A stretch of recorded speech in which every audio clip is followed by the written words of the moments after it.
Hey, Project Family, aka Project Fam. I've been waiting for this day for a long time. Today, my plan is to open up the doors and see exactly what was included with this car. The door panels, all the plastic trim pieces, the wheel well, the fender, the headlights. I'm going to see exactly what I have and what I need to buy. So let's get to it. All right, so let's dig in and see. We have door cards, very nice. Looks like it's all in one piece. I like it. Oh, there's a Bose speakers. That's a bonus. I didn't know about that. That's actually an upgrade with the car. I still have my salvage auction sticker on the windshield. Figuring out how to move the seats up. Okay, let's see what's in the back. All right, so I have the wheel wells, which is very nice. Some of it looks cracked. Not too worried about that. I probably will not replace that. I'm almost sure I won't. Let's see what else is here.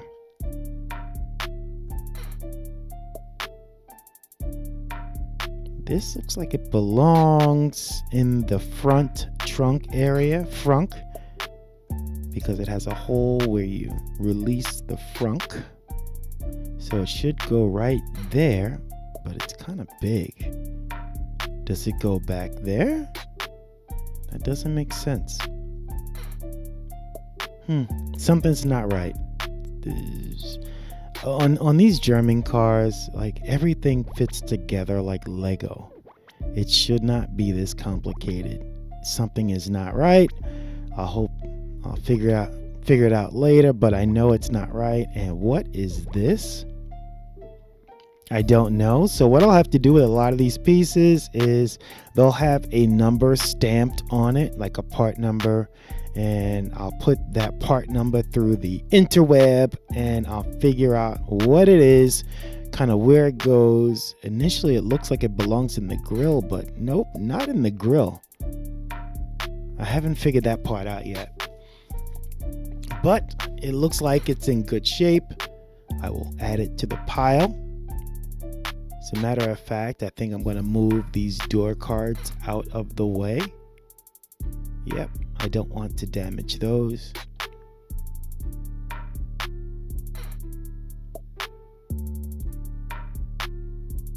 All right, that looks like a reservoir of some type. Is it hollow? Yep, it is hollow. So most likely windshield washer reservoir. Okay, that makes sense because that belongs behind one of the fenders. All right. So far, puzzle makes sense. I like things that make sense. Other than that one piece up front. All right. So that is weather stripping for the window. That makes sense. I like it. Those things are not cheap. So I'm so happy it was included. Oh boy. Okay. So that's one broken headlight. I did not expect the headlights to be intact. That is the other broken headlight. Even used, those headlights are extremely expensive. Very awesome. We have the other window trim. Very good. Door handles. I love it. But why did they take the door handles off anyway? It actually makes no sense to me. Why remove the door handles? I do have an idea. I might say it at one point, but just more work for me. All right, I need a bin because there are a lot of small items inside the car. Let's check beneath the seat. Nothing there. Move the seat up and start getting. That is the other door handle. Bonus. I love that because those things can. All right, that looks like a bracket for a door handle because it has a lock in it. Oh, look at the mold on the seat. Yuck. We got to get that situated. All right. This looks like a coil pack. It's not a good look when you buy a car and it has a spare coil pack in the back seat. And the car was running, so it's a 6-cylinder engine. It has 6 coil packs. All coil packs are there. I don't know. Like this puzzle sometimes does not make any sense.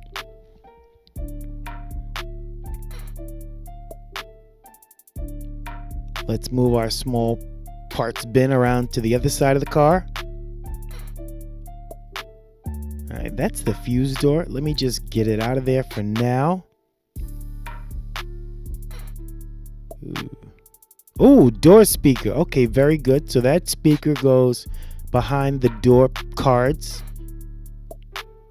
There are the door cards. Let's move it over there. Let's hope I find another speaker in there somewhere.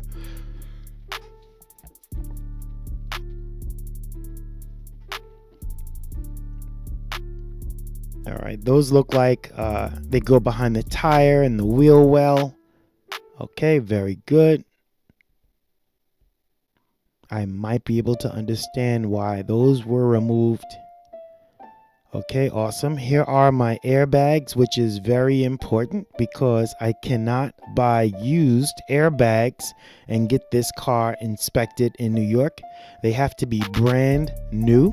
So the fact that the airbags did not deploy and the fact that they are included with the vehicle, that's a huge bonus. So I like that. Now that's actually the tag to the gentleman who had the car, or gentlewoman who had the car prior to me, because yeah, the car is only a year old from the time he purchased it. Yeah, that's another story. All right, this piece looks like a window molding, but it's shiny, and all the window molding on this car is dull, like it's a dull rubber. Okay, that doesn't make sense either. All right, good news. Underneath the frunk, there are some heavy-duty Ziploc bags with all these fasteners. Very important. When I bought the Beast basically had all the fasteners in one bag, and I had to figure out which fastener goes where. So at least these are like 4 or 5 different bags.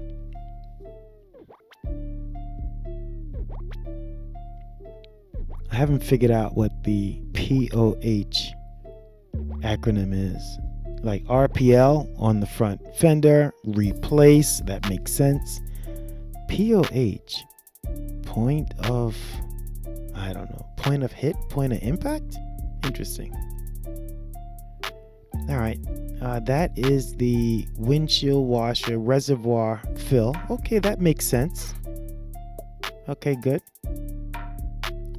That is a brake fluid fill cap, which doesn't make any sense because the brake booster is right up there to the right with the blue cap. Why would this be in the car? Like, this does not make sense.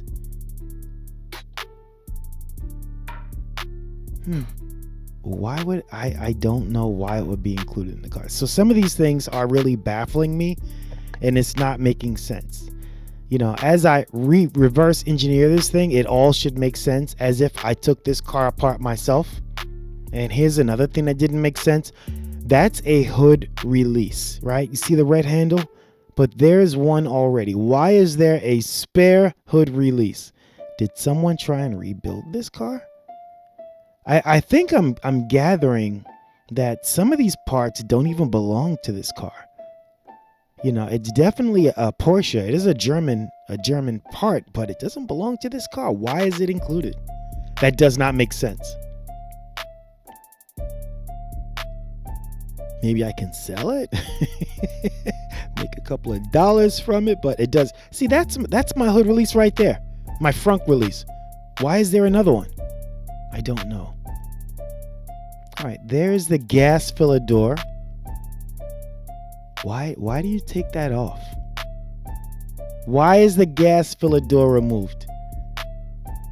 Did someone get frustrated and remove it or break it?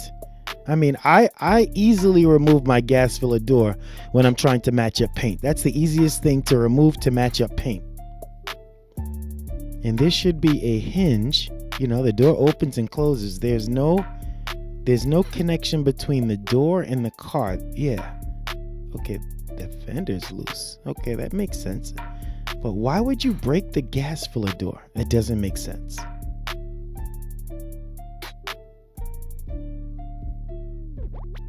All right, some more unknown pieces. I don't know. Some of that looks like it goes like that trim piece in my left hand goes in the front area. It's got a hole in it, so it probably has like a filler tube, a hole for a filler tube. That makes sense.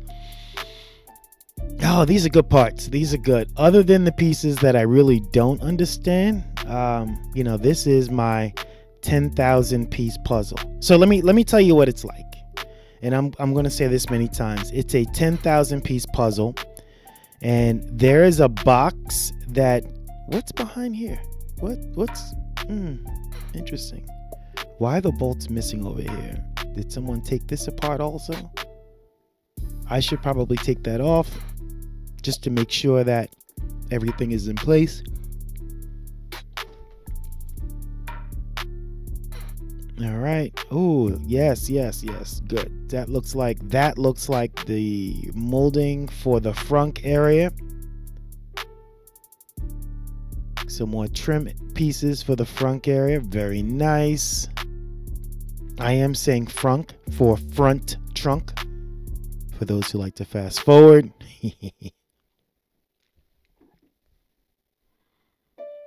All right, so I'm getting to the bottom of it. I have a good idea of what I have and what I need to buy.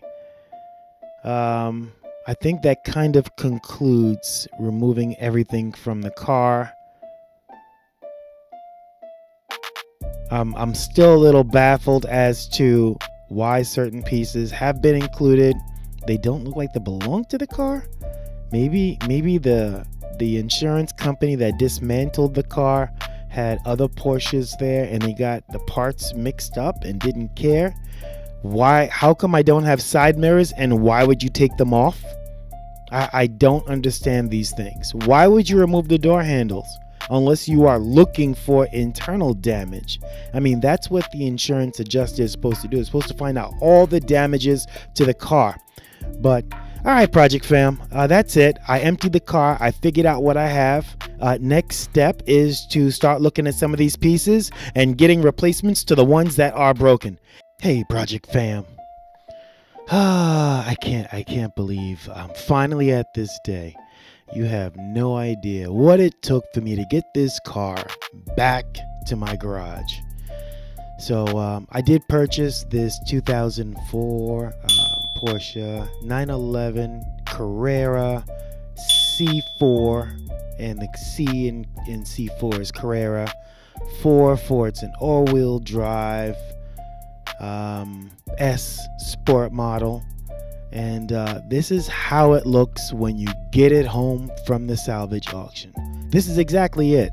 I didn't do anything to this car. As a matter of fact, at this point, it doesn't even start. So I'm going to, continue walking around, assessing the damage, making sure that I see everything that needs to be done. This is where the planning begins. I figure out what parts I need, what I need to search on the internet. What am I going to fix? What am I not going to fix right now? I mean, you can't do everything right now. Don't have deep pockets like that. So I got to do things, little bit at a time. And kind of figure out like my next 3 steps. So I'm going to get an overall picture of what I need to do, what I need to buy, what I need to search on the internet. But overall, just start planning my next 3 steps. Step 1 would be getting this car running. It doesn't run. I bought it as a run and drive, but without a battery, it's not going to run. And that's the issue right now. Step 2, emptying out the car and just getting everything out where I can see what I have, what I don't need, my inventory, what's broken. And step 3, wash the doggone car. But I'm not going to do that in this video. You can guarantee that's the next video. But right now, let's get the battery going. Testing out this new little baby battery booster that was in the trunk of the beast. This is really my first time using it. And since I don't have, so on a Porsche, the battery is up front like most cars, but the engine's in the back. Little different. So up front, it's called a trunk, right? Or frunk, F-R-U-N-K. And that's where the battery is. And you can't open the frunk with like a standard open the engine release. It's almost like a trunk release. It's a little backwards, kind of difficult. Nevertheless, I need power to open the frunk. And if the battery's dead, I can't boost the battery because the battery is in the frunk. So, you know, Porsche figured this out and they said, hey, this is what you're going to do. You are going to put a little juice to a terminal underneath the dashboard and ground it just enough so I can open the frunk. That's all I need. And once the frunk is open, I can either charge the battery, I can change the battery, and there I go. I'm still trying to figure out how this thing works. All right, I'm going to give you a glimpse into real-time problems here. This is me trying to open the frunk, and I can't get juice, and nothing's working, and I turn in the key. Maybe I just don't even know how to use this battery pack yet. So I'm going to press, oop, I got green, click, and did you hear that? Boom, there you go. We're open, baby. We are open. So now I have access to the trunk. So let's open that. And first thing I realize is the hood struts are pretty weak. So I need to replace those. I'll add those to my long-term list. Definitely not a short-term goal. And there's my battery. Oh, I'm a little distracted by what's in the trunk. All right, so first thing is, let me try the quick fix. I will put this battery booster to the battery and just try and get the car started. And then after the car is started, I'll let the alternator charge the battery. So that's what I'll do. And let's see if that works. All right, so little baby battery pack didn't work, or I didn't know how to use it at that point. I really didn't know how to use it. So I'm going to take out my old standby battery charger. I'll hook it up, I'll plug it in, and I immediately realize that the battery has no juice. There it is. It has 0% juice. So that's not good. Hey, so I think I'll try a rapid charge because I just want to get this thing started and see what it sounds like. So I'll put it on rapid charge and try and get it started. Check the terminals, do the wiggles, make sure I got a solid contact. And if there were a setting on the battery called impatient, that's exactly what I'd be setting it to right now, because I would like to start this car yesterday. I set it to impatient. Still nothing's happening. I'll let it charge for a little bit. And just like always, let me share some of my problems. As I'm letting this thing charge, I hear a noise coming from inside the car, and I'm thinking, is that the rollover protection about to explode through the roof? What is the windows? The windows are trying to go down? Should we try and start this thing? Like, I have no idea what is happening at this point. Let's try and start it and see what happens. Ain't nothing to it but to do it, right? So, clutch, good. Brakes up.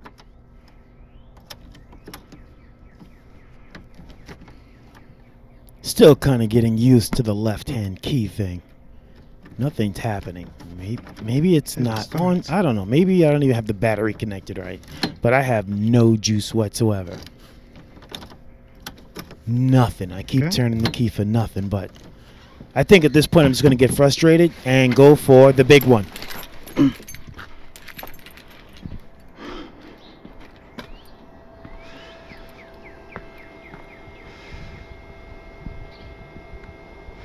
Come on, say it. Say it. The first thing I'm going to do is get a battery. That's the big one. Get a battery. Stop messing with this battery. Trying to charge it slowly is just not working. But now I'm just starting to think, do I really need a battery? Okay, let's see what we got. Clutch, grip, start. Well, at least it works this time. But what's happening with the rear windows? Are they going to come down? Is the roof going to open? And is that rollover support in the back going to tear a hole in my roof and break my back glass? And just so you didn't think like I just spend money at a whim, I did try and make this battery work, but man,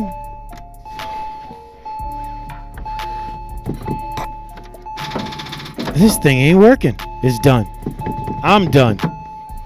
I know I said that 4 times already, but this might be the final time. I promise. This might be the final time. Like, I'm done. That's it. Disconnect the... What? You plug it back in again? Why do we keep trying? This battery has no percentage.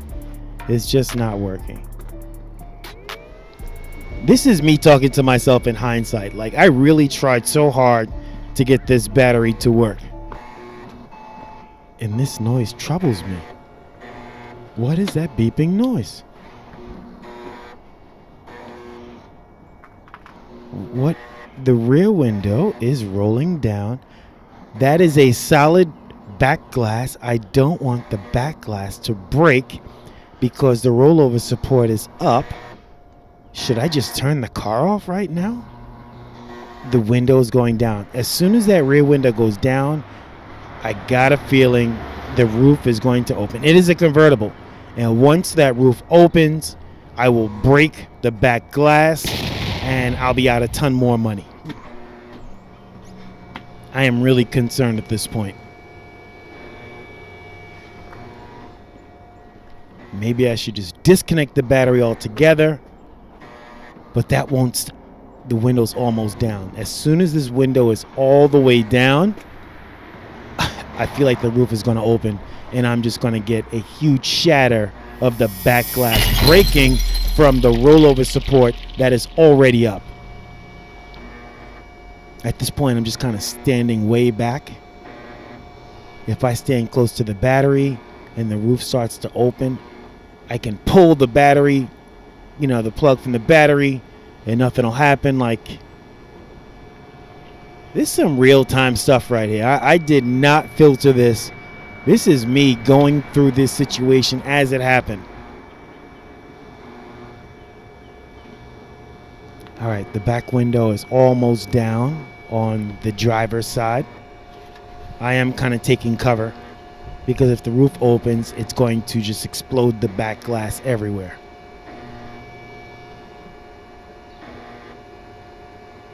It's almost down.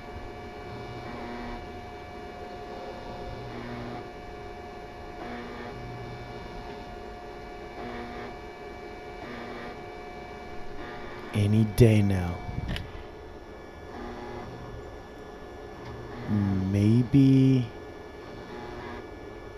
Maybe it's not going to explode. The roof is not opening.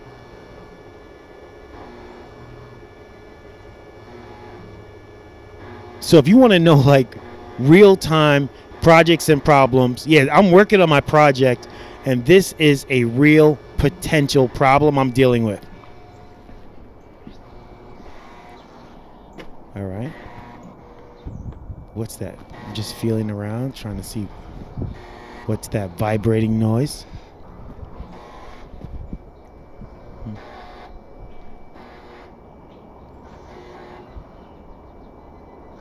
It's like Morse code. What is the car? Is it help? SOS? What's going on? All right, Project Fam. I'm at 22%. I keep messing with this battery. Even if I get it charged enough to start, I will need another battery as soon as the weather, gets really cold and the temperature drops. It's going to zap that battery with the quickness. So eventually I will have to get a battery, but here I am. I don't even want to get in the car and start the car because I'm thinking the roof is going to open and the back glass is going to explode. Let me turn that off. What is going on?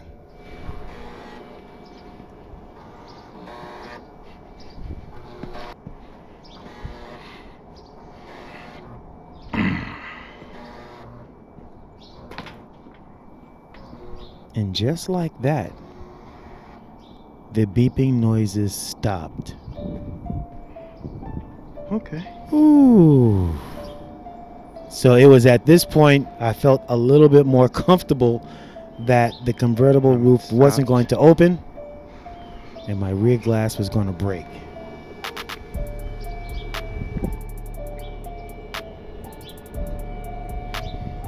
Oh, didn't I say I was going to need another battery? Yeah, I'm not ready yet. I can still try and start the car with this one. I can't even tell you how many times I tried to start this car.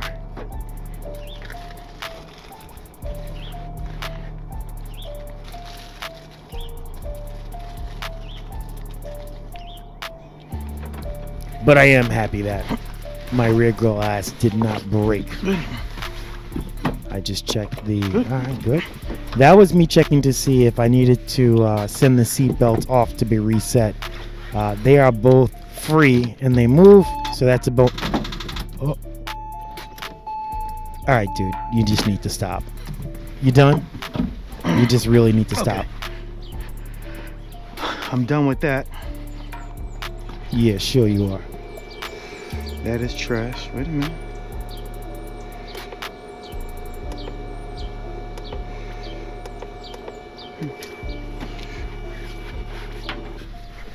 Yeah.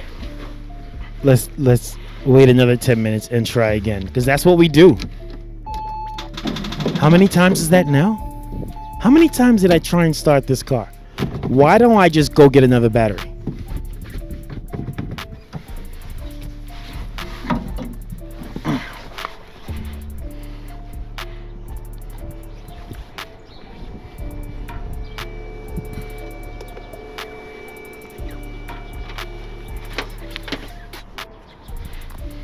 I mean, even the battery charger realized it had enough. It just wanted to unplug itself. Get the hint. Let it go. Uh-oh. That's it. We're done. No more messing with the battery. How many times did I try and start the car? How many times? Has anyone kept? Yes, I kept count. That's right. We're just going to take this battery out. I've got the negative terminal. I've got the positive terminal. I've got one hold down bolt. I think it's a 14 millimeter hold down and two 10 millimeter terminals. So I think that was it. Sweet.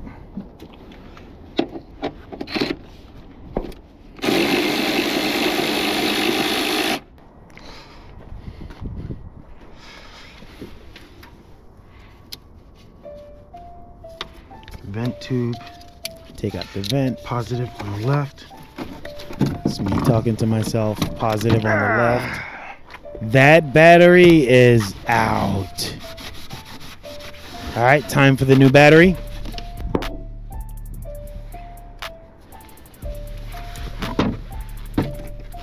That's right. Put the new battery in.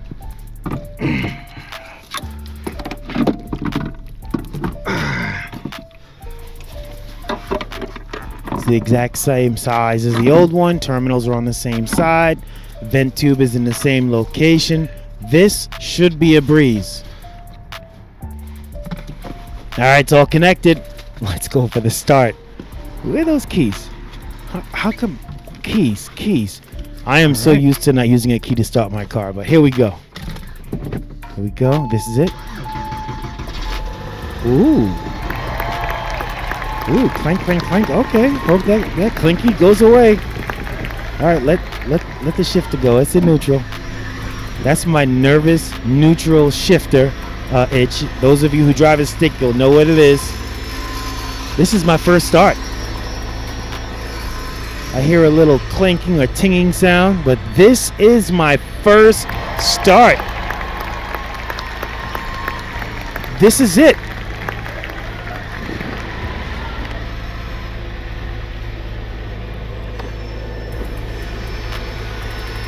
This sounds awesome. This sounds fabulous.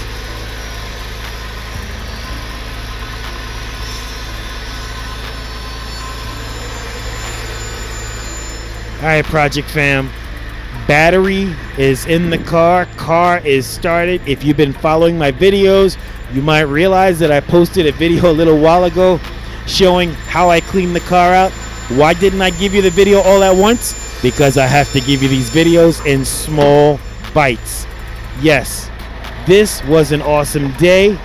I not only cleaned out the car, I put a new battery in, I got it started. It sounds awesome. And let me check out the oil and what? Are you serious? This oil is clean. Something's got to be wrong.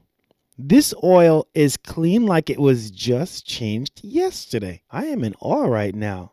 Like, you could take a quick look at the napkin and see it's a very light brown color.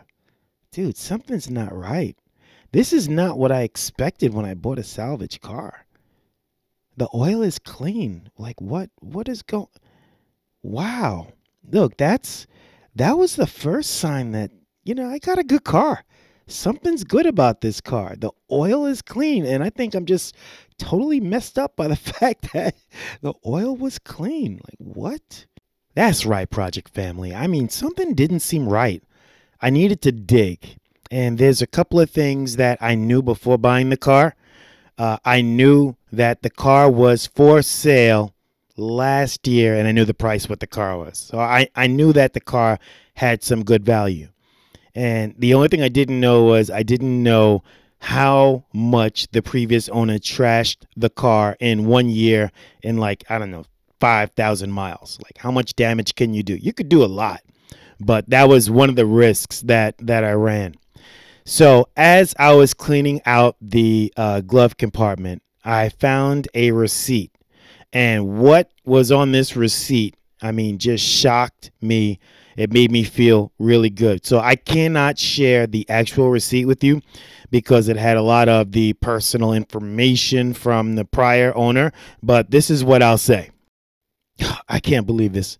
Almost a year ago today, before I even get into it, it's like going to the casino. You never know what you're going to get. And that's kind of what you're finding at these salvage auctions.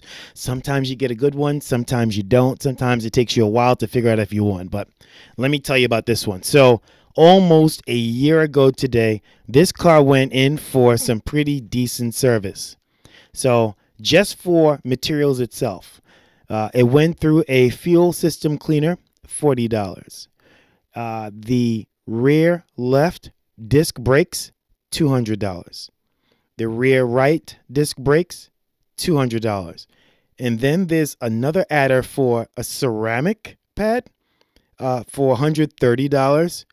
The brake pad sensor on the rear was actually both of them, left and right.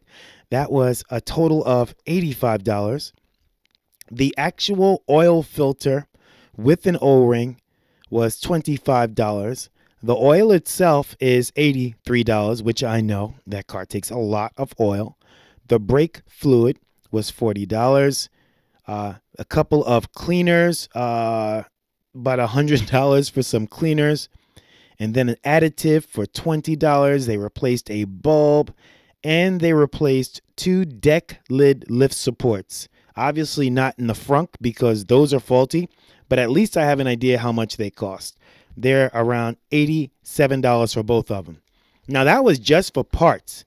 Let's look at some labor to install the parts that I just read off to you.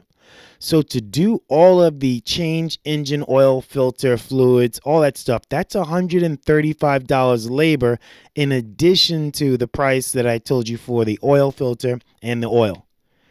To service the transmission, that was $105. So probably one of those additives and cleaners was all for the transmission. The labor to service the rear brakes. Let me see. Service rear brake pads, replace rotors, service calipers, replace pad wear sensor. Okay, that was $315.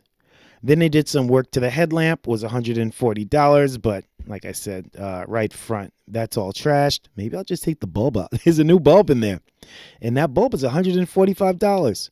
The labor to flush the brake fluid and top off the master brake cylinder was $135.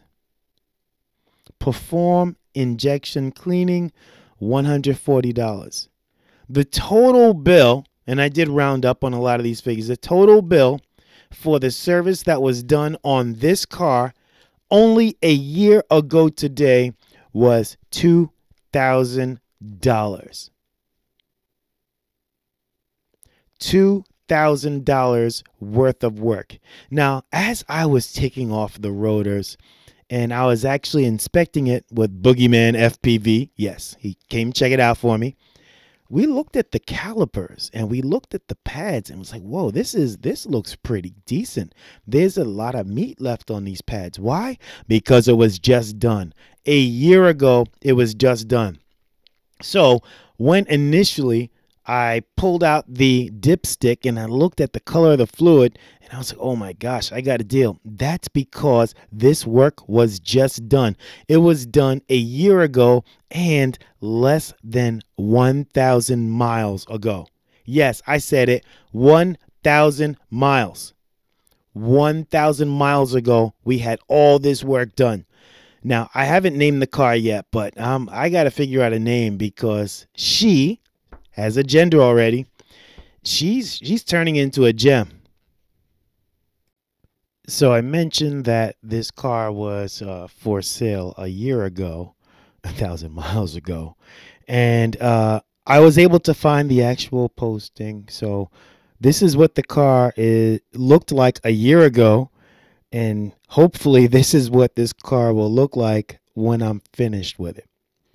Now, I want to tell you guys one more thing that that turned me on to this car. So I've been looking for cars for a while, and there's a lot of bad cars out there with engines that just sound horrendous. For example, I was on Facebook Marketplace and I found a car. It was, I'm not even going to give all the details, but it was a great car. It was a cabriolet convertible. It had a hardtop, which is something I was looking for. And when I asked the owner for the sound, I want to hear what the car sounds like running. This is what he sent me. Obviously, I can't show you the picture of the car, but this is what it sounds like.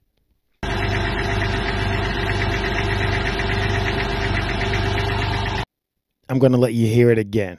And then right after playing that clanker, I'm going to play what this car sounded like.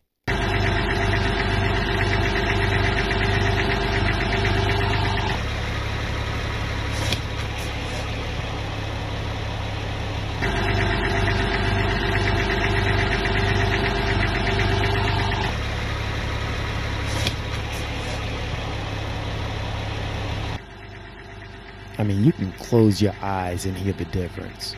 So the reason why you're hearing clanking is engines have a lot of metal parts, and these metal parts require lubrication to keep them from banging against each other. Sometimes these parts also get a little loose, which will allow them to bang. So what you're hearing now is you're hearing a lot of banging going on in one engine and not a lot of banging in the other.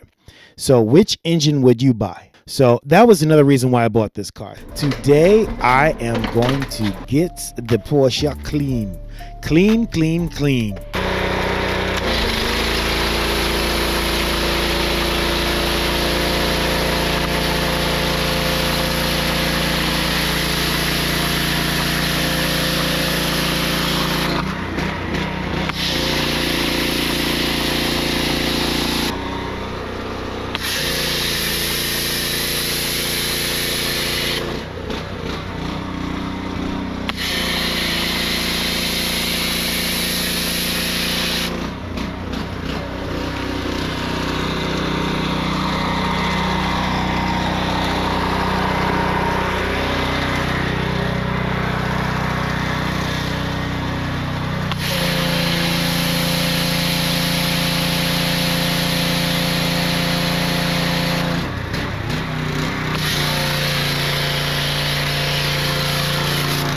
You get a foam cannon. You get a foam cannon.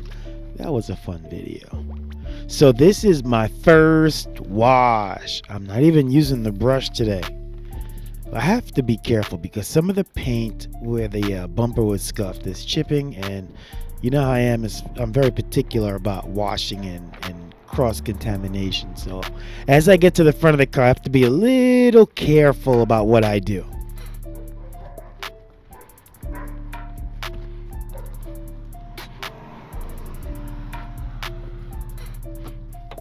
This is how I get to know my car. I get to wash every inch of the car. I look for every scratch. I look for everything. And as I'm washing the car, you know what? It's in a pretty decent condition. And there I go. I just contaminated that rag. Time for a new one. Sorry about that. So what I typically do is I'll wash that rag and I'll use it to like mop the floor or do things in the garage. No longer will it touch my car paint.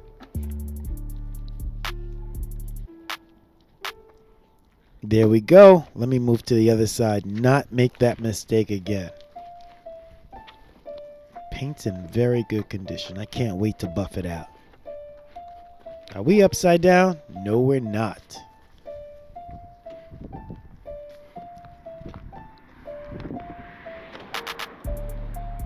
Again, it's a shame the side mirrors are not there. But by the time you watch this video, rest assured the side mirrors have been temporarily put on the car. It looked pretty good. It looked pretty good. They're actually black. And I will have to sand them, prime them, and paint them the color of the car. But they're on. Simple application, 3 bolts. And you see that black bumper on both sides right there, that black bumper. I'm thinking about painting those the color of the car since I'm going to do some massive sanding and painting. I love the dual exhaust outlet. Car has nice hips. It's a wide body.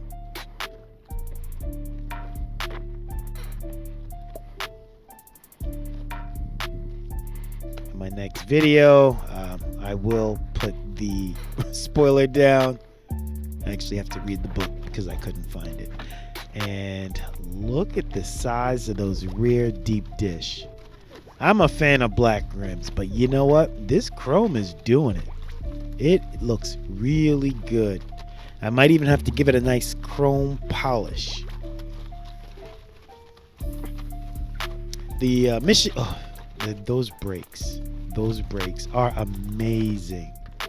Those brakes are amazing. There I am cleaning the exhaust tips. So that is one of like the 7 options on the car, those exhaust tips.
So if you have a trained ear, you will realize that I ran out of gas.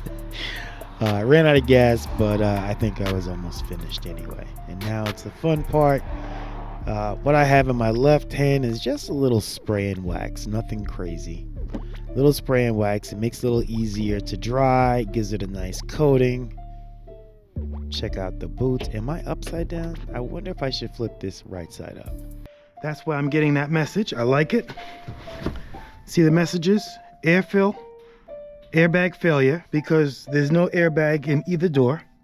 And lastly, refill washer. The entire washing unit is gone. I mean, it's just in a box. I have, it's part of the process, but I wanted to show you something I learned tonight. So first of all, I'm gonna need some light. Let's get some light.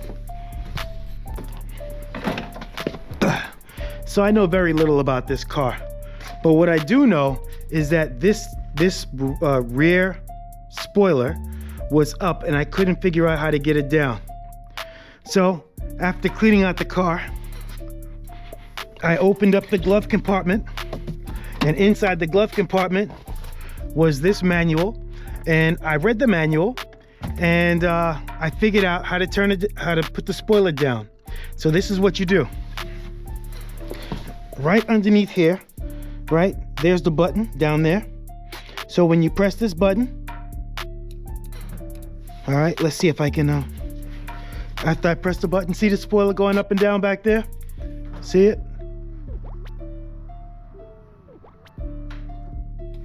And that's how it looks with the spoiler down. That is so clean. So I went around the car, I figured out what I need, and I priced out these taillights. So that's a must. The door, I'm actually going to start assembling both doors to figure out what I need, because right now I don't know what I need. I know that this is the side mirror connector, so I'll get the side mirrors ordered for both sides. And I think I'm gonna start there. I'm gonna start with the side mirror. I'm gonna start with both fenders. I'm gonna take the fenders off.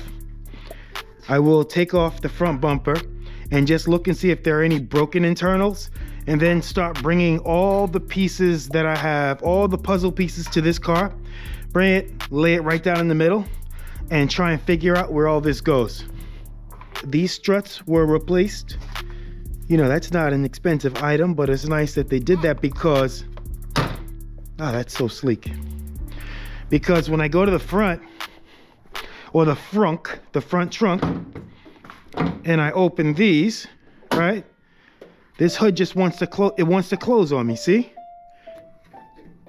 It wants to close. So what I'll have to do is I'll replace both of those hood struts, and there's the tire. Okay, let me make sure this thing doesn't close on me first. There's my spare tire.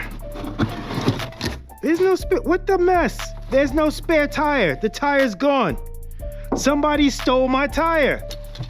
So now I have to get a spare tire. Find a spare tire to go underneath there. Gosh darn it, they took my doggone tire. That's just more money I gotta spend. No problem, no problem. It's good I know this now. So what I'm gonna do is, I figured out the majority of the expensive parts that I need, but I cannot order all of these parts at once because they just cost so much. So what I'll do is, every week I'll tackle a project, and when that project is ready for me to tackle, then I'll order the part. Like this is the rollover support. So since this is a convertible and this roof is very soft, if this car were to roll over, the roof would just crush, right? There would be no support. So what you have on both sides, you have rollover supports. There's one on this side and one on this side. So if this car were to roll over, this support would be on the ground. So what I have to do is I have to push that support down back where it belongs. I read that in the book as well. And I tell you, this looks really good. I'm just going to put some leather cleaner on the seat You can see the bolster is starting to get a little beat up, but this is an extra. I don't want to change these seats because this is an extra right here. This is really cool. So all in all, this thing looks really good. Let me take the key out. Yep, put the key in the seat and get started. So tonight, you know, before I even start tackling this car, the first thing I'm going to do is I'm going to clean up my garage around the area so I can have some room to walk. And then I'm going to hoist the car in the air. And oh, here's my battery. So this is the battery. This is the reason why I had so much of a challenge getting this car back from Texas. That's where I bought this from. I bought it from Texas and it would not start. So I had to buy a battery, bought a battery first thing this morning, put it in, and everything was fine. The old battery, I tried to charge it. You know, I don't just want to spend money for batteries. So I tried to put a slow charge on it, but it didn't keep the charge. So I got rid of the old battery, got a new battery, and everything has been really good since then. And that's all I have. All right, let's see what we have in here. Oh, this doesn't, look at this. What is this? Is that supposed to be just hanging out like that? Oh boy. I gotta figure out what belongs there.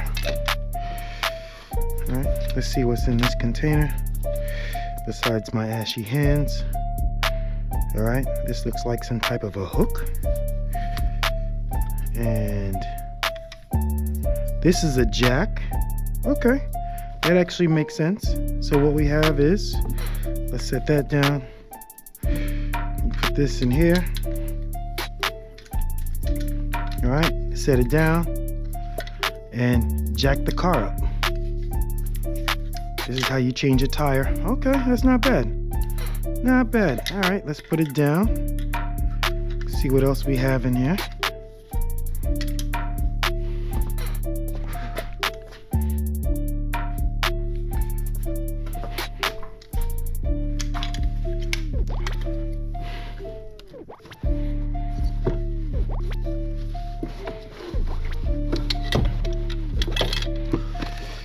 What is this?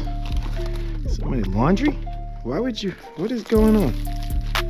Somebody keeps a laundry bag in the trunk? That's odd. I'll use it though. What's this? This is hand weed. I don't know what this is. Oh, these are gloves. So okay, so these are gloves to have. Okay, nice. And this is my tools. This is what I was looking for. I need this to put the rollover support down. Somebody took the doggone tire. Gosh darn it. What you gonna do with a tire? Sell it? Like, that's ridiculous. Come on, man. Yeah, some of this stuff just really does not make any sense. Nevertheless, yeah, we can figure it out. Yeah, I gotta get this garage clean. This garage is an absolute mess. I gotta clean up all the junk. I gotta make sure I have enough room around all the sides and get ready for this build. Boy.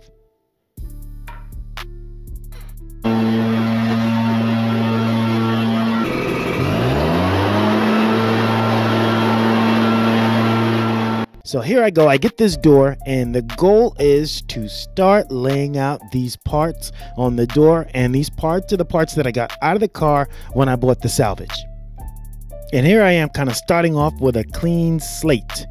Brought the car inside, I don't know the name, putting the door down, I've got my door, I laid out all my parts, let's go.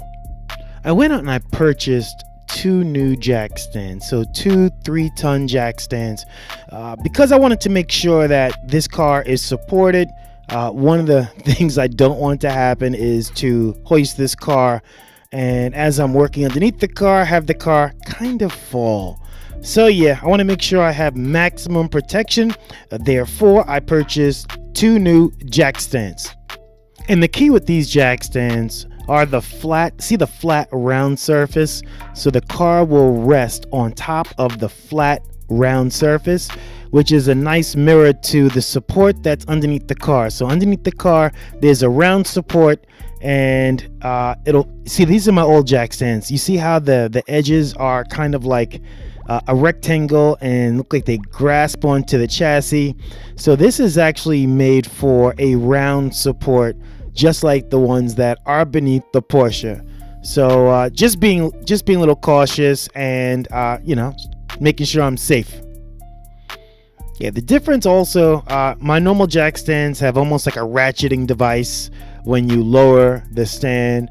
This almost has like a pin, and you know, you have to pull the pin out and raise it up. So I'm not really used to that, but it's not a deal breaker. If it's going to make me a little bit safer, then let's go.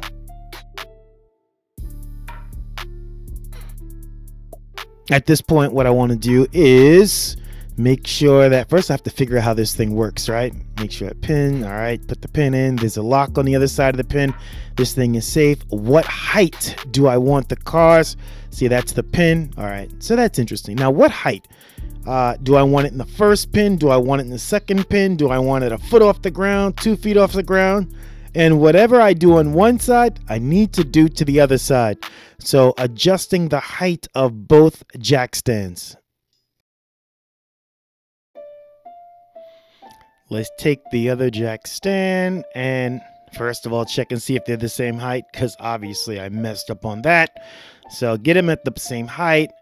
Then I will take the other jack stand around the opposite side of the car and just kind of place them on the side of the car. So when I do jack up the car, they'll be ready just to slide underneath the support.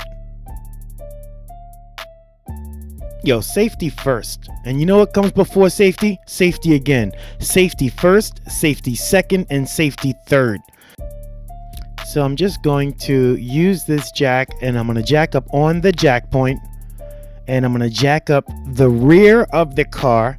And since this car has such a stiff frame, when I jack up the rear, the front will also go up. As I jack up the rear, the front goes up. I will place a jack stand underneath the front of the car. I know it sounds weird, but that's how you have to jack up this car. As I try to jack up the car, everything basically just falls out of my pocket. So let's get everything out of my pocket. That's a battery for the camera, my headphones, my earphones, and I need to find a trash bucket. Just scoot over to the other side of the garage, find a little bucket that I'm not using. You need to always have little trash buckets. That's kind of how you keep your workspace kind of clean. And I'll add it to the front table, and that's a receipt from something that someone bought. And I'll just start putting trash in the bucket. So I'll leave that little bucket on the table. I have a much larger orange 5-gallon trash can on the other side where I'm working. So just trying to keep my work area clean. Inside my drawer, I get my hockey pucks or my little jack stands. I actually need to buy hockey pucks. It'll be a lot cheaper. So what I'll do is I'll use those rubbers to jack. All right, so that'll help me in jacking up the car on the jacking point. And I'll just crank my jack, turn the handle clockwise to tighten it up. Sometimes I do get disoriented when I'm laying down what's clockwise and counterclockwise, and am I tightening the jack or loosen? There we go. Let's go.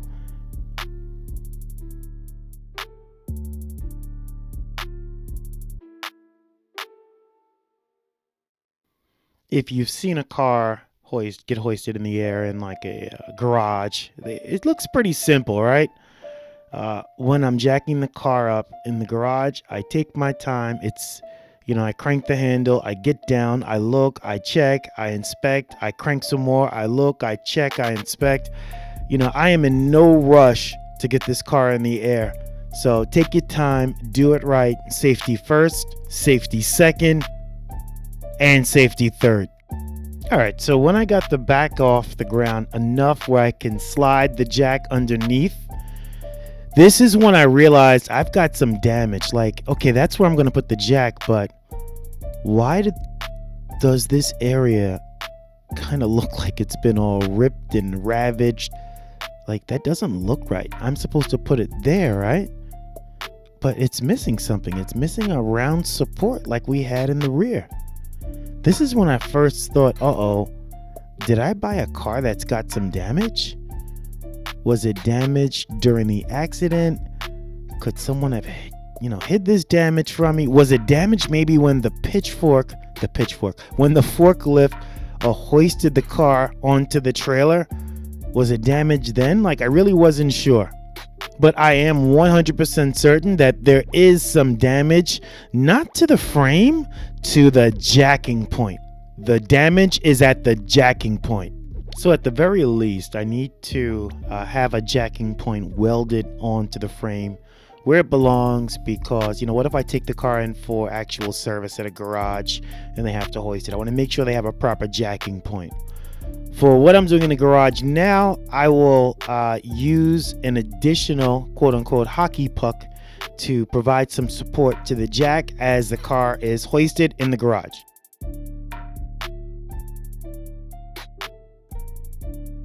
So now I will slowly lower the rear of the car, and as I lower the rear, the front of the car will lower onto the jack, and I'm going to do this very slowly. And as it comes down, then I'm going to go back underneath the car and take a second, third, and fourth look at this jacking point to make sure that, one, I didn't pinch any lines because it doesn't have the jacking point, and that my extra support there will actually work. Look around the other side of the car. There is the jacking point right there. See that round little thing right there? That's my jacking point. That's what I'm missing on the other side of the car, and at some point I will need to have that welded into place. Let's go back and take another look. So on the side that's damaged, just wanted to look at the damage a little bit more. It looks like it can be moved into place. I don't see any other damage. Those lines, that might be a fuel line actually too. Or an airline or vacuum, but yeah, just wanted to take another look. That's what it looks like on the side that has the damage. So it doesn't look like the frame is bent or damaged, but it definitely looks like the jacking point is a little beat up. Probably need to get that welded into place. So that's what it looks like. Those are gas lines, I think, too. So very important that when I do jack the car up on that side, I'm not messing with any of the gas lines, if those are gas or vacuum lines. So we're good, but that's what it looks like. There is damage. It's not the end of the world. I will get it repaired. The key for right now is just to make sure that I can jack the car up and I can support the car on that side without causing any additional damage. Not bad. Oh, by the way, if you're wondering why does it look like I'm jacking the car up for a second time, well, I did. I brought the car down. I needed to take another look at it. Safety first, second, and third. So I brought the car down, took another look at it, took another look at the damage, and now I'm going to jack the car back up. And at this point, I should feel comfortable with the car kind of raised and working beneath the car. And there you go. I'm not going to bore you with all the details and footage of how you jack up every point of the car, but just know that the front is jacked up a lot more than the rear. The rear is also jacked up. And this is the beginning of every job, making sure that your car is secure while it's in the air, because the last thing you want is for your car to not be stable and you're underneath it. Hey, Project Fam, I made out. I went on Facebook Marketplace. I went on Craigslist, looking at some other sites, and I found 2 fenders to match the car. I found a spare tire that matches the car. I found 2 donor doors. I found 2 side mirrors. Like, yo, let's go. That was a good haul. Although I had to drive to Brooklyn, and then from Brooklyn, I had to go through Shaolin, across the Verrazano Narrows Bridge into New Jersey. I went down to New Brunswick, picked up the parts, brought it back. Yo, I felt I scored. The fenders I picked up for like half off. Not half off dealer price, but half off like the market price, what they were selling on the market. Like the fender I got for $200. Stop telling price. All right, $200 each fender. The fenders were $200. Anywhere else on the marketplace is like $400 to $500 each. You buy it from the dealership, it's $700 plus shipping. So let's round that up. $800 at the dealership, $500 anywhere else in the marketplace. I scored each fender for like $200. So you couldn't tell me I got a good deal. So last night I came in here and I was looking at my fenders and something's not right. This right here, if I were to draw a straight line, it would cut off over here, right? See that? So this is much shorter. And then when I look at this, it's not the same. This is actually a lot longer. If anyone else is cringing because of the flimsy sheet metal sounds, you're right. Man, that stuff weighs nothing.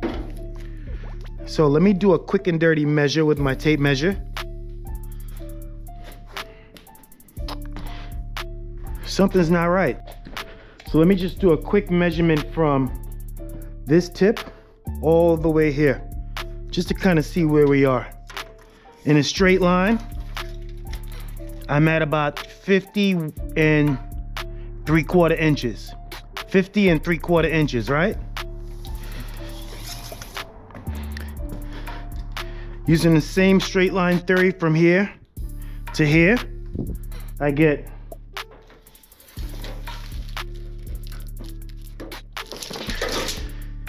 53.5.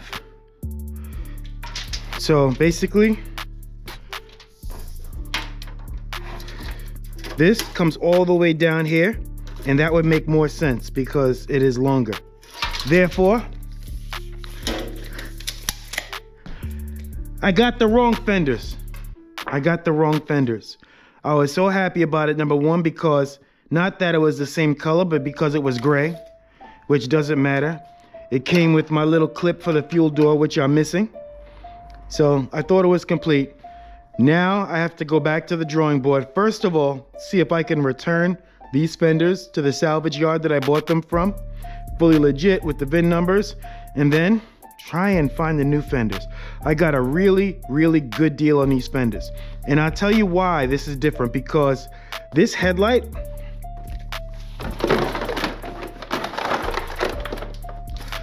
let's see if we could put it in there, right?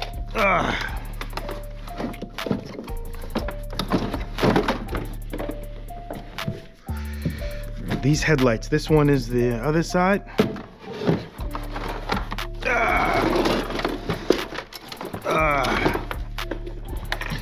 Right, this headlight, dude, really? Okay, let's put it in. So in the 99 models, this one comes down a little further, and this little dip in the bumper doesn't exist. It's a flat line right here. And this headlight, that's the other reason why this headlight's hard to get, because it is unique. So far what I've noticed is that this headlight design only exists on some 2002 to 2004 models. I don't even think it exists on the Boxster. So yeah, this is just gonna be more of a challenge. So my trip to Brooklyn to get the doors and the side mirror was a success. Was an absolute success. There you go. 2 side mirrors, 2 doors will work perfectly. I kid you not. Not only did that door and side mirror work perfectly, I might even keep the side mirrors black. I keep going back and forth. Am I going to paint it the color of the car? Am I going to keep it black or repaint it gloss black? I think I'm going to go with gloss black. Almost. The only difference with the doors is the moisture barrier. It doesn't have a cutout for the large Bose speaker, which was an option, but not a problem. Yeah, apparently the Bose speaker might be a little bit larger than the standard speaker, but no, it really doesn't matter because I do plan to swap the speaker out, swap the radio out at some point, of course, at some point.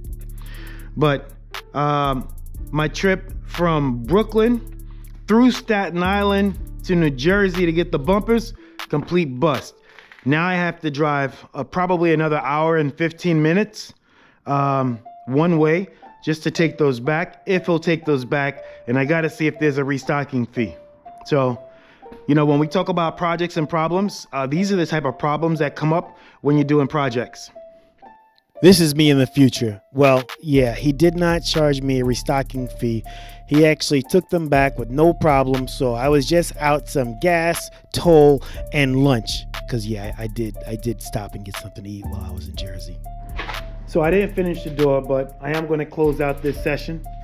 So what I managed to do was I managed to move the door closer to the actual car. And now it'll be a lot easier for me to take parts off this door and see what's happening. Move to this door.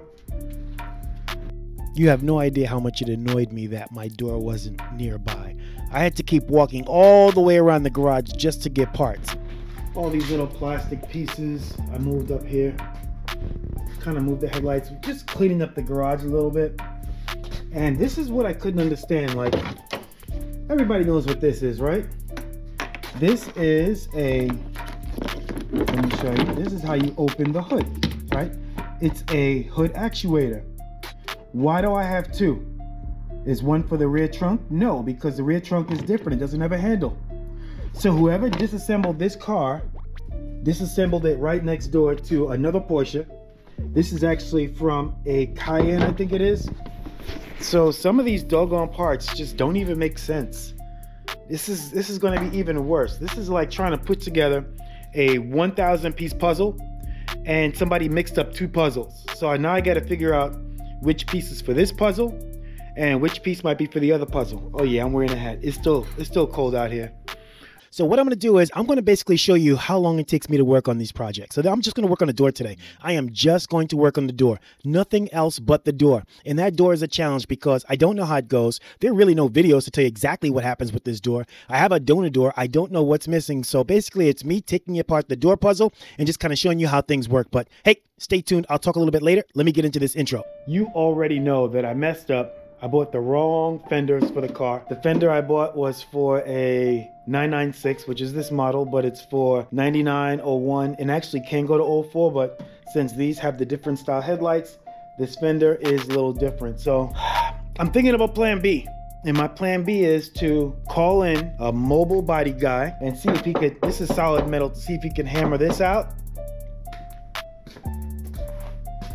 See if he can kind of unbend this little piece over here. I don't know if he could do it. I know they could fix the hood. And you know what? Just for picks and giggles, I wonder what they could do about this bumper. If they'll give me a price and be able to do a decent job and just put primer on the car, shoot, I might even get them a price just to paint it. So I'm gonna reach out to my mobile body guys. And that's just something I thought of in the last minute. But all right, for today, we're going to get to the passenger side or right-hand door and at least swap the molding. Yeah, I think what I'm going to do now is I am going to put the window down. This window's in my way, so I'll lower the window, see if that makes a difference. But before I do that, I've got to plug in my cables. If something feels a little odd about this video, yeah, the fact is I'm not doing a voiceover. I'm actually talking while I'm working. I don't do that often. It's a different style.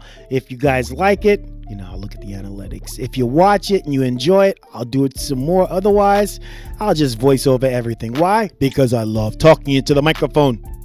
Or maybe there's a key inside the car. Let's see if, even if there's a key inside the car, I got to go around the other side because there's no key inside here? What kind of crap is this? Dang it. Oh, there's a key. Key in the seat over there. So let me go around, put the key in the ignition. I tell you, it's going to take me some getting used to with the key being on the left-hand side of the steering wheel. Like, that is so foreign to me, but... All right. So here's my key. Turn it on. Window switch is in the middle. I can't even reach the doggone window switch. Come on, dude. You know what? Yeah, just a fun fact. I'm going to run into a problem where the windows are not working, but this is when it was working, so let's enjoy it while it works because I spent a lot of time trying to figure out why the windows are not working. Ooh, see? That ain't right. Is that right?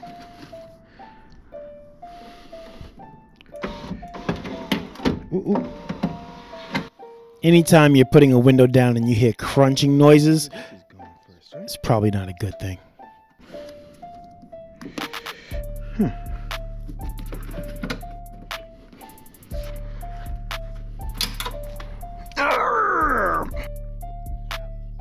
Yeah, I wanted to edit that out, but I didn't. What's going on? Glasses in the chair.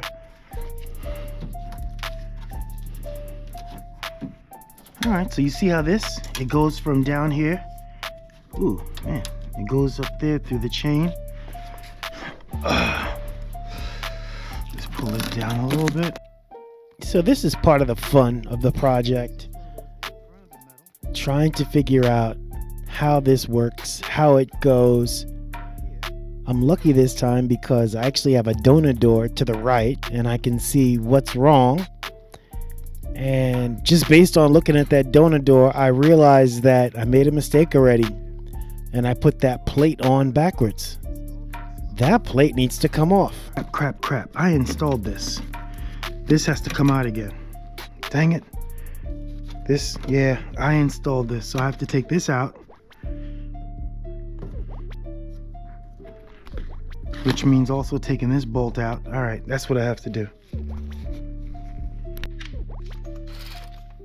So power tools are not a must, but it sure makes my job a lot easier. And when you work on these cars, especially the foreign cars, using a lot of metric sizes, most of the small bolts are like 8mm. That's just so satisfying. Larger is like 10mm, so you should keep a 8 and a 10 handy. Really, dude? At all times. So that is the bracket that I put in wrong. That yellow thing to the left, that's actually the door airbag.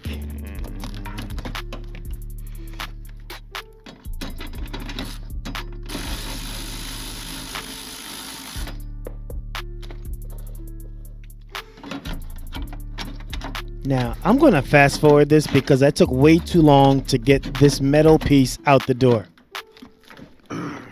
On projects like this, it's kind of best not to rush.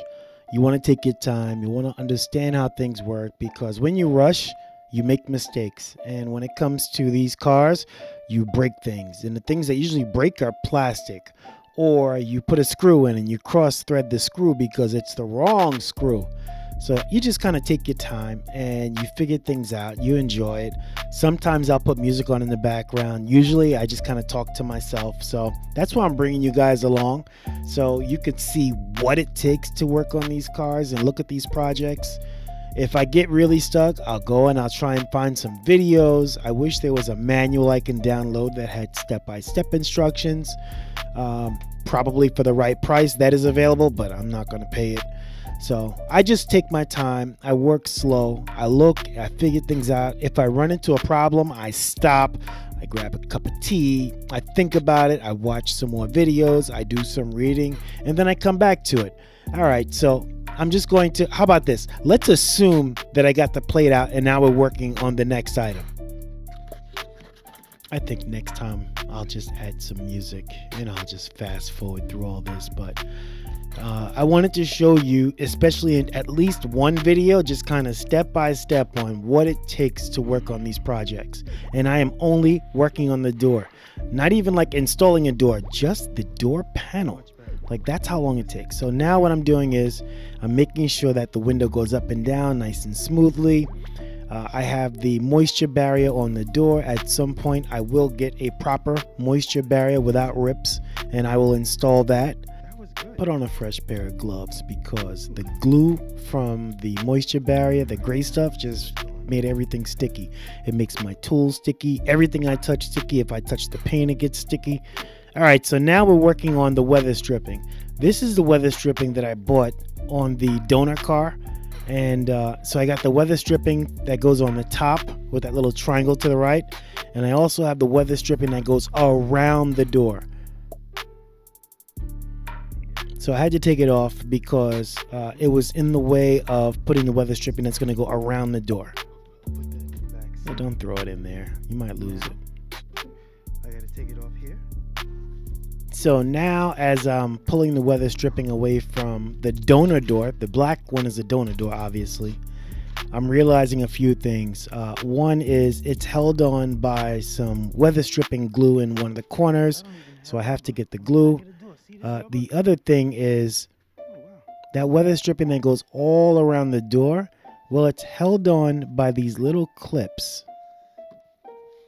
And by the time I take the weather stripping off, I realize that I'm breaking the clips, those little white clips. So now I'm delayed at least another week with the door weather stripping because I have to order clips.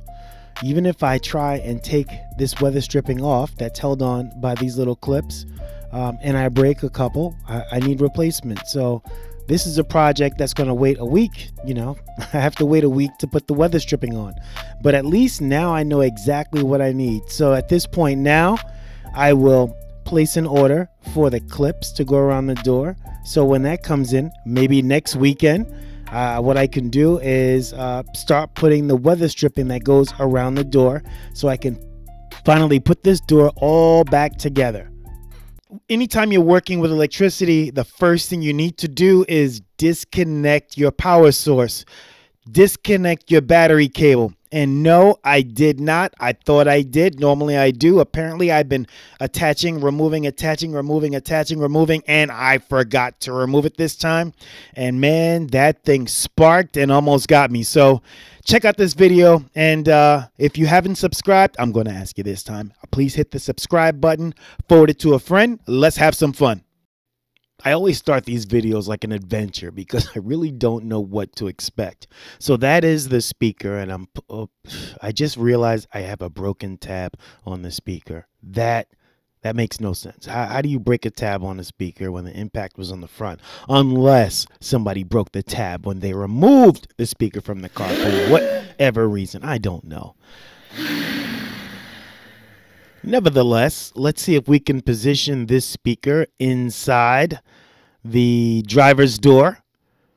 There's the moisture barrier, and that is the plug for the speaker. So it's fairly simple. You have the plug on one side. You have 3 major mounting screws for the speaker inside the door.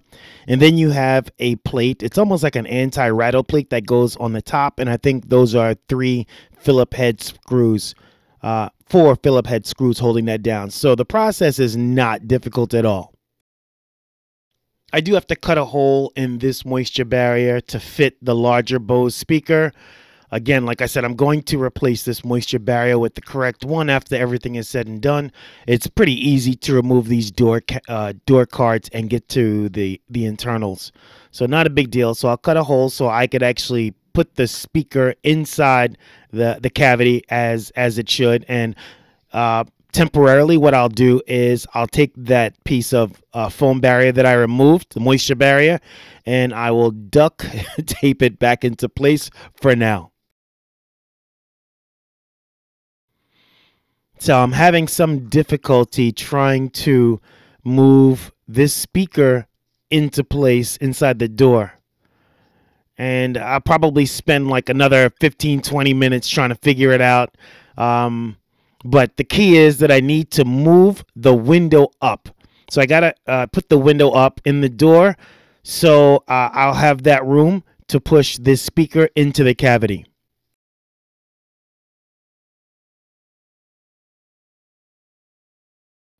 So here I am working. I have a camera obviously mounted to my forehead, and I also have a spotlight on my forehead.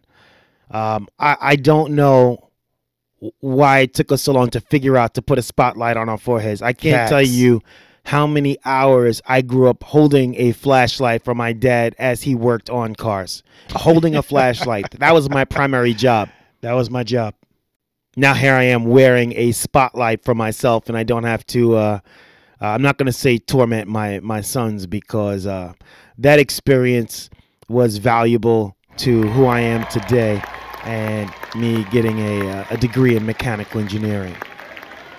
That's right, holding a flashlight, because as I held that flashlight, like, I watched everything he did and not just learned how to take things apart and put them back together, understood the functions of things like gaskets and sockets Who would and have thought? different types of tools No used idea. in the industry. So that's the experience that I gained holding a flashlight. My daughter told me that at some point I should kind of tell my story, how I got into taking things apart and putting them back together again. And holding a flashlight while my dad worked on cars was part of that story. I should say is part of that story, because I'm not done yet. So I ended that video because I couldn't figure out how to get the speaker in the door. And here I am starting another video, and that is the rollover support in the back. You could see there are two hands on the rollover support. We are depressing like a pin. Once you push that pin down, it's a spring mechanism. You should be able to push the rollover support back inside. So since I have some extra hands, I figured I would kind of I would work on it. And I think that's my my oldest son's hands. It's hard for me to tell now, but so as you push the pin down, we're trying to push it and it's not going. It almost feels like it goes down an inch or two, and then we're like either compressing air or compressing some type of fluid, and it doesn't go all the way down. So yeah, we spent probably maybe 30 minutes messing around with this. If I cannot push this rollover support back into place, this is something that I'll have to take back to the dealership and have them do it. So I'll fast forward and let you know that I was not able to push it down. Did not work. But there we are, crammed in the back seat of this Porsche. There's not a lot of room back there, people. So if you're a full-size adult with real knees and legs, you're not going to fit back there comfortably at all. All right, let's move to something else. If it doesn't work, just keep moving. There's so much that needs to be done that I definitely do not have idle hands. So I just got a delivery in. I got some pins to go along the sides of the side of the door card. Those pins that I'm pulling on right there, they're broken in places. And I have some replacement pins that I ordered off the internet. And I'll put those in place so when it's time to put the door card in, no issues there. I'll be able to do it. Once I figure out how to remove the old mounting clip, I'll remove it, and I'll just kind of put the other one back in place and call it a day. That's one less thing to do. All right, let's move on to the next project. Of all the things I need to do, I got to make sure I keep this new battery I just bought charged. So let's give it a start. See what it sounds like. Get it going. Sounds pretty good. Is it a neutral? Sounds pretty good. Is it a neutral? I just came off the clutch, so I had to make sure it was a neutral. And I'll sit here for a minute or so, let the battery kind of charge out before I move on to the next. All right, so the next project involved putting a table in the garage so I can take the weather stripping off this door. Otherwise, I'd have to try and do it on the floor or take the door inside the house. And I don't think that would have went over well. So here I am taking the weather stripping from around the door. That's the black donor door. So I can use the new clips that I purchased and put them around the door. That's on the car because, again, for some reason, this car didn't have weather stripping. Like, what'd they do? Eat it? I don't get it. When I look back at this video, I'm all over the place. So here I am. I got a new light, and it has little magnets on both sides, and I wanted to try it out. So I'll try it out on the freezer and see if it stays in place. Like, this is interesting.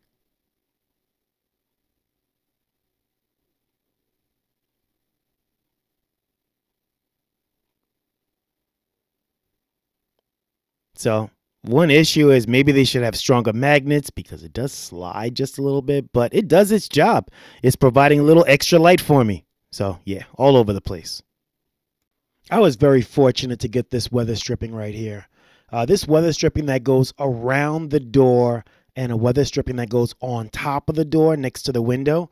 Those two pieces alone would have costed a little bit of money. Not only that, by having the donor door, I can see exactly how to remove the weather stripping, and it gives me a better idea of how to install the weather stripping. And that includes adding some adhesive if necessary. So I went and I bought some clips to hold that weather stripping into the side of the around the door. And I'm going to test the strips in the donor door to see if they fit in the donor door. They're not identical. And that's my fault. I didn't want to spend a lot of money. I think those clips cost like $2 or $3 each. And that package I bought was like $3 or $4. So when I push it in, it's not tight at all. Like, I really don't like it. As a matter of fact, not that I don't like it, it just will not work. So I might have to either take my time and pull these out to see. Oh, wait a minute. You mean I didn't break it? Yo, so if I can take these out without breaking it, then I can reuse them and just have to figure out about the ones that I broke, how to replace those. That would save me a ton of money. So good, the donor door comes in handy again. At one point, I'm probably going to make a video just about the donor door to talk about how much money this donor door has saved me. So I'm going to take all these clips out the donor door. I'm going to be really careful not to break any more because I really don't have any replacements.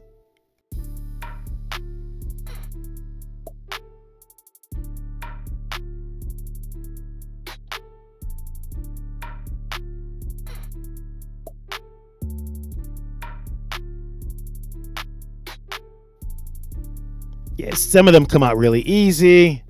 Some kind of fight me a little bit, but I cannot break them. I can't break any more because I really don't have any replacements. I'm kind of digging this table and this moving cloth that I picked up from Harbor Freight. Harbor Freight had a sale. So now I have a new workspace, and now I can kind of sit down. I can take my time and do my work at another bench.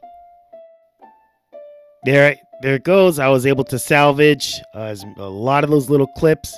Now I'm sliding that top molding into place. Yeah, it's a little challenge, but I'm trying not to give it lubrication because you want to press fit. You want a good solid seal. I will use some glue. Am I using glue? No glue on. Yeah, actually there is a little bit of glue. And my right hand is.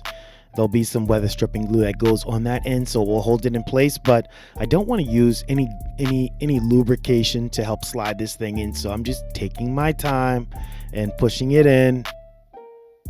It's not that easy, but it takes time. You got to be patient. So the really good thing is I was able to get this off the donor door, so I know exactly how it's installed. I know exactly how far it needs to go.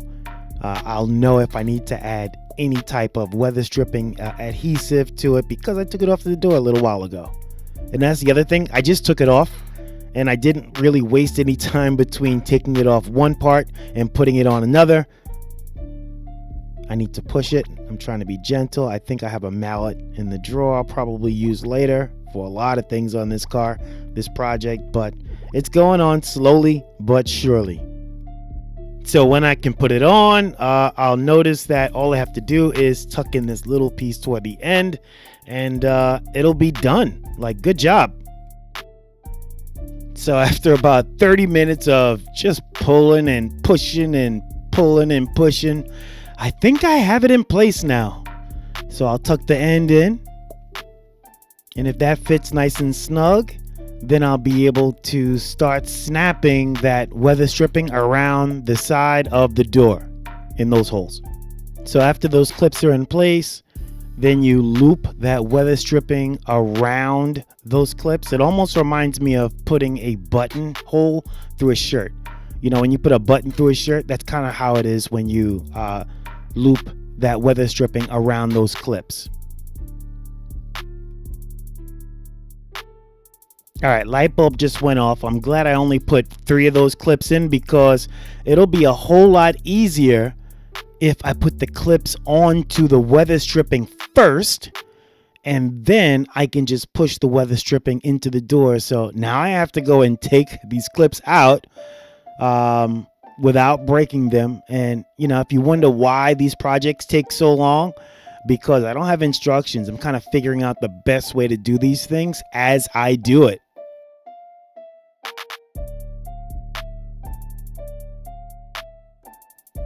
Yeah, that clip fit nice and snug in there. That was pretty nice. It's kind of hard to get way up there. If I were thinking, I would have put these clips in before squeezing this weather stripping onto the top of the door. But I wasn't. But I'll know better for next time. So when I do the other side, it'll be a whole lot easier, because I'll know exactly what I need to do, and I'll have a process to do it as well.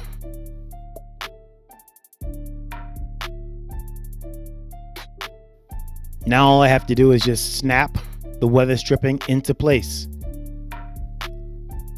Very easy. So made a whole lot of sense. I almost wonder if the clips actually come with the weather stripping now. Why that cost was $262. Maybe the clips came with the weather stripping. I don't know. But that would make things a whole lot easier. Alright, so I'll finish doing this.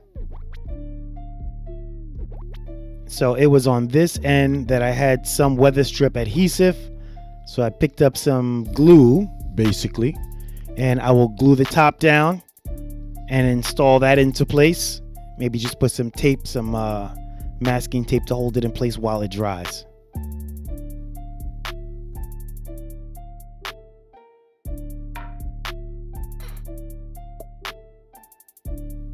Everyone who's watching this who's smart would know that I should be wearing gloves right now. Right now is the time to wear gloves. That glue is going to make a mess. I already know it. The only good news is I have those microfiber cloths on the table, and I'll be able to wipe my hands or wipe up the door pretty quickly. So push it into place really hard. There's an indentation where the old molding was, so I can kind of see where the new one belongs. And there's also a little pin that I also have to push inside a hole in the door. So it shouldn't be too difficult to get it right into place.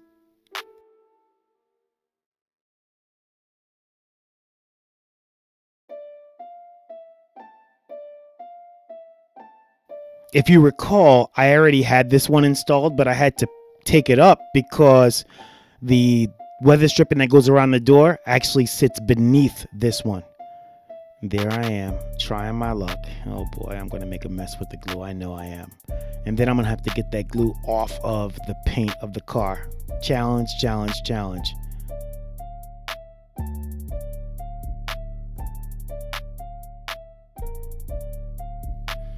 So I'm not going to hold this thing in place while it dries. But at the very least, I want to push it down as hard as I can and wipe up any excess now before it dries. And I'll put some tape over it. Don't come for my ashy hands. Do not come for me. I'll try using some masking tape to hold this in place. Maybe if I put a few different strips down, it'll hold it in place. But the masking tape is definitely not strong. And I need to apply pressure to this weather stripping if I want this glue to cure the right way. If I want this weather stripping to fit the right way after the glue cures.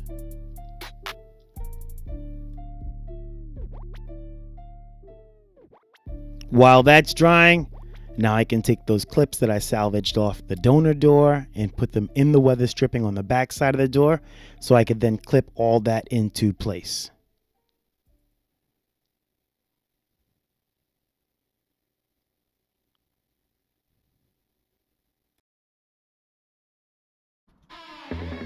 I can't believe I'm spending all day working on weather stripping. Actually, I can, because it's a process. It's a slow project.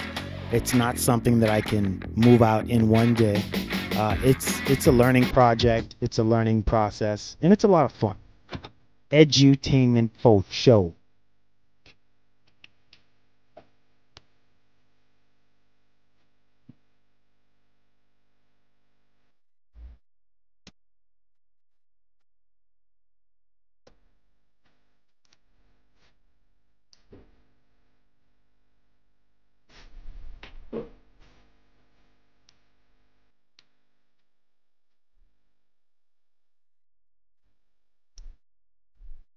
when I was trying to hang the door card on the door fell. The terminal was broken, so I had to replace it. And here I am now. I am cutting the old wire to expose the bare copper so I could then either solder or splice in the new wire. And this is when I made a huge mistake. That's it. Did you catch it? You know what? If you didn't catch it, let me play it back again. You see that spark? Well, what happened was I forgot to disconnect the battery terminal. So I had current going through those wires as I was splicing it. And although they were very small wires, it was still enough current to short something out in the car. So here I am after the fact, taking off the battery cable. I can't believe I made that mistake. Like I've removed that battery cable and installed it and removed it probably 400 times already, exaggerating slightly, but you understand what I mean. And for me to make that mistake, and I don't even know what happened at this point. Did I burn up a circuit board? Was I lucky, and was it just a fuse? Like, man, this could be catastrophic. I don't know what to do at this point, but the only thing I can do right now is finish splicing this wire and kind of figure out if I caused any damage from this point on. I'm trying not even to think about what I could have done. Like, I don't even know what's going on right now. I did purchase another wiring harness, a door wiring harness, and I bought that harness just for that one little cable. Now that cable is not thick, so there's really no current going through there. My assumption is just a very small light, like an LED, just kind of hanging out in the cable. So I will kind of replace that cable and keep this project moving forward. So I decided to kind of play with a little solder. So I am kind of soldering these wires together, really just practicing my solder. I don't get a lot of opportunities to solder, so there I am playing with my tools, having some fun, and using some solder to connect the new wire onto the old wiring harness. After the soldering is complete, just add a little electrical tape to protect the wires. This inner door is really shaping up. The only thing I really don't like is that vapor barrier. So like I said, at one point I will go and get the right vapor barrier and just do it all over again. It's not too difficult to take the door card off. So I'll get a new vapor barrier, I'll get the proper adhesive, and I probably won't wait too long to do that. But obviously after I get the car registered and on the road. And after I had a chance to place all of the vapor barrier, expose the holes, it is time for the door card. Oh, this is a big step. Let's see how this fits. Okay. So I got 1, 2, 3, all right, and 4. That's it. So, you know, just like when you're doing any type of carpentry, you measure twice and fit once. I'm going to make mistakes with this. So what I'm doing is I'm just counting the number of holes to make sure that I know exactly where all the holes are, make sure they line up. And then pro tip, even before I put this door card up, I am going to make sure that I have the proper screws for each hole. So I'm going to screw the screws in the hole before the door card, because the last thing you want is to hang this door card up and then start screwing the wrong screw into the hole, and now you're cross threading it and you're just making a big mess for yourself. So pro tip, even before you install the door card, you want to make sure you have the right screw by screwing it in the hole before you even hang the door card. I just realized I broke something else on the door. So that is the handle. The handle clips into the door card, and since the door card fell to the floor, it snapped a little plastic piece off inside the door card, and I need some plastic weld now. So I think on this one door itself, I broke 2 critical pieces. You know, when you're working on these projects, you're going to make mistakes. You just have to stop, plan, and figure things out.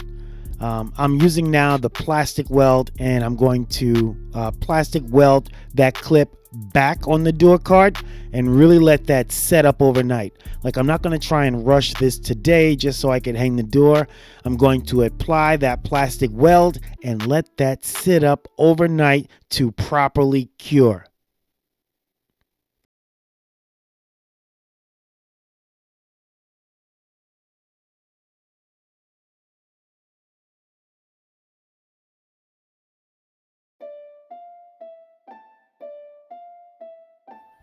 Applying some pressure.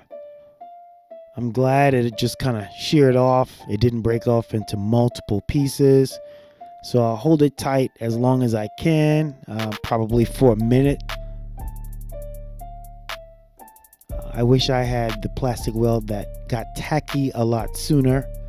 This one takes its time, but when it does cure, like, it is solid. So when it does cure, that'll be fixed. It won't be an issue anymore. Everybody should have some plastic weld, especially when you're dealing with plastic trim pieces.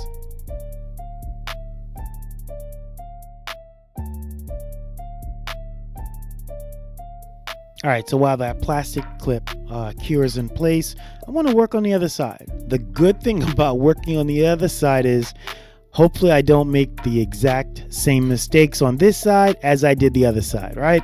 So this side should be a whole lot easier.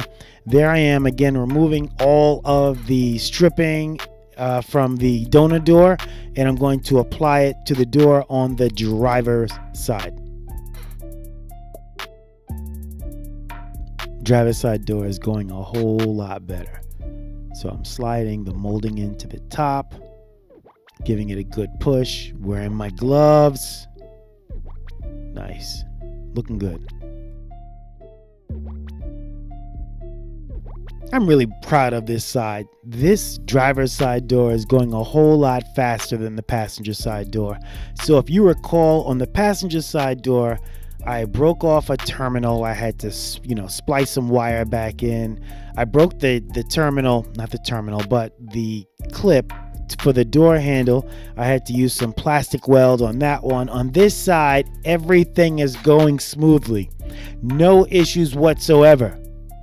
And you know what happened, right? I shouldn't have said that, because as soon as I said that, I realized one thing. I need to put the window up, and I can't put the window up because I shorted the doggone system out. The car, I'm just done for the day. This is when you got to call it quits and you got to start fresh in the morning. That's right. I messed up. Futzing around with that window motor. And I forgot I had the battery connected and shorted something out. Tried to put the windows down and kaput. Nothing. So now I gotta go and find the fuse for the window motor, pull it. Hopefully when I look at the fuse is blown. Replace the fuse so I can put the windows down and continue with the door rebuild. There's always a problem, but hey, welcome to the channel. Finding the blown fuse shouldn't be a big deal. So I know where the panel is, the fuse box is. With these type of prong fuses, you pull them out, you visibly look at them. Most of the time you can visibly kind of look and see that a fuse is blown. So I went back to the diagram and I went right to the power window motor fuses. That would be my first guess. And found the diagram, got the fuse puller. As a matter of fact, check this out. There's a diagram right here. So I went on the internet for the diagram when there's actually a diagram that comes with the car. How cool is that? Let me read through this diagram and see if I can figure out the correct fuse without going through all the fuses. That was somewhat helpful. I'm on row D, so starting from the left, A, B, C, D. Look at that fuse, that's D2. I'm looking at D3. I guess I'm gonna go through all the Ds. That was the recommendation, and visibly just look at them. Not a 100% foolproof system. Like a fuse can be blown and not visibly look like it is. At least that's what I've heard. Every fuse that I've changed, you know, it's very obvious that the fuse is blown. Kind of like a light bulb filament, it's broken. So same thing with a fuse. I think I want to start the car again. I think I want to start it. Now that I have the battery connected, I think I'm going to start it. Yeah, we're going to start it. Not yet. Let's go outside and check the Infiniti and see how I'm doing repairing that battery.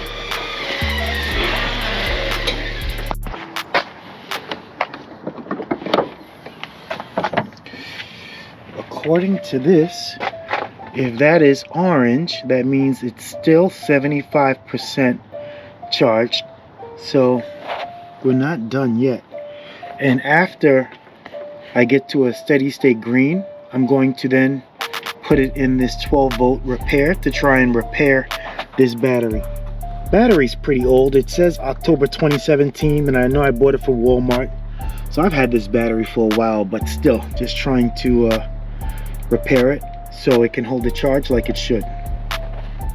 It is way too cold out here. All right, let's put the other door up so we get some ventilation while we start this thing up.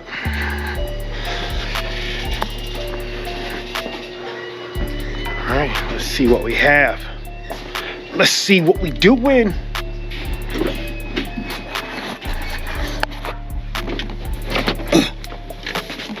Let's put the key in first.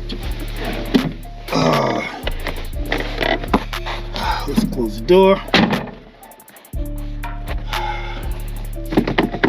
Let's press the clutch. Should I do? Yeah, let's use some light. So let's press the clutch. Right? Then we turn the key. Find the key, then we turn the key.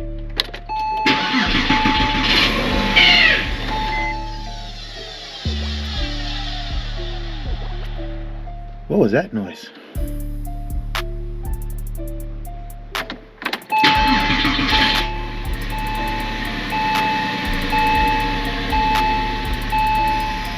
What was that noise?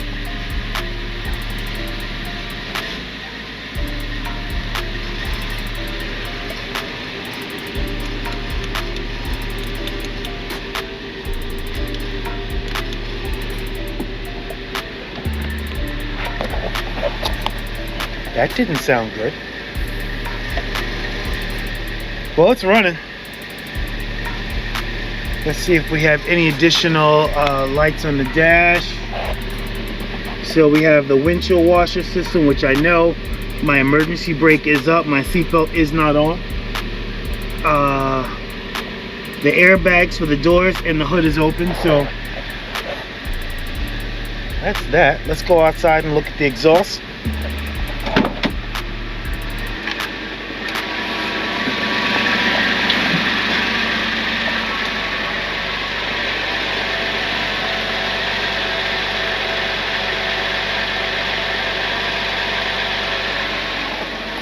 I mean, it sounds good, but still a little disappointed that I didn't accomplish exactly what I set out to do within this given time frame, especially since this is the weekend and I get most of my work done on weekends. I think, well, I kind of reset my mind to kind of figure out what I did wrong or what's wrong with the windows. Come on, light, turn this light off. Much better. So I kind of figure out what's wrong with the windows. I will look for the handles for these door cards. Let's turn it over, look at it. See, the door cards need a handle. Handle belongs right there. I'll look for those. In the meantime, I can pull off this fender and start looking at the washer system that goes behind this wheel and maybe start rebuilding that, so if I need some parts, you know, I can start searching for those and put that on order. So for those of you who thought this was going to be like a quick build, you know, if this was my only priority and I needed to flip this car this month, yeah, I guess I could do it, and I would schedule the salvage auction ASAP because I already have the title for the car. It's already been mailed to me. So yeah, no, this is going to be a proper build. Not gonna rush it. I don't have a ton of money that I can just go buy everything and just spend all weekend putting it together. Like, I'm really trying to be frugal with my purchases and you know, buy the absolute bare minimum of materials that I need to get this car running. And then once it's running and inspected, then I can spend more time doing things like putting a proper moisture barrier inside the door on both sides. Those moisture barriers probably cost another $75 each, and I'd have to get it new because, you know, anyone who takes a moisture barrier off a door already kind of messes it up, and it's already glued down all over. Like, it's not easy. So Man, I bought some little microphones trying to give you better quality audio, and it crapped out. But even with the bad quality audio, yo, the content is fire. hey, project fans, super update. I got a special guest. Someone came to the crib to check out my project. The one and only. What's up? Who is that? Boogeyman, FPV. FPV in the house. So what is he doing? Well, he came over to check out my progress on the project, and by the looks of things, I don't think he's too impressed. No, didn't say that. So this isn't the first time he's seen this project. Yes. He probably saw it about 4 weeks ago. But based on the amount of progress, I don't think I made too much progress. Well, you watched it. That's good. Yeah. So yeah, let's take a quick look. What I did was, it's washed. I got it in the garage. I got it up on stands, and we're just kind of taking inventory. I think this is the first time he's really taken a good look at it, looking at the damage. Yeah. Well, you know, I'm just appreciating the rest of the car. I got looking at what you have to do here. I guess the one thing that kind of popped out for me, right, is like the differences between what you got and mine. Okay. So, I mean, for everybody else that doesn't know, I've got an 09 C4. And so, like, one difference we found right away is he gets a spare tire. I don't. Spare? Well, okay. So the car gets a spare tire, but the spare tire did not come with the salvage. And the cool thing about the spare tire, amongst all this junk, is that right here, spare tire goes on top, bolts down, perfect. Yeah. So all I had to do was find a spare tire. So when I went to get my doors, right, and my side mirrors, yeah, I got my doors, I got my black side mirrors. I'm kind of feeling this color. I don't know. You went for full-on doors. Okay, I thought you were just getting like bits and bobs, like the interior panels. But so okay. the problem was the stripping on top of this door right here. Yeah. Just this rubber stripping alone cost $75. Yeah, sounds about right. And then there's a weather stripping that goes around the entire door that snaps in. I just stopped pricing things because I got this whole door for $100. Oh wow. So I got the door. Okay. On the other side of the door, I got the window motor. Oh, I got I got the wiring harness. So if I wanted to like take this apart and just sell it, I can. Right. So it kind of makes sense. Just get everything that you can. Okay. Yeah. All right. But also, when I went to Brooklyn, check this out. That's the Okay. Check it out. Take it out for me. Let's see what it looks like. Because I don't even know if it's a real tire. I haven't taken it out. It just looked pretty. It looks pretty, but it feels like it's solid. Like it doesn't take air. But I know that can't be right, right? It might be a wagon wheel somebody sold me. It looked right. A motorcycle tire. Jeez. Okay. All right, I know who's not putting that back on. Yeah, it's probably going to stay out the cover for a while, but there we go. Cover's nice and tight. According to the gen who sold it to me, he never used it. Oh, it takes air. And it takes air. Wow. How does it look? Does it look worn? No, man, it doesn't. Not at all. Okay. That color tells me that it hasn't been driven on. Nice. Here we go. But it's holding. Came with air in it. I haven't touched that tire since I brought it from Brooklyn. So it's holding air. Let's see how it fits inside the car. Let's see what that looks like. I can't believe they make spares for these cars. They make a spare. Let's see. You want to take some of that out, or you think, wait, I got these picks? No, so it goes in and slides down. Okay. Yeah. Let me grab the sharp stuff out. Yeah. So got tools. They came with tools. Okay. Yeah. Yeah. There we go. Or does it go the other way? Gone. Oh, ooh. I don't know how, because you know what? And that was my question. If it had air, because I can't see a way to wedge this down and in. You can try, but I'm hitting here, and this has got enough air that I don't want to push past and destroy there. That looks like a problem to me. And the last thing I want to do is, I guess I can deflate it and then keep a portable air tank, but it's actually a Continental. Okay. Very nice. So that's another difference. I don't know if you have one. I have a portable, instead of a spare, I've got a little portable air tank. Right. And a can of slime or tire sealant. Right. Porsche approved, I guess, whatever. But the idea is that you're patching and fixing to keep going instead of swapping out tires. Right. So I think that's the difference they made. Plus, I guess the 5 pounds I save in weight makes me go that much faster. All right. In all of my German cars, they all take run flats. So I don't have any spare tires. So I was just ecstatic to have a car with a spare tire. Yeah, I don't know how. He's going to give it another try. I think it's almost. Let me see. I don't want to force. Well, what's behind there? This is Is there anything? No, but I don't want to be the one to, You don't want to break anything like I did. All right. The first thing. Let me see which. And then once you get it down, how we get it back out? It's not coming out. Right. It's not coming out. Once we get it down there, it's going to stay in there. It literally just has to clear here. But I mean, in theory, right, it's supposed to go under and lock down, right? All right. So I might need some help on that. So I guess the other question too. So this goes where? On top of here? Yeah, I would say it goes right. Yep. And then it screws down. Okay. Like that. Maybe if I read the instructions, they'll give me better instructions. Yeah, because I'm just wondering if this is the top or if that's the top when it goes in. Yeah. Probably the right way. But it's still cool that you got the spare though.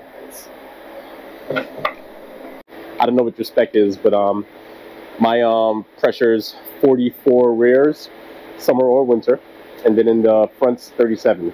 I'll tell you what's interesting is on the actual owner's manual that came with the car, someone hand wrote pressures on the back of the manual. So maybe someone found like the sweet spot for tire pressure, and it's above 36. That sounds like Porsche people. Yeah. So handwritten pressure. But everything turns into a project and a semi-problem. So you have a pump nearby? I have a ton of pumps. Yeah. So if we deflate it, we'll be able to answer the question. Yeah, absolutely. As a matter of, do I have a pump? I have a compressor right there. First of all, I mean a portable. I have a portable almost in every. Actually, I gave it away. So you're gonna need a portable for this one. I will. Yeah. Yeah. Okay. All right. So that's cool. All right. So let's. For now, we'll leave it there, and I'll put it back in the cover later. Okay. But let me tell you about some of the challenges I'm having. Well, what you got there? I'm just looking at what's this. Do you have the headlight wipers or washer fluid? I can't tell if that's what that was. No, it seems to be open. So, okay, it's not connected to anything. Okay. Actually, where's the headlights? Let's pull up a headlight and see what that looks like. So grab one of those headlights underneath. Yep. So there would be a washer. Which one is that? That's, yep. Yep. So there would be. So mine, the washer is like right around here. Right. And then squirts onto the headlight. I don't see. It doesn't look like you have one. Yeah, I don't see any place for a washer. Man, look at this thing. Yep. Okay. But yeah, they're pretty trashed. And are you thinking about the vanity cover to kind of give it the classic look? I am not. Keep the fried egg. I am not thinking about the traditional headlight.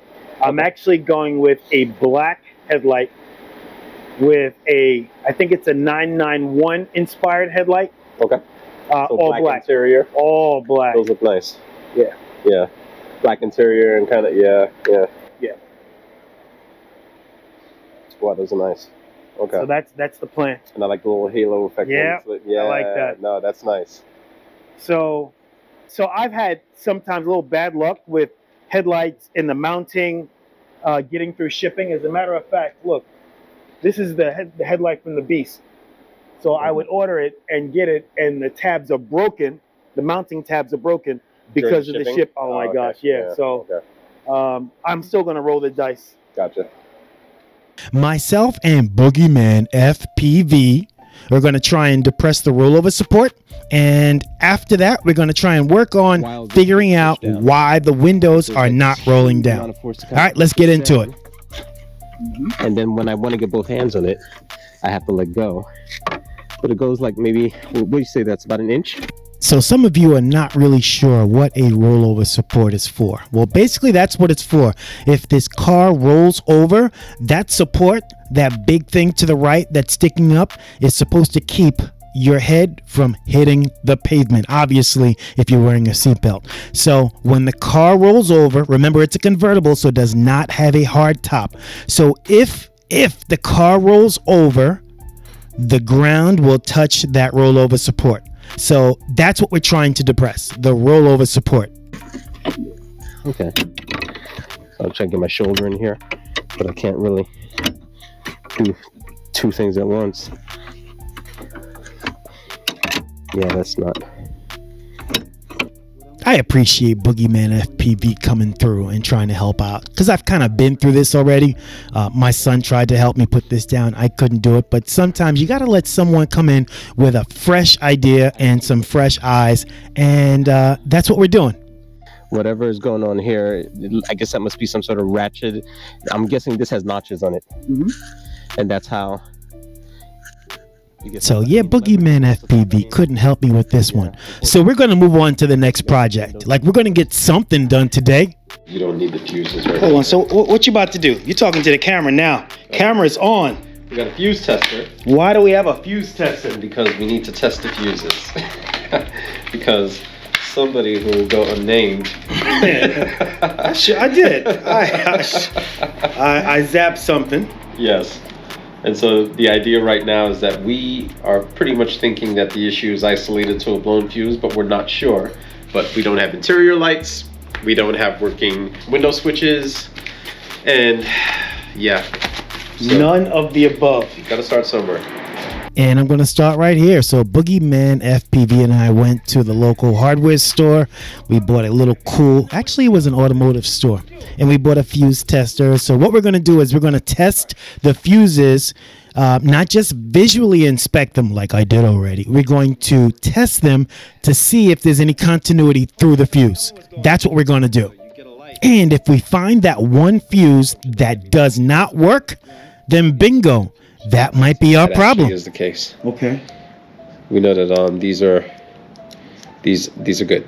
All right. So I don't know if I have a bad fuse. Right. So who keeps a bad fuse around? No one. But so now, if we start pulling fuses and we don't get a light, we'll know that we should replace that fuse, right? Why are you looking at the camera at me? I'm not doing this. It's your car. My car works. Wait a minute. No, I thought you came to help me do this. I'm your biggest cheerleader. You don't. Why would you want someone? Why would you want someone whose car doesn't work to work on this car? I thought since your car works, you'd want to take the lead on this. Battery's unplugged. Battery is unplugged. Okay. Oh no, battery's not unplugged. Good look. And that is exactly how I got into this issue in the first place. I thought the battery was unplugged, and it wasn't. But that's okay. So I move on. Starting here. We're going to start on row D with those 30s, green 30s to the left. A at the top? A at the top. B, C, and D? I have to move it. So I'm not going to bore you guys with the whole process, but yeah, when you're working on your car, you must take your time. You got to do everything right. In this case, we're going to start from the top and work our way all the way down. We're going to pull each fuse out and we're going to touch it to that little device in his left hand. And if the little green light comes on, then that fuse is good. So what we're doing is we're looking for a case where we take the fuse out and we touch it to the tester and the green light does not come on. If it doesn't come on, then we found the problem. Oh, it's out. We got D1. D1. And we'll test it. And tell me what's supposed to happen here. Light's supposed to go on. Fuse is good. There's the green light. Okay. That fuse is good. Fuse is good? Fuse is good. All right. This is the moment we figured out the problem. 45 minutes later, and we found it. You know what is C3? C3 is the alarm, power window, sunroof. Okay, it just looked weird. That's why I was asking. That's a good one to look weird. It's all like, you know. It's not straight. It's like blocky looking. It's not see-through like the others. This is different. Why does it look like that? It's a 15 amp. 15 amp. And it doesn't... Ho, ho, ho, ho. We got one that won't light up. But it's different also. But there's no continuity. All right. It's all right. So I'm going to let you hold this camera. 15 amp? 15 amp. And that came out of I'll take the camera. C3. C3 for alarm, power window, sunroof, convertible top, and inside light. Let's find the 15 amp and You know we should have did that first. Let's find the 15 amp and see if the light works. All right, let me get the pack. 15. How are we going? Wait, we told the last fuse. No, wait a minute. So we skipped over that fuse too? I'm not sure how. I thought we did them all. All right, let's get the whole pack. Oh, tripping over things. Dang. Yeah, this is a 15 amp, 32 volt. And we are getting NOTA in just to make sure that the light is it's not a battery thing. We'll try a 15 amp from the pack, right?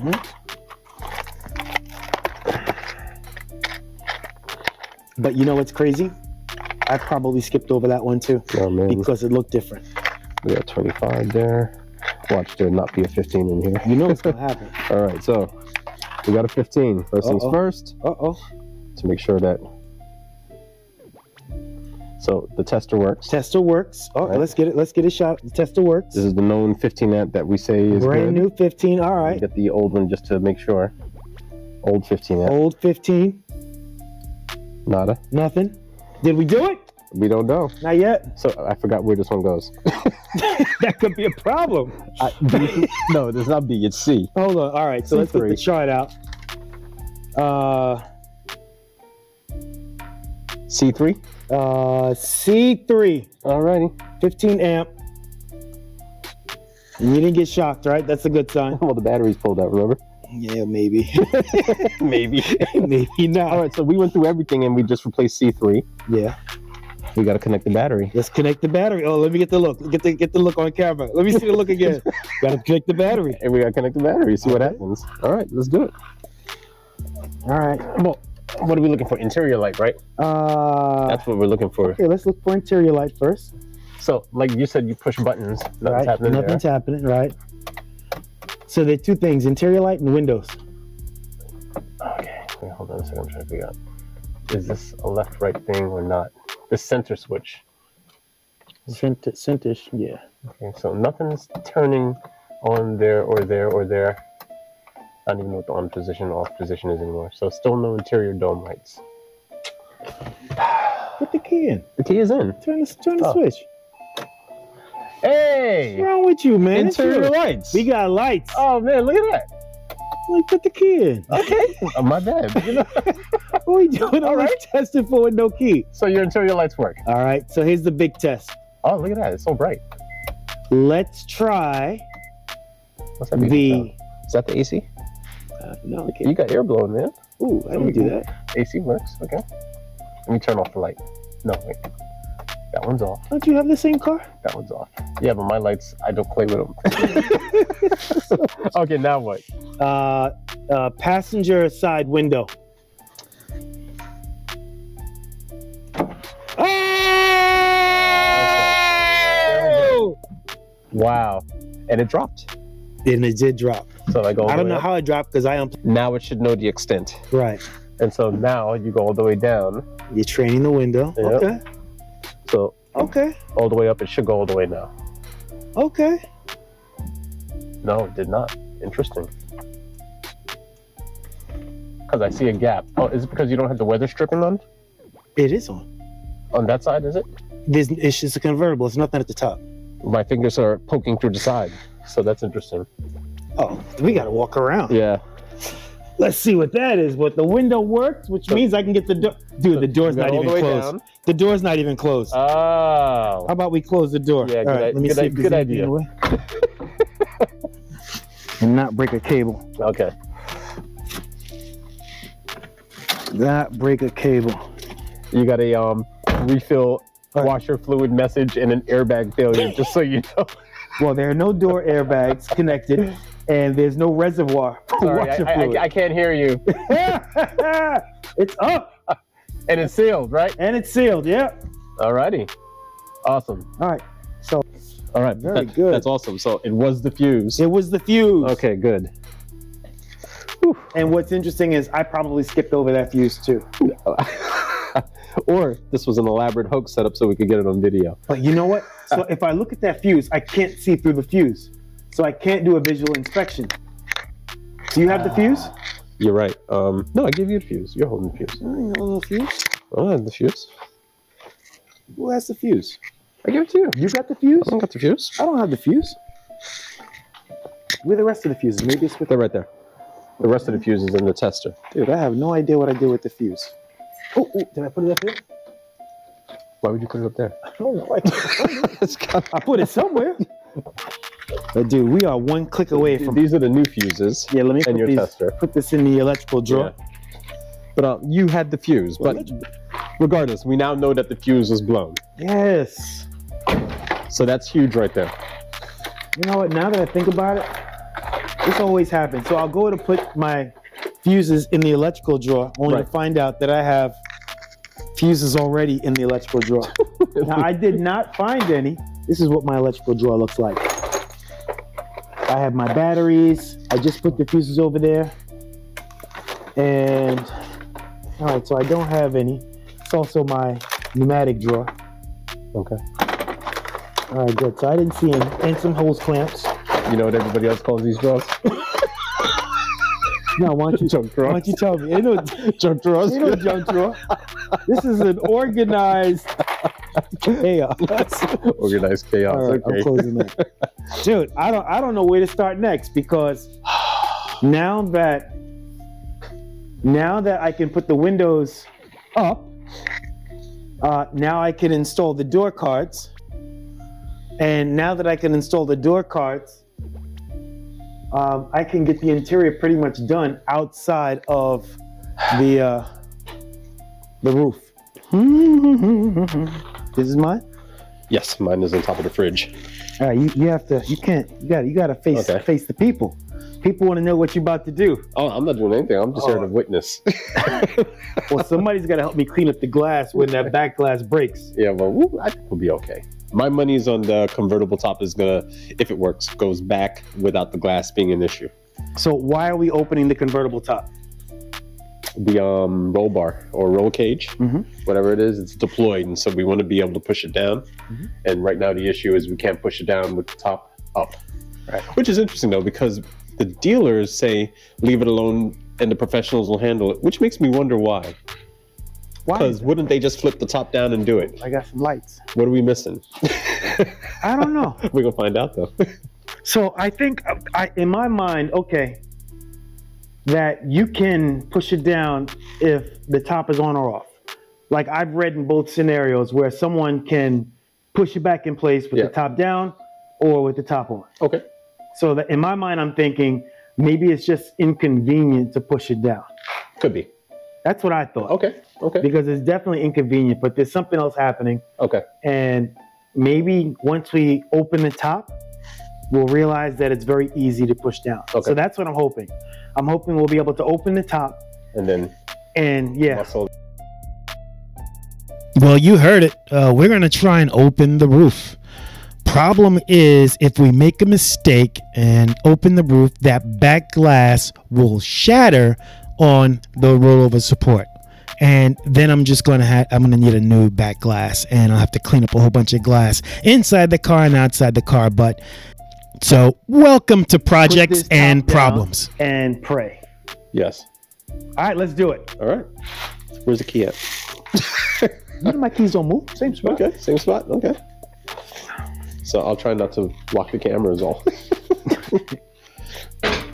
I'll do a rain dance. Make sure that Man, shoot. Let me see. Did I put the battery in? Battery cable's on. Yep. Oh, that spoiler. You got to go. Oh, there you go. All right. So spoiler's down. Good sign. All right. Alrighty. Top is clear. Nothing's on it. Windows are down. Let me see how much clearance we have. Roof time? Yeah, roof time. Fingers crossed. All right. All right. Let's do it. Let me see. So this is it. We're recording. If I make a mistake right now, All right. I'm gonna break the back glass on the rollover support I'm keeping my. as I open the roof. All right. All right, here we go. Open the roof. Nothing? Really? It's clicking. Come Open close. the roof. I don't want to block the camera. No, you can block And it now. nothing's It's not happening. happen. All right, so I didn't break it, but it's not going down. So that's kind of good news. I don't know. When it's Well, I think that's it. That's about all we could do today. Let's close out this video. Let me put it back on Boogeyman FPV. All right, to wrap up. All right, so we tried to open up the convertible top unsuccessfully. What we did find out, however, was that we can do it manually. And so in doing it manually, we're able to raise the cargo storage area in the back for the hood with a little Allen key. We can't figure out how to undo the lock that holds the roof to the front windshield. So anybody that knows how to do that, please reach out and let us know. We also went through every single fuse in the car, found the one fuse that mysteriously got blown. That controlled the It's not a interior mystery. lights. I know how I got blown. But we replaced it, and we're all good there. And so now we at least know that we don't have to deal with that part of it again now. So I mean, some wins, not the major win we were hoping for, but you know what? It's progress. Actually, it is a major win for me because now I think we can get the interior buttoned up. Even if I don't touch the rollover support, I can get everything else in the car done. So that's just one trip to the dealer. So on the passenger side behind the fender is the gas tank, the nozzle, and some evaporator tank for the gas tank. That gas doohickey right there. So right over there. Well, you put your gloves on, my friend. Gloves on for safety and keeping all that dirt underneath your nails. From getting underneath your nails, I should say.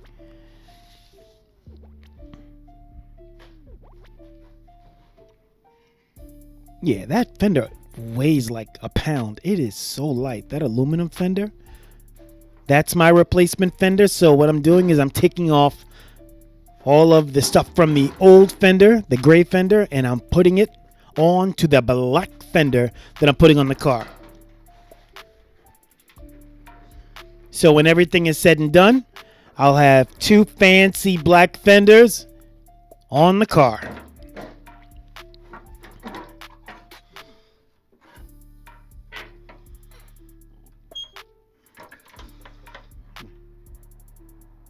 If I haven't said this before, working on these German cars is like a puzzle.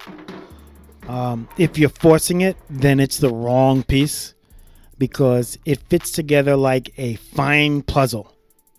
Everything. If I cannot just slide this fender into place, then something's wrong. There's no banging, there's no pushing, none of the above. It slips into place like you slipping your foot inside of a shoe. No resistance.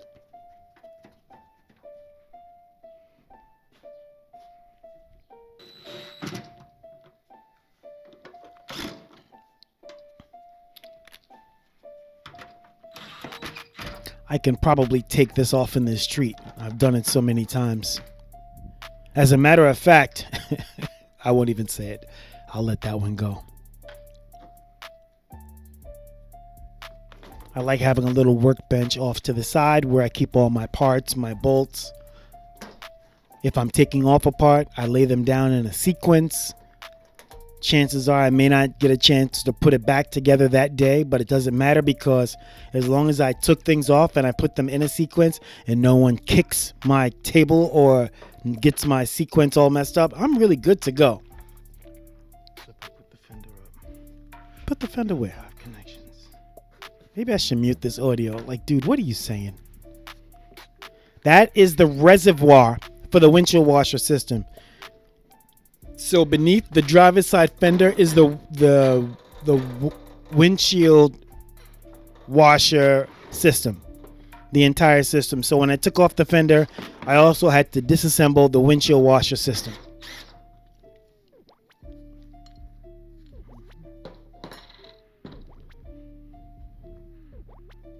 Now, although I recorded everything as I took it apart, not once did I have to revert back to the video to figure out how to put something together.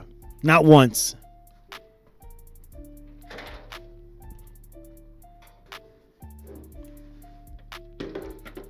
That is the headlight tray. So the headlight slides on top of that piece of my left hand, and it slides into place.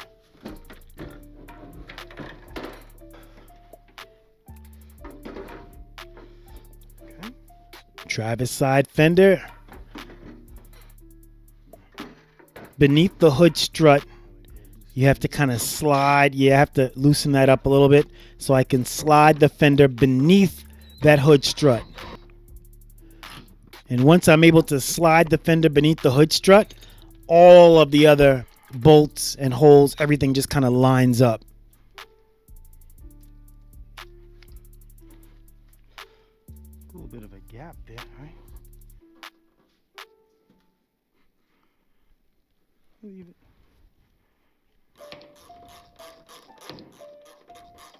So usually when I'm loosening things, I'll use my drill.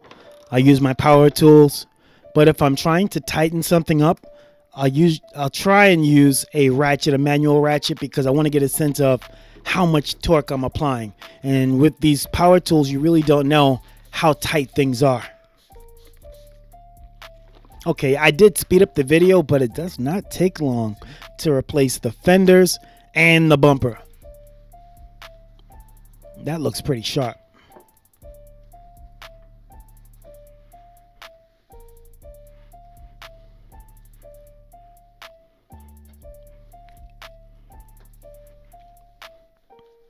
As you can tell, I also have the side mirrors on. The side mirrors are black.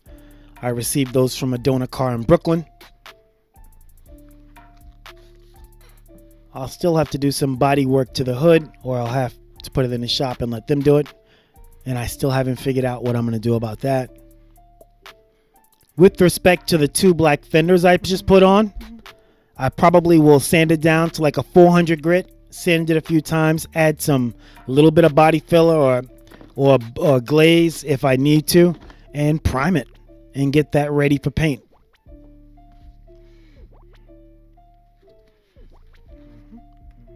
Like I said, like a puzzle. This car fits together like a puzzle.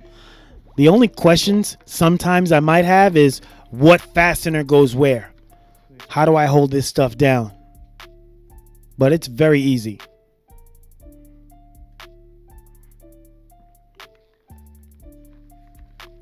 Oh, y'all thought I was kidding out here. Yeah, if I'm going to take the time and wipe it down, let me just look in the garage and see if I can buff this a little bit. So, yep. Adding a little bit of probably rubbing or polishing compound.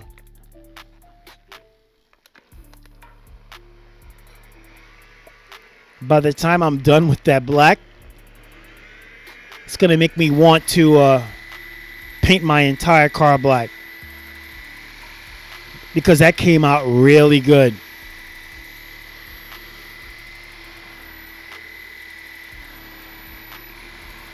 So I'm going to give this a nice little polish.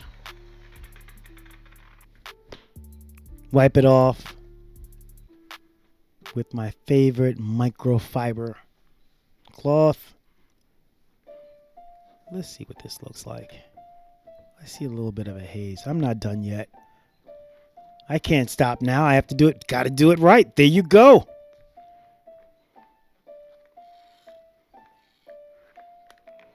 Now, knowing that I'm going to sand and paint these fenders anyway, because they're totally the wrong color for the car, this is me just playing with black polish and just seeing how to do it.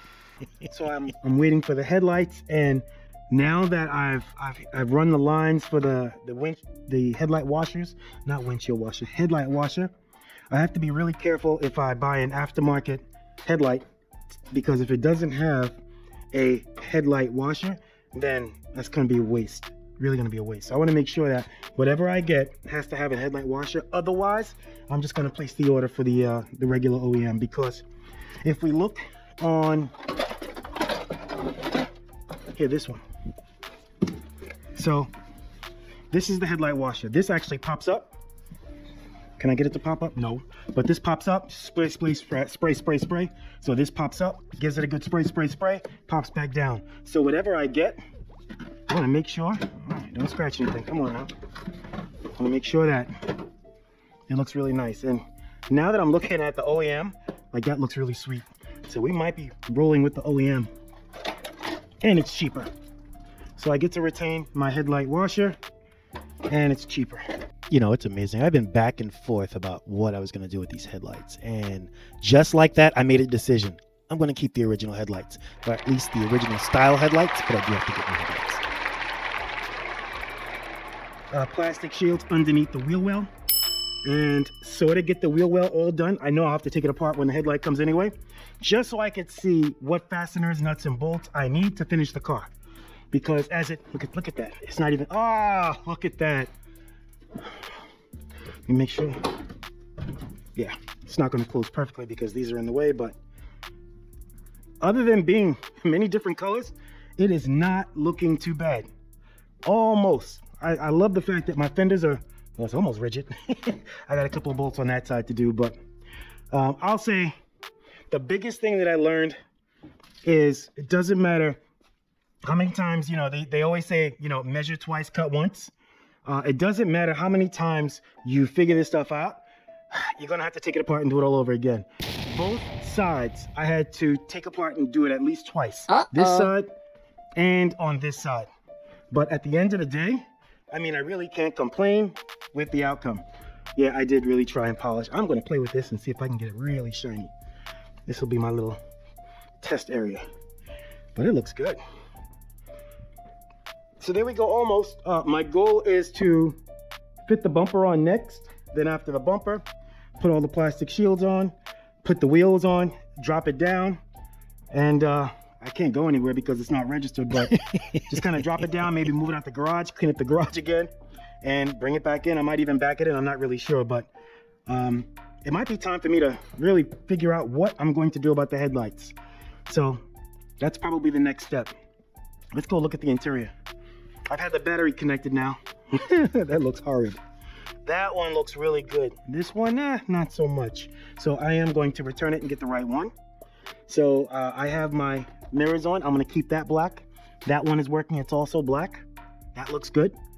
This is almost coming together. And again, we're not rushing it. We are not rushing it. So there I put the new bumper on, just kind of put it in place, but it's not fitting the fender the right way. On both sides, it's kind of sticking out, and I can't figure out why it's sticking out on both sides. So I'll put some fasteners in just to kind of hold it in place, and just trying to figure out why it's sticking out on both sides. I almost wonder, like, do I talk to myself on purpose, or was I just talking because I knew the camera was hot? Like, I don't know. Maybe I do talk to myself when I work. I don't know. And I'm taking you guys through most of kind of what I do when I'm working on the car. Somewhat fast forwarding through. Oh, the old bumper. I wonder if the old bumper lines up. Now it's making me wonder. So I think I need to put the old bumper on to see how that lines up. Yep. So I'm going to take off this new pretty bumper. And obviously I'm talking from the future. So there are more problems with that new pretty bumper than I care to disclose right now. But that's my old bumper. Check it out. Doesn't look too badly. I don't know. These parts were not affordable. They weren't cheap. So kind of in the back of my mind, I am figuring out maybe I keep the old bumper. I kid you not. But let me put the old bumper on and see if it fits. Because if this old bumper fits nicely and then I can kind of figure out what's wrong with the new bumper and why the new bumper is not fitting. See, this is my problem. The old bumper and the new bumper, they do not fit on the sides, and I'm missing. That's right. Now I have to order a new part. It looks like an eyebrow for the headlight. I'm missing it. I have to order it. So now I'm just going to fasten the old bumper and make sure I have the correct fasteners too. So if I put that one in place, that should kind of hold the bumper together on that side. I think at this point I've figured out why the old bumper, why the new bumper didn't fit. Had to do with the fasteners on both sides. So now I feel comfortable taking off the old bumper because I know what fastener is and how it goes on. Big sigh. And let me make sure I have the correct fastener to hold the bumper on. Right there. That was the reason. There it was. So after I put the new bumper on, the key fastener I was missing the first time I had the bumper on, I just figured it out. That's how this process works. It's kind of trial and error. Figured things out. Worst case scenario is kind of hit the internet and find a resource, an exploded diagram, and figure it out. But I was able to kind of do it on my own. It did take a little while, and I kid you not, that bumper looks really good. So I put this bumper on, and it's not staying in place. Like something's not right. Am I missing a clip? Something's missing. And I'm going to figure it out in 5 seconds. Bingo. You know what? The clip I was looking for was still stuck in the old fender.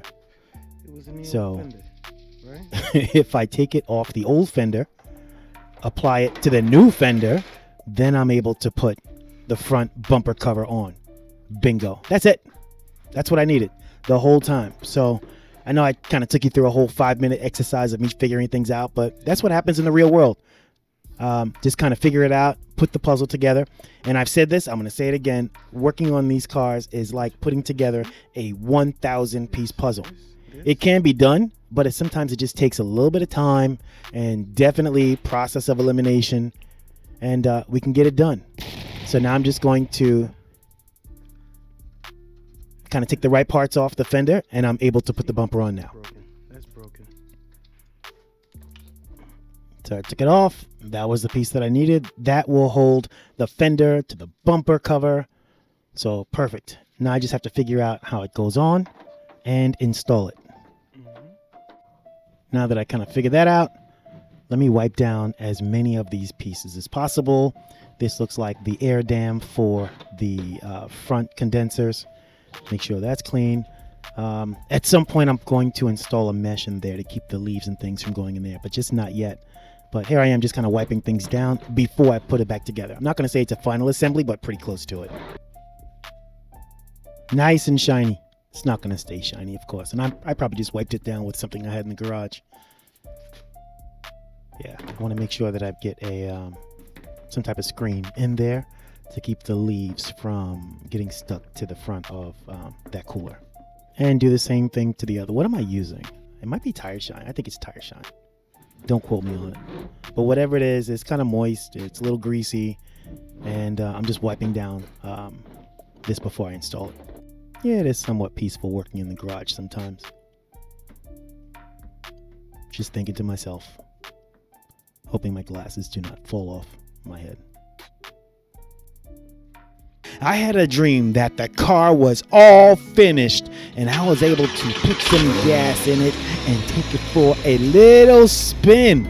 Like I was done with the car. We are cruising. But that's not where we are, because I'm at the point whereas the bumper that I put on that was all purty and shiny, I need to take it off. If you're not familiar with the rules of repairing a car to put back on the road that was salvaged by the insurance company, you need to use parts that have VIN numbers. You need to use parts that are not stolen, because, you know, this is not came from Menace to Society. where he bought his Mustang from a chop shop. No, that's not going to work. In New York, you have to have traceable VIN numbers for all major parts you use on your car. So they want to make sure that when they trace back the VIN number, that it's not marked to a stolen car. Hey, I don't want my car disappearing and having somebody cut it up in 1,000 pieces and sell it for parts. So that's what you have to do here in New York. And unfortunately, I do not have a VIN number for the bumper, so it's got to go back. And if it's got to go back, I got to fix the old one. And in order to fix the old one, I have to sand down the bumper as good as I can. I have to add some plastic body filler. I've got to do some more sanding. I got to put some primer on. I got to put some paint and clear coat. Like, I've never done this before. Please bear with me, but I'm going to get it done. So now that I really don't have a choice, I'm looking at the old bumper and I'm saying to myself, you know what, this doesn't look too bad. I mean, with a little elbow grease and some hard work, I can get this bumper ship shape and you wouldn't even know the difference. Maybe I'm just trying to convince myself, but it's going to be a lot of work.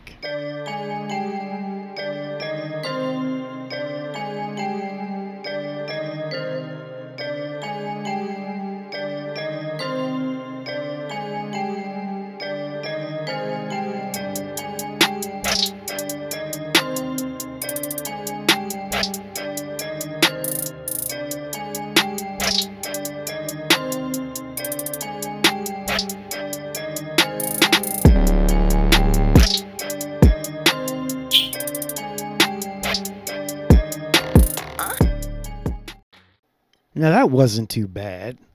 I went through some coarse sandpaper and I've got some high spots, I've got some low spots, but really what I'm looking at now is where am I going to fill? All of the dark spots, the dark gray spots are high spots. Those are all high spots. And I sanded those down and now I have to fill the low spots to kind of make it uniform.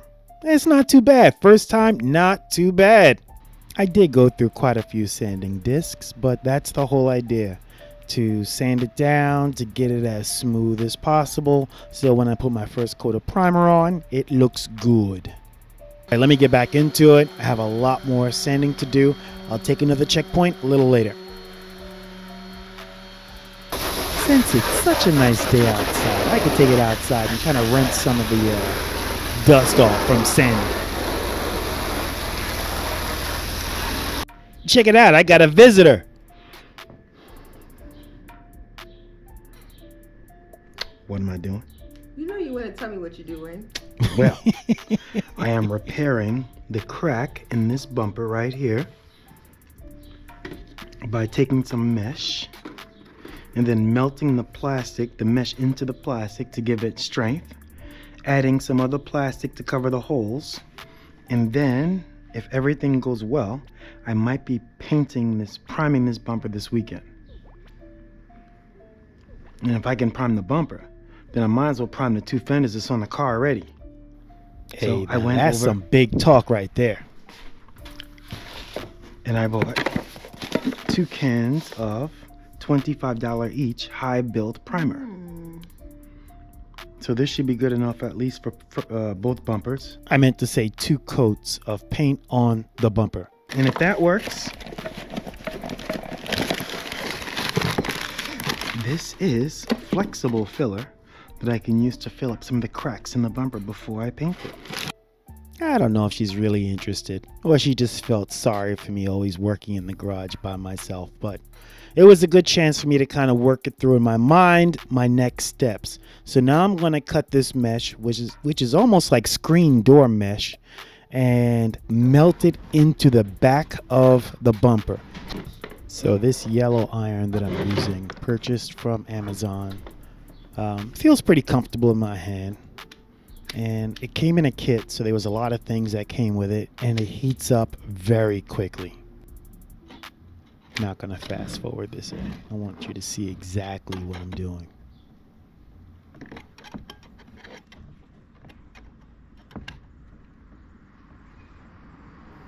And now I'm heating this mesh into the back of the bumper.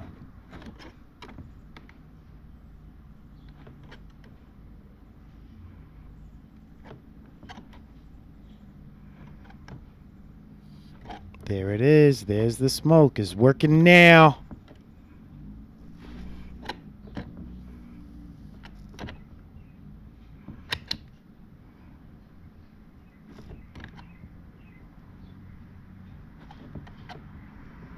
And just kind of slowly walking my way across the mesh.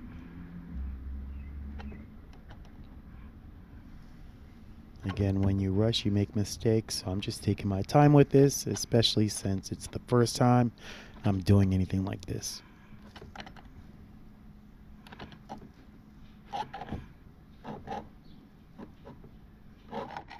And not too bad. I'm pretty impressed with my progress.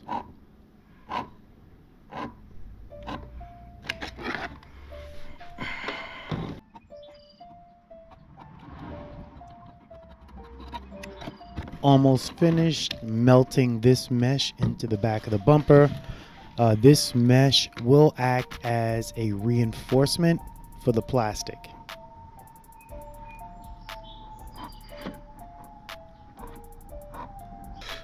Decided to take a peek at the other side, and at the bottom, oh yeah, that's pretty smooth. That's pretty strong. That's not bad.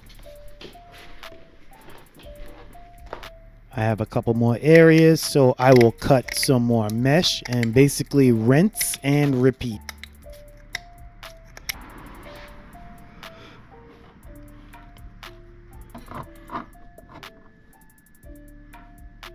Now it's time to add some plastic filler. I have some gaps and I have some holes. You see the circle holes right above where I'm working. I use that to pull the bumper together with zip ties. Whole different story, but now I'm just going to add some filler.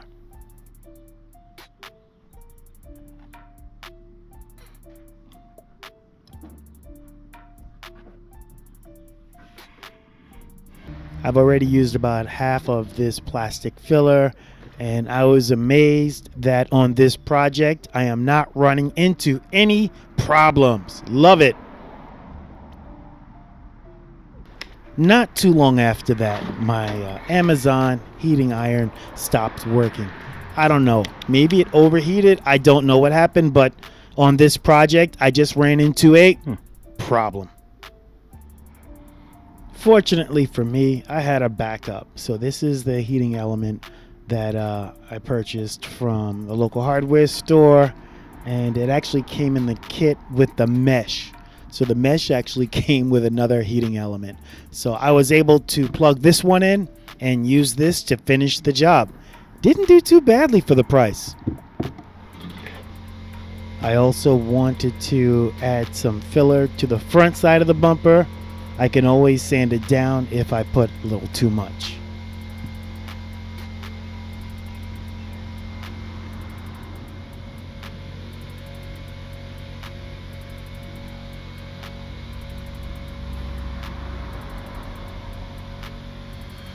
Time to sand off some of the excess plastic using the orbital.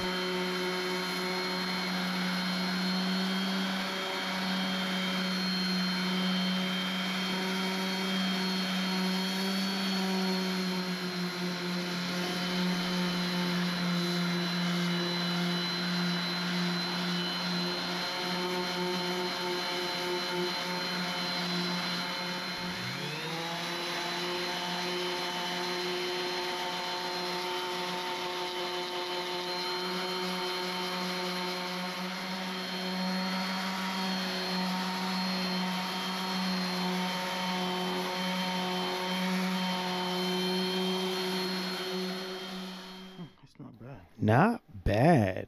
Not bad at all. Basically, that's where the license plate was on the other car, and I have a deep gouge right there. That deep gouge is going to need some flexible Bondo. So let me mix up some right now. So apply the flexible Bondo onto just a piece of cardboard, hard cardboard, less fibers. Apply a pea size of that orange activator. Mix it up really good, really good.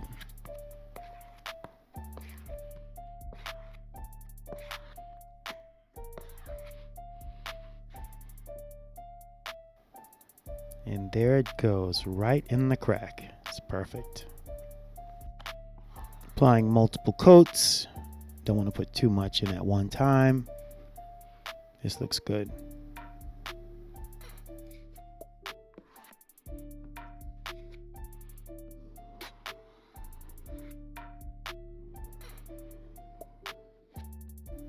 Found some other areas as well.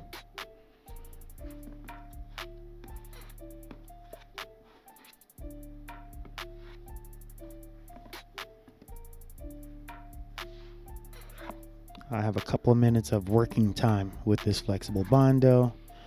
Enough for what I'm trying to do. It will get hard really quickly if you mess around too much, so that's why I'm applying it.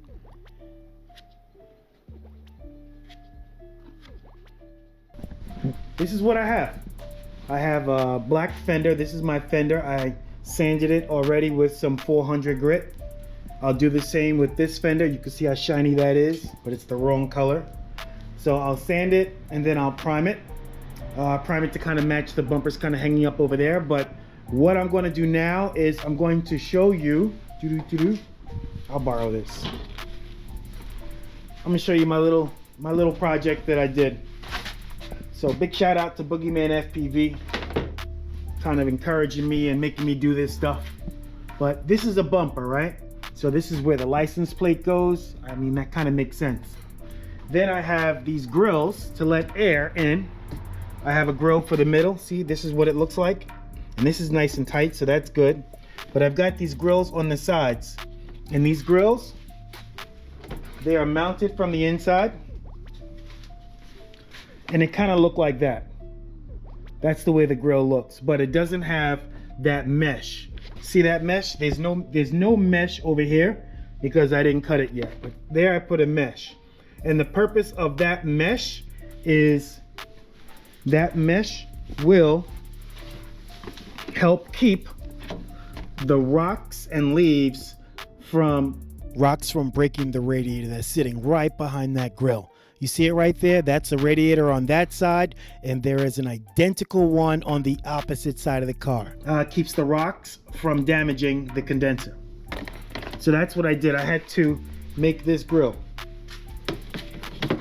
Now, obviously you can go out and you can buy grills of the right width and things, but for I think $4 or $3 and change, this is a gutter.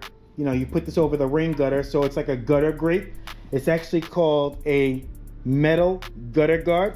Got it from the big box store, and I like it because it won't rust, and it's got a nice finish to it already. But the problem is that it is too narrow. So what I had to do is I had to cut it. I had to cut it right down the middle and then join these two pieces. After I joined them, then I can cut them out. But I need to build a stencil first, right? So this is what I did. I used aluminum foil. There we go. And I molded it around what I wanted. And then I put the aluminum foil over cardboard. And then I cut the cardboard. Then I set the cardboard over the metal mesh. And now I can cut the metal mesh to the shape I want. If you can look really closely, you can see like there is no gap right there. It's a perfect fit. Now obviously looking at all the little cuts, it took a little while for me to get it right, but shouldn't be in a rush when you're doing these projects anyway.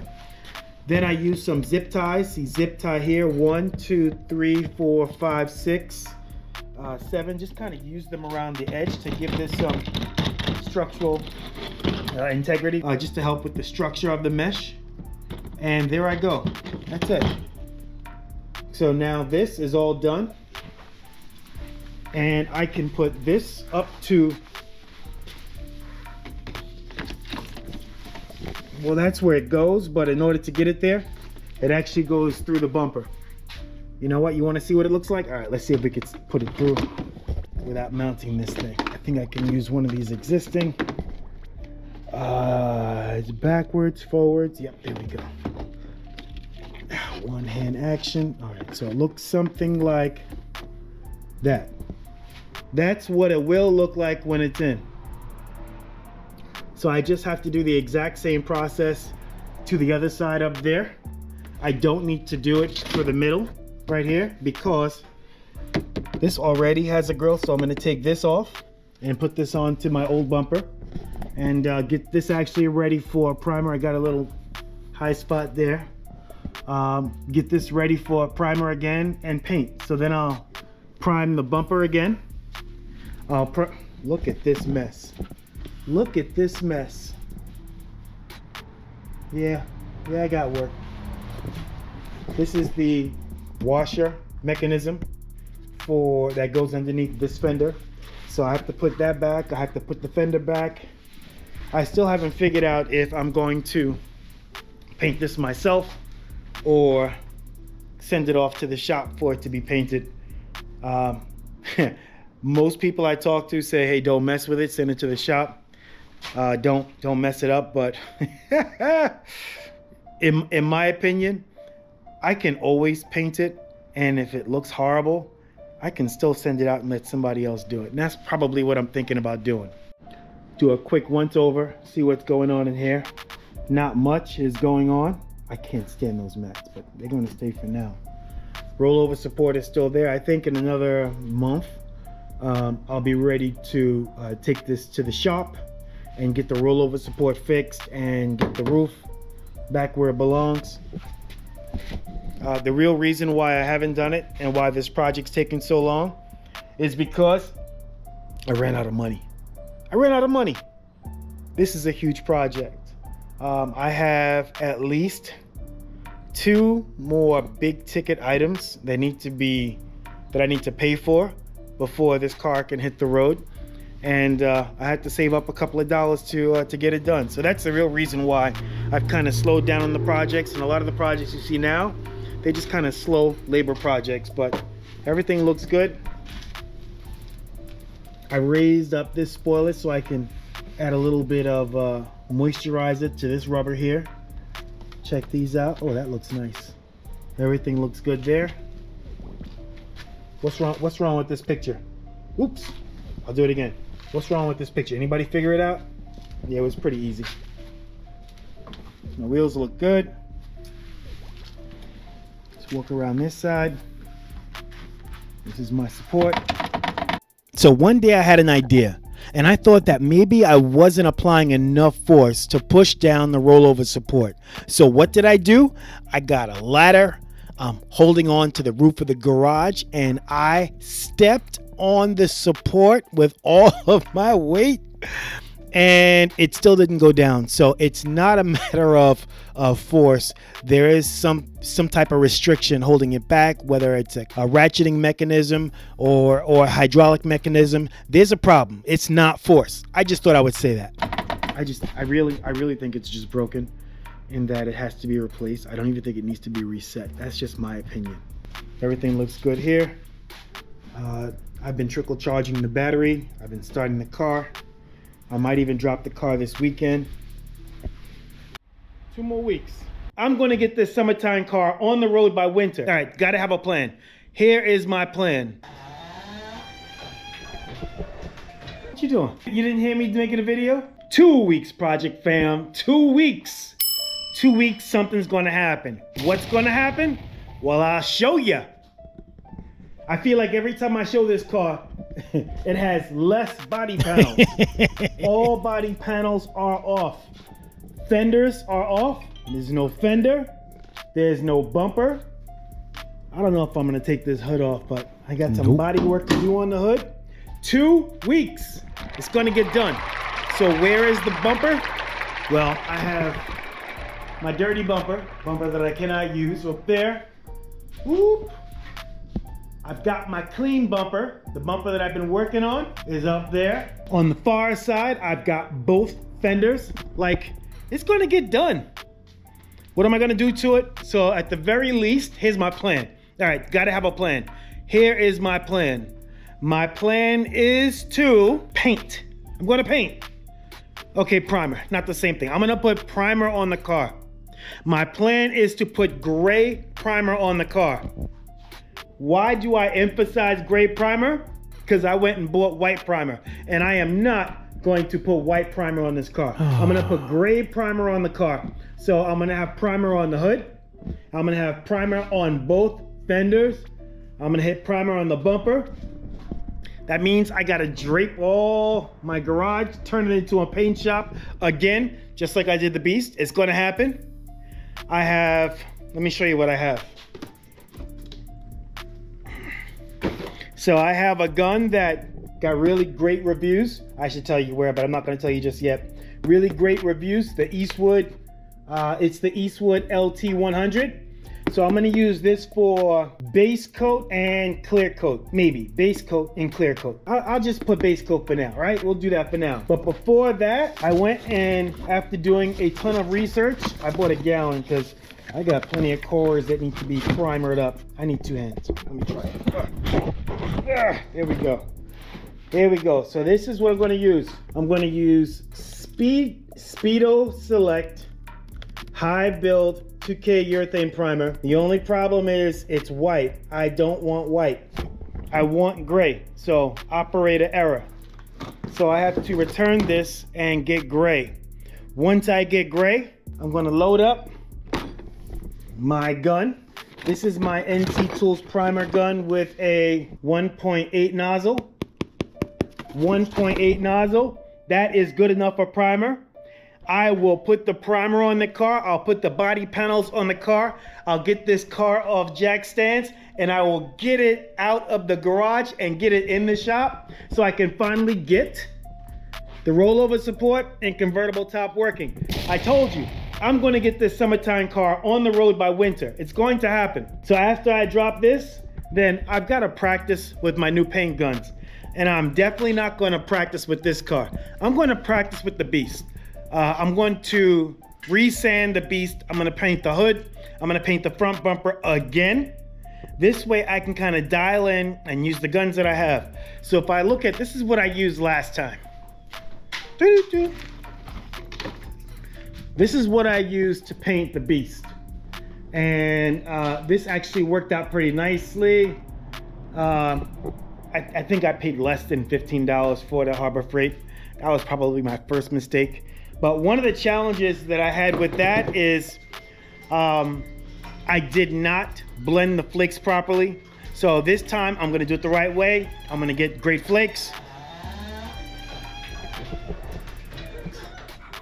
What you doing? Yo, you didn't hear me? No. What did you think was happening in here? I thought you were talking on the phone. You thought I was talking on the phone that loudly, just talking on the phone? Yeah. Anything you want to say? How you doing? I'm on the phone, by the way. Who you on the phone with? Yo. All right, so getting back to business. We're going to get the car done. We're going to get the fenders done. Everything's going to be done. I'm going to drop this car on the ground. I'm going to get it into the shop. And then I'm going to bring the Beast in. And we are going to paint the hood and fender on the hood and bumper on the Beast. That is my plan. Plans do change, but that is my plan as of right now. So stay tuned. But for right now, what I'm gonna do is I'm just gonna get this car started, let some of the oil go through the car, go through the engine. So I'm gonna get it started. I'm gonna let it run for a couple of minutes and then I'm gonna turn it off. Hopefully I won't have any issues. I knew I shouldn't have said that, but let's roll with it. Let's see what happens. So I don't start the car like I should. Sometimes I leave the hood up. No problem. I'm in the garage. Let me put a charger on it. My jump box is at 17%. Absolutely useless.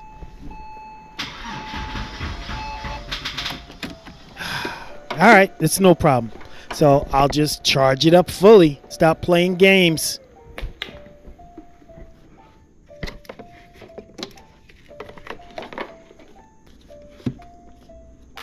But before I do that, let me use the jump box one last time. I just want to get it started.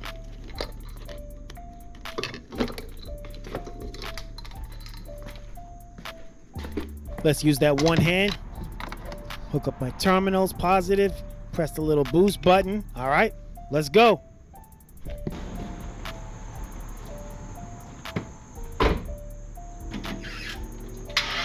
Oh. Okay. That'll work for now.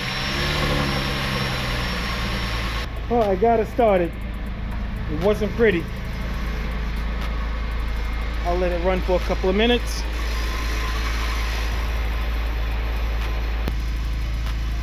Then I'm looking on the dash and I'm wondering, why is my fuel gauge on empty? Like there's no gas in the car? That can't be right. Oh, because I disconnected my fuel gauges on the other side. Okay, that's probably why. I definitely disconnected the gauge. I probably should turn it off. Put the slow charger on it. Let it charge up fully. Fix the battery. One of the reasons why it keeps going dead is I keep leaving the frunk open. And although I disconnected this light here, the interior lights will stay on for an extended period of time. Lesson learned. Before I could do a cold start, I needed to make sure the battery was fully charged. So what I did was I charged and rejuvenated the battery. Here we go. So what we're going to do is we're going to hook it back up again. Beautiful. Go around here. Let's unplug our charger. All right, light is definitely off now. Put the positive cable on. This should give me a nice, strong, powerful startup, right?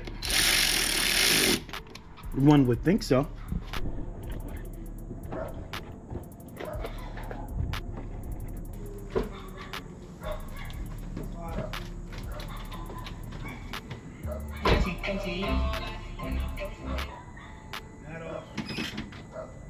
Oil.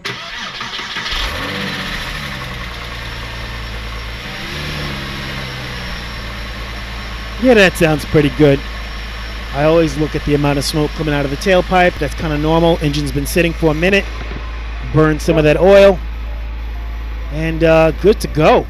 Preparation is the key to success. I spend most of my time preparing for paint and only a small amount of time actually painting. So what I'm going to do is I'm going to resand all of my parts with a 400 grit sandpaper, take my time and do it right. I mean, this is a Porsche. I'm not going to skimp on it. I'm going to take my time and I'm going to do it right. The last thing I want to do is to paint this car and say, I could have done better. This is not a case where I could have spent more money. I mean, this is just labor. It's my time, me sitting down in the garage and just doing it right.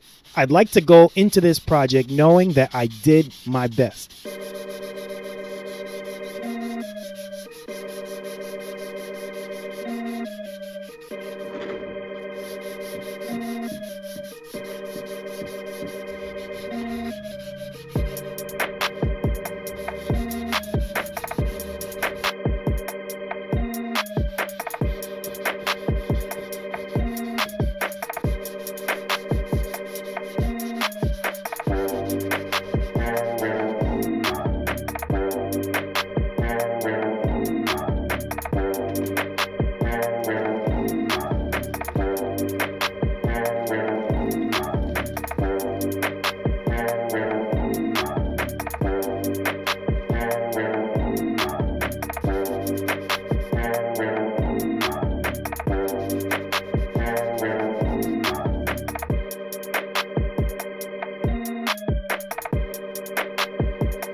Now that the music is stopped, if that music was not offensive to you, I appreciate a comment. I made that beat long time ago. Actually, a year ago when I started this channel, I made that beat. Oh my gosh, it's been a year and 9 months. Ouch. Long time. I made that beat. I was so proud of it. I played it for my family and they said it was trash. I brought it back. Let me know what you guys think. All right, so next thing I got to do now is I am putting plastic on the entire car. I just don't want to make sure I want to make sure I don't get any overspray in the garage using this primer. It's not going to be a lot of primer in the air because this compressor is questionable, but I don't want any overspray. So I'm going to wrap this car best as I can. The only thing that will be exposed is the hood.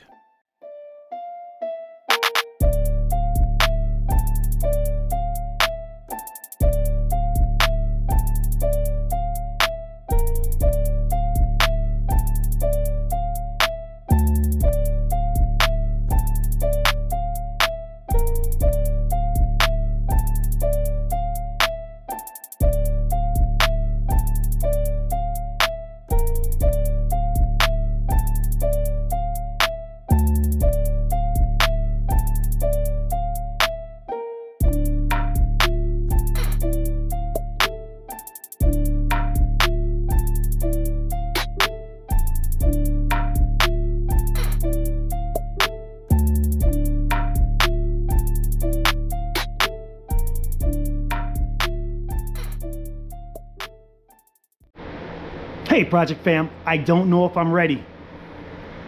I've done this before. I've painted in this garage. I just primed a hood a couple of days ago. I just don't want to mess this up. You know how you try and analyze and you want to make sure that you're making the right decisions and you just keep checking and you get absolutely nothing done? You get stuck in analysis paralysis? Well, that's exactly where I am right now. So let me show you what I have.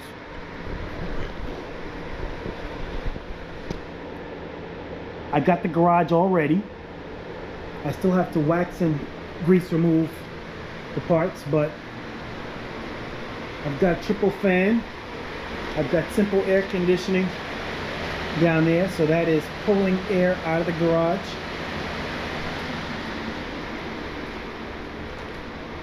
I have my parts all ready.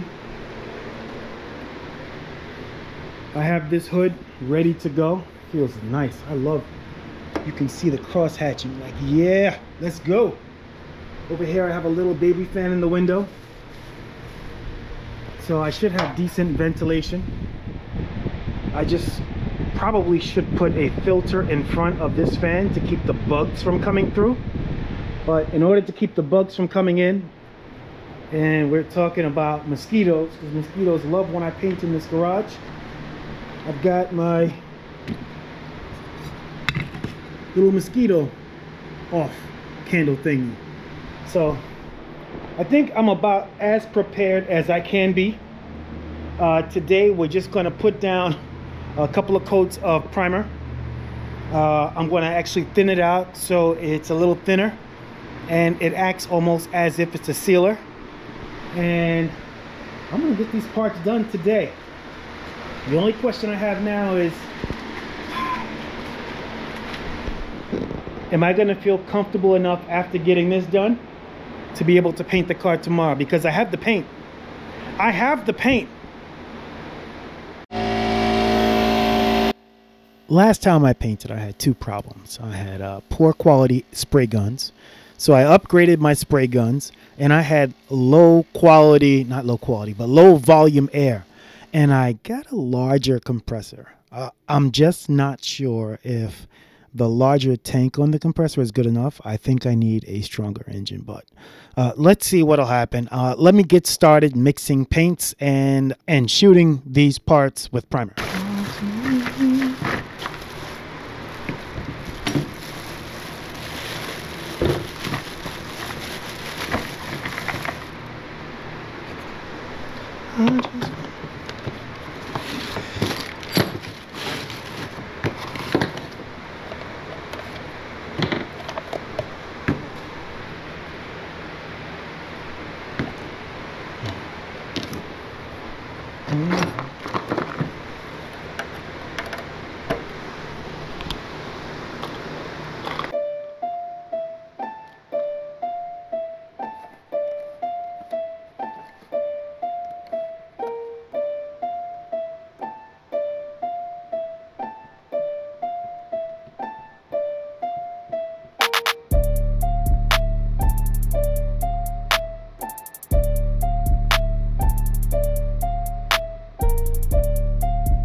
I need to find a new compressor because I had to work way too hard to prime those parts. And high build prime is very forgiving, but my base coat and my clear coat is not going to be as forgiving. So before I get started, I need to find a compressor. I need to find something that has more horsepower, and more horsepower should translate into more air pressure. I need more pressure.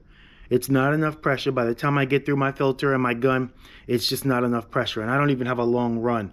Actually, that might be a consideration to get a shorter hose to reduce friction, but that's I don't think I'm gonna get a lot of gains from that. Yeah, I'm sure you can hear the frustration in my voice, but anywho, I got on the beast. I took a ride to Long Island. I found this awesome auto repair shop. They had two compressors, the one that I was buying and another that they still use in the shop. Big shout out to Matt. Yeah, I didn't want to put your business out there, but maybe we'll go back out there and check you guys out.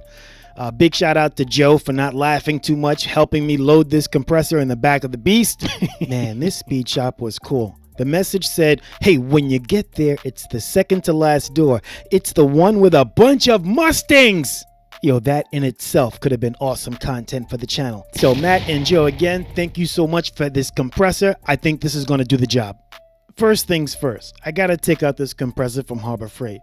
Hey, no shade to Harbor Freight. They provided me a compressor. It helped get me started, and they're really close to my house. But this thing has gotta be functional. I need to use the compressor for more than just putting air in tires and using a couple power tools. So gotta go. Out with the old and in with the new. I'm gonna do a side-by-side comparison of these two compressors because honestly, they look about the same size. Let me just review some of the key differences. The compressor on the left is a 20-gallon compressor. The compressor on the right, the red one, is a 25-gallon compressor. That's the one I got from Facebook Marketplace. Overall, tank size is not that different. One is a 20-gallon, one's a 25-gallon. Here comes the most important technical spec of these compressors. The Harbor Freight McGraw compressor has a 1.6 horsepower motor. So at the end of the day, the tank itself is probably not enough to paint a car. You're going to need more pressure than that. So the machine has to be able to build enough pressure to constantly keep fluid coming out the spray gun. Now in comparison, the Port Red compressor on the right has a 6 horsepower motor. And I know there's been a lot of controversy over the horsepower itself coming out of the compressor, but in comparison, a 1.6 versus 6, that makes a huge difference. Now, if I deplete all the air in my tank, I've got this big engine on top that's pumping a lot of pressure, that's making a lot of pressure, and I can keep a constant flow of paint going through the paint gun. All right, I'm going to do something on this channel that I really don't do. You're part of the project family. You already know of the YouTubers that I talk about. Boogeyman, FPV. I mean, that's about it. There's a couple of people that I do watch on a regular. And over time, I'm going to drop some names. But now this is very important because I didn't know what kind of compressor to buy. I mean, I really didn't know. So I found this brother on YouTube and I've been watching him for a little bit. It's True Grit Customs, right? This brother came on and had a video. The title is How to Paint a Car Outside at Home with a Small Air Compressor. Now, mind you, I'm not painting a car outside, but dang it, if I'm not working at home using a small air compressor, this is what I needed. He said the compressors that you buy from Harbor Freight that have like a 1.6 motor, you don't want to buy those because the pressure will not stay up. I was like, what? And then he went on to say, if you buy it, you're basically wasting your money. That was me. That's exactly what I did. So big shout out to True Grit Customs for kind of helping me make an important decision. I definitely recommend everyone to check out True Grit Customs. He's not sitting in $1 million paint booth with perfect ventilation. Every video, he's showing you how to do a lot more with less. And his paint jobs are fire. Make sure to let him know you're part of the Projects and Problems family. All right, back to the business at hand. As you can see, I put on a valve at the bottom so I can drain the moisture from the bottom of the tank. Got this compressor fired up, and yes, you can better believe I can feel the pressure. I like it. I think I made a good decision. All right, let's go. All right, so I think I'm ready to paint. I've already draped some plastic. I got plastic all along my rear wall, and honestly, the only thing I don't want overspray on is my refrigerator freezer setup. The rest of the stuff is all garage stuff I'm not that concerned about, but I'm ready. I did have a little bit of trash in the primer. I did sand it down with some 400. That was a problem. Sanding it down with 400 right before painting turned into be a problem, but welcome to Projects and Problems. I have my fans and filter ready to go underneath the door. Give me some ventilation. As you can tell, I'm pretty organized. I've got my mixing cup. This is my base coat. This is my slow reducer. After I put my base coat in, put my slow reducer in 1-to-1 ratio. I mix it up. I put my cap on. My cap already has a strainer, which is pretty cool. And I put that right on top of the gun. After I'm done with my 2 coats of base, since I already have primer on, what I'll do is I'll come back with my clear. This is my clear. This is a 2-to-1. So for every 2 parts of clear, I have to put 1 part of hardener. I have some left in this can. That should be good enough. Again, cup, like everything is all organized. Over here, this is my wax and grease remover. So wax and grease remover, this is my tack cloth. I'll put this in a Ziploc bag. I like to preserve these as long as I can, but at least until this job is done. I have my mask. This is actually a newer mask. My old mask was pretty dirty. I just saved it for, did I save it? I moved it somewhere. I have that ready. All right, these are not the guns I'm going to use. Where's my gun setup? Here's my gun. So today I'm going to go with the NT Tools. I think it's a 1.3 tip. And I got a little filter on it. I tested it last night. I'm up to about maybe 20. I'm actually at about 30 with no fan. Maybe 20 with fan itself, with a wide fan. So I'll have to test that out, but this gun is ready, good to go. And for those who don't know what it looks like, what I'll do is I'll take the gun, I'll set it right on top, and then I'll pick this whole thing up. So it's just a press on. If I had 2 hands, I would show you, but that's really what it is. I got my suit, so I'll put my suit on, and underneath the table, I have my headlights that I'm going to clear. I'm probably gonna hit these with 1,000 before I do that. So I got that going as well. I think this is gonna make a huge difference, this compressor. So big shout out to this compressor. I think it's gonna work out. I'm a little nervous. I don't want to mess up. This is not like a project car. This is a real expensive project car. So I don't want to do a really bad job. Worst case scenario is I can take it to professional and get it done right. But I'm gonna try and do my best. This is not my first car. It's my second car technically, because I also painted the Beast, and the Beast had a huge hood, and the hood was a failure.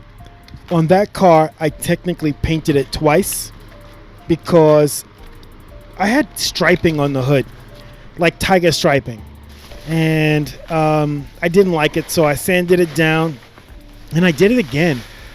I mean, that's one of the benefits of doing it yourself. You don't have to pay yourself labor, but you do have to pay for the materials. The paint is not cheap. The clear coat is not cheap. It's just time. So I think I'm ready. When I painted the Beast, I had cheap spray guns, so I upgraded the spray guns. I had really poor pressure, so I upgraded the compressor. Like, I'm moving in the right direction. At some point I know I'm going to be able to do a really good job on this, but I don't know if it's today. I hope it's today. I hope I finally figure it out. So temperature seems good, environment seems good. I'm ready. Now I'm going to wax and grease remove. Take off all the last minute grease and fingerprints and things and oils.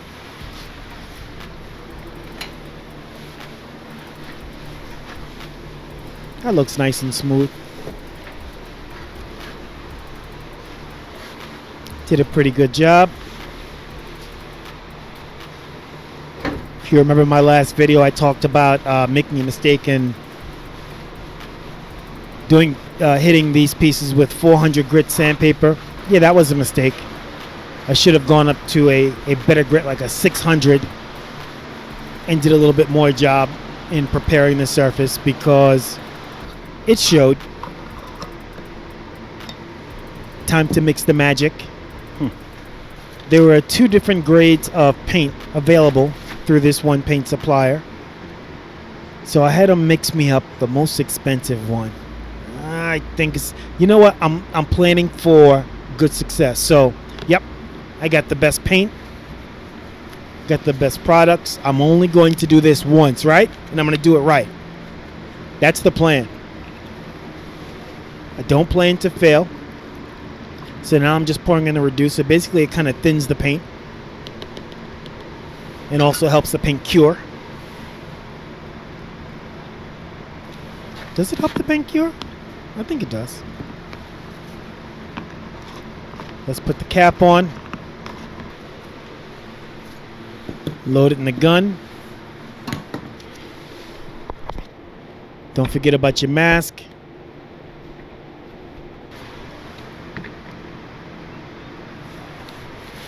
You know, I'm doing this real time with you guys, and I'm talking to you about all the issues that I had with this paint job. I'm not doing it so the trolls can come out. If you come too hard for me, I just delete it and keep moving. If you guys really troll me, you'll make me viral. But I'm taking a lot of advice from the painters on the web, painters on YouTube, watch a lot of videos, take a lot of advice. In my next video, I will shout out the painters that really helped me through this process. I'm not going to do it now for a weird reason, but I'll do it in my next video.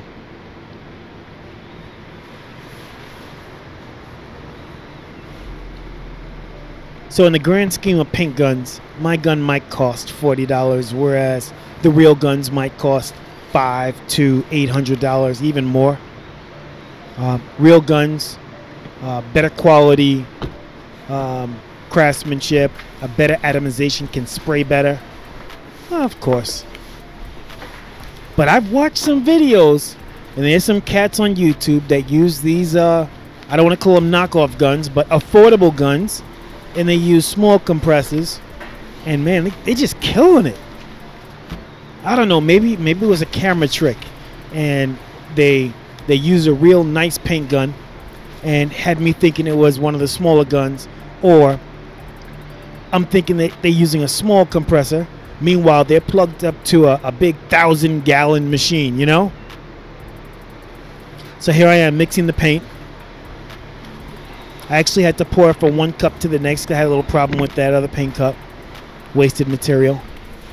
And the problem I had caused it to spill all over the place. So I'm on my second try now. So now I'm adjusting the amount of air, the amount of paint, the amount of pressure. I'm adjusting everything right now. Now, since that's a little dot, yep, that's a lot of pressure, dude. I think I'm increasing the fan, so it'll be low. Yep, see, there you go. And at some point, when I get a nice, consistent flow pattern, I'm going to take it to the car and get it going. Right before I get started, I'm going to pull out the tack rag and get rid of any little debris I can find. Anything.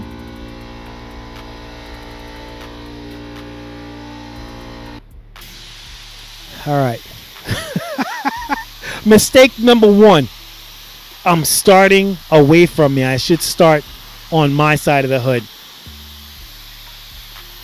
And the first thing I'm seeing is I'm seeing striping. Am I not overlapping enough? Oh my gosh. Is it too much pressure? I'm not sure. Did I mix the paint properly? I just don't know what's going on now. But no, we're in it now. A smart person would stop and fix things. I think I'm good enough, right? So let's go.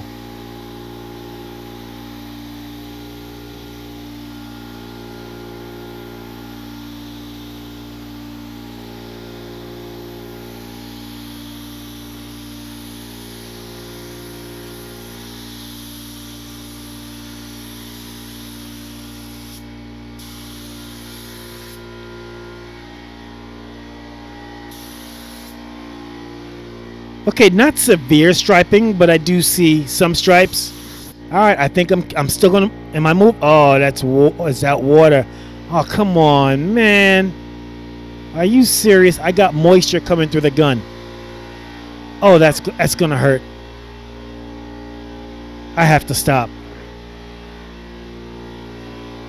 Yeah, see, Chiz TV from the future is telling Chiz T a present to stop, but he's not stopping.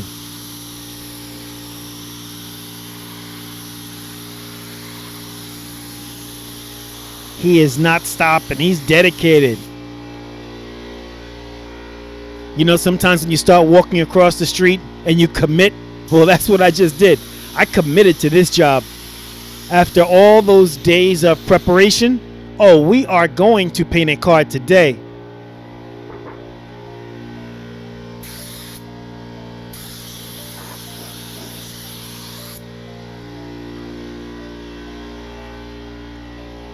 Worst case scenario is I let a professional do it, right? I take this job after I crap it out and tell a professional, hey man, sand it down, do it the right way. Thank you.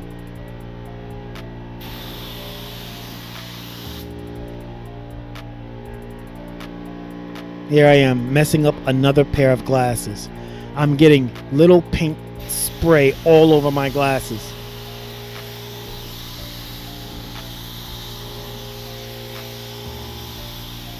Alright, so distance, am I too close to the product? I don't know. I don't know, maybe it's too much pressure. I haven't figured it out yet.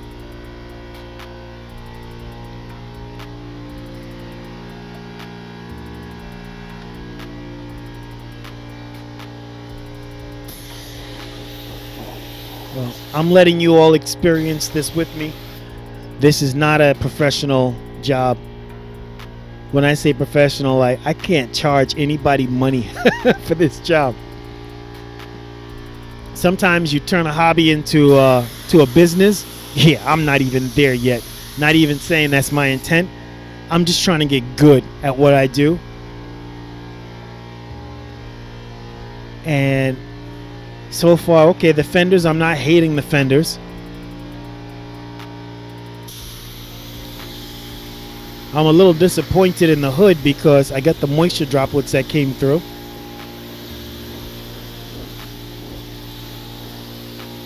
Oh, that technique is horrible.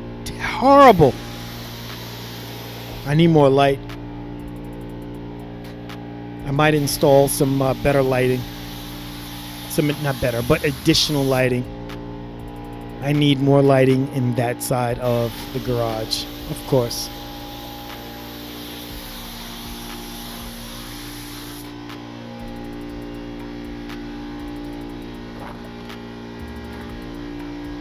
My fans, the exhaust fans, seem to be doing a really good job of getting those fumes out of the garage and running them through a filter. Chiz TV from the future saying that, hey, you need to upgrade your filters at the door to filter more of that paint going out. I don't want that paint going outside into the environment. All right, this doesn't look good at all. It's starting to flash in spots. All right. This is me doing what I should have done from the beginning. Changing that disposable filter to try and filter out some of that water. Water should not be spraying through the system. And that water comes from the actual compressor. Has to do with hot air hitting air temperature inside the tank and spraying through. But don't worry, Chiz TV from the future's got a solution for that. But as of right now, as I'm spraying this no, I don't have a solution. other than lucky that I actually had a filter on hand. Shouldn't be using a vice grip on that. I'm not making it tight at all. It's just that with those gloves, I have. All right, now let's test out the product. See what we got. Okay.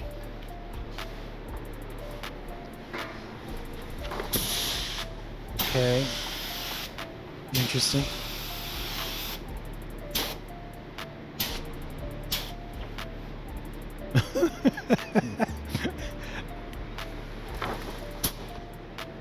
And that gun just failed. It basically just spit on the paper. This is another problem. Those look like frustration sprays.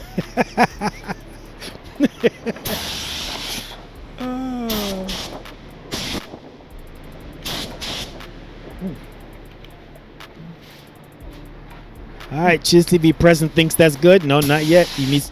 Okay, he's too much paint is coming out, so he's trying to reduce the amount of paint coming out the gun. All right, here we go. Okay. All right. Okay. Starting on the wrong side of the hood, but oh well.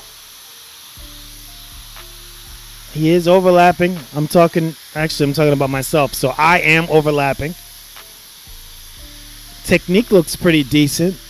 It's the right amount of distance from the hood. And I'm out of product.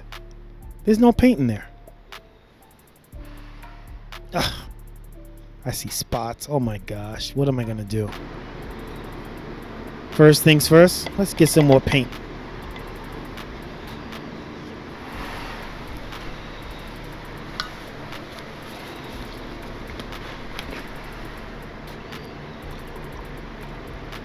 Add some reducer.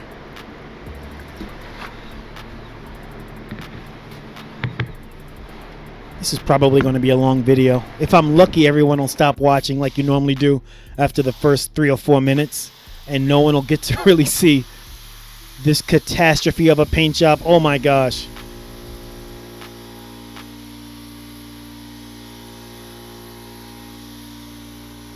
What I need is a big hood. I need a hood that I can put in the garage and just practice spray painting and clearing the hood. Because this is my second hood that I trashed. I am not happy about this at all. Uh-oh.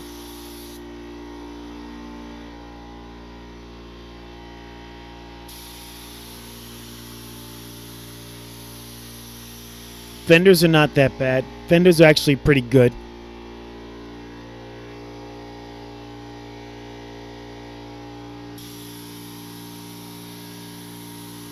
But pretty good wasn't the goal today.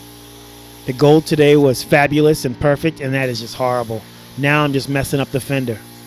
In my mind, I'm like, all right, looks like we're going to do it again. Looks like we're going to do it all again, because this does not look acceptable at all. Maybe I'm practicing my technique at this point.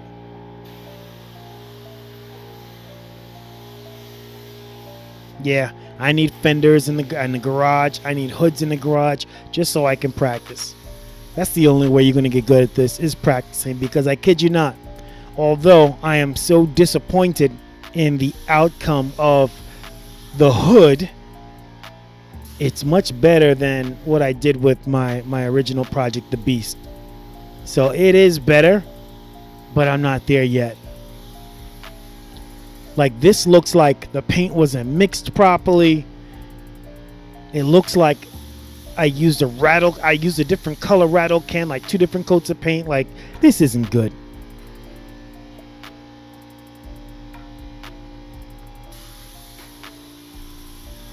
So at this point, you know, I'm going to finish the job. I'm going to let it dry. Did I clear it?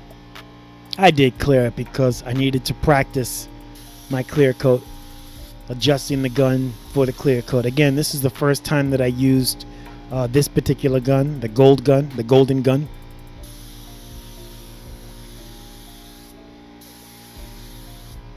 Since I don't have a lot of experience with different types of spray guns, I can't tell if it's satisfactory or not. But what I can tell is I'm not too happy with the outcome of this job. Yeah, hang it up, dude. Hang up the gun. All right, let's take a look and see what we have. It's the same thing I did with the hood for the Beast. I've got water drops, moisture drops.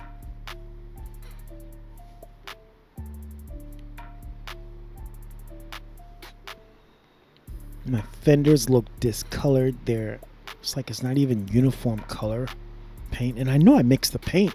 I mixed it well too.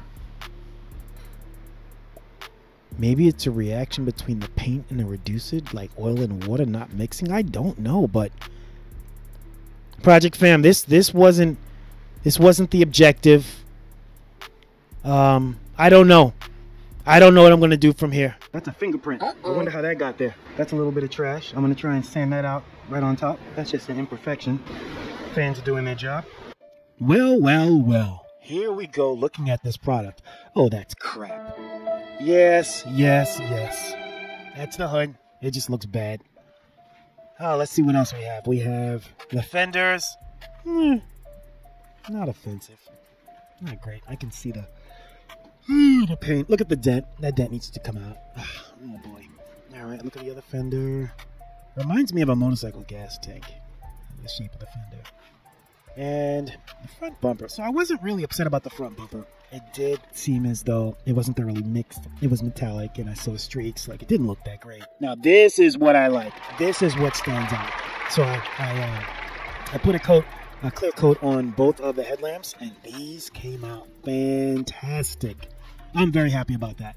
Now that I know how to do it, I'll clean the lens on the other headlights that I have, because this really, really turned out well. If anything looks good from this job, it's the headlights. The headlights came out perfectly. I said 2 weeks, right? I said 2 weeks. Well, let me show you where we are. Always looks good from across the street. Let's get a close up. I'll tell you where we are. We are at the point where I've got to repaint this car. And oh, by the way, there's nothing in place. Look. Look, gas. That's a doggone shit. All right, so this is what we have. I painted both fenders. I painted the hood, and I painted the bumper, and I put a clear coat on the lens. Hot everything garbage. I just mentioned, what came out fabulous is my lens clear coat. So sanded, ready to get clear coat. That came out really good. My fenders, all right, my base coat was horrendous. My first coat was horrendous. I actually had to change guns, so it didn't come out well. A lot of orange peel. And my primer coat, I did a light sand on the primer coat with 400, and check it out. You could just see where I sanded and didn't do a great job. It's really hard to see, but see that right there? Oh, see these patches and cross-hatching marks that I was so proud of earlier? It's horrible. Another issue I had was water. Water droplet from the new compressor, although I did drain it and I had a disposable at the gun. I need to put a device on the compressor to remove some water and most likely particulate, because, Facts. Man, even before I even got started, I had water droplets. I have water droplets here. See if we can get the right angle. So right after I applied the base coat, I knew I was in trouble. It wasn't going to look great, but I was on a mission, and I was going to go through and test out the guns that I bought and see which spray gun did the best. And my fenders are not on. They're just kind of in place for now. I can go many different ways. There's a few things I can do. So one is that I can get rid of some of the orange peel and do some light sanding with the 1000 orange peel on the front bumper. Hold up, Project Fam. I just realized I've been saying orange peel, but haven't described what orange peel means. If you look at an orange has a textured surface. It's like a bumpy surface. That is the surface that I'm feeling on the car. It feels like a bumpy, textured surface, aka orange peel. Oh, look at this. Yeah, that was just for show. A little catfish going on there. But I'm really not that happy with the base coat on the fenders. I do see some imperfection. Will I repaint this car? Yes. When will I do it? I'm not sure, because my goal was to get the car down. So as of right now, I'm gonna let this clear coat cure a little bit more, and I'm gonna sand it down and do it again. The objective is to get a better coat. At the very least, I need to redo the hood. At the very least. So how about we go with that? I will redo the hood, and I will these imperfections on both fenders for now, and that'll be it.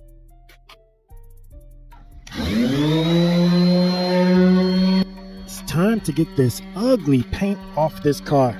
I'm gonna sand it back down using 400, tidy it up with 600.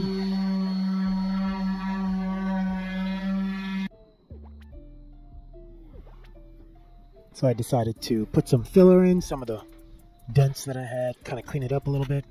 In hindsight, exactly where I have the filler is where I had my problems.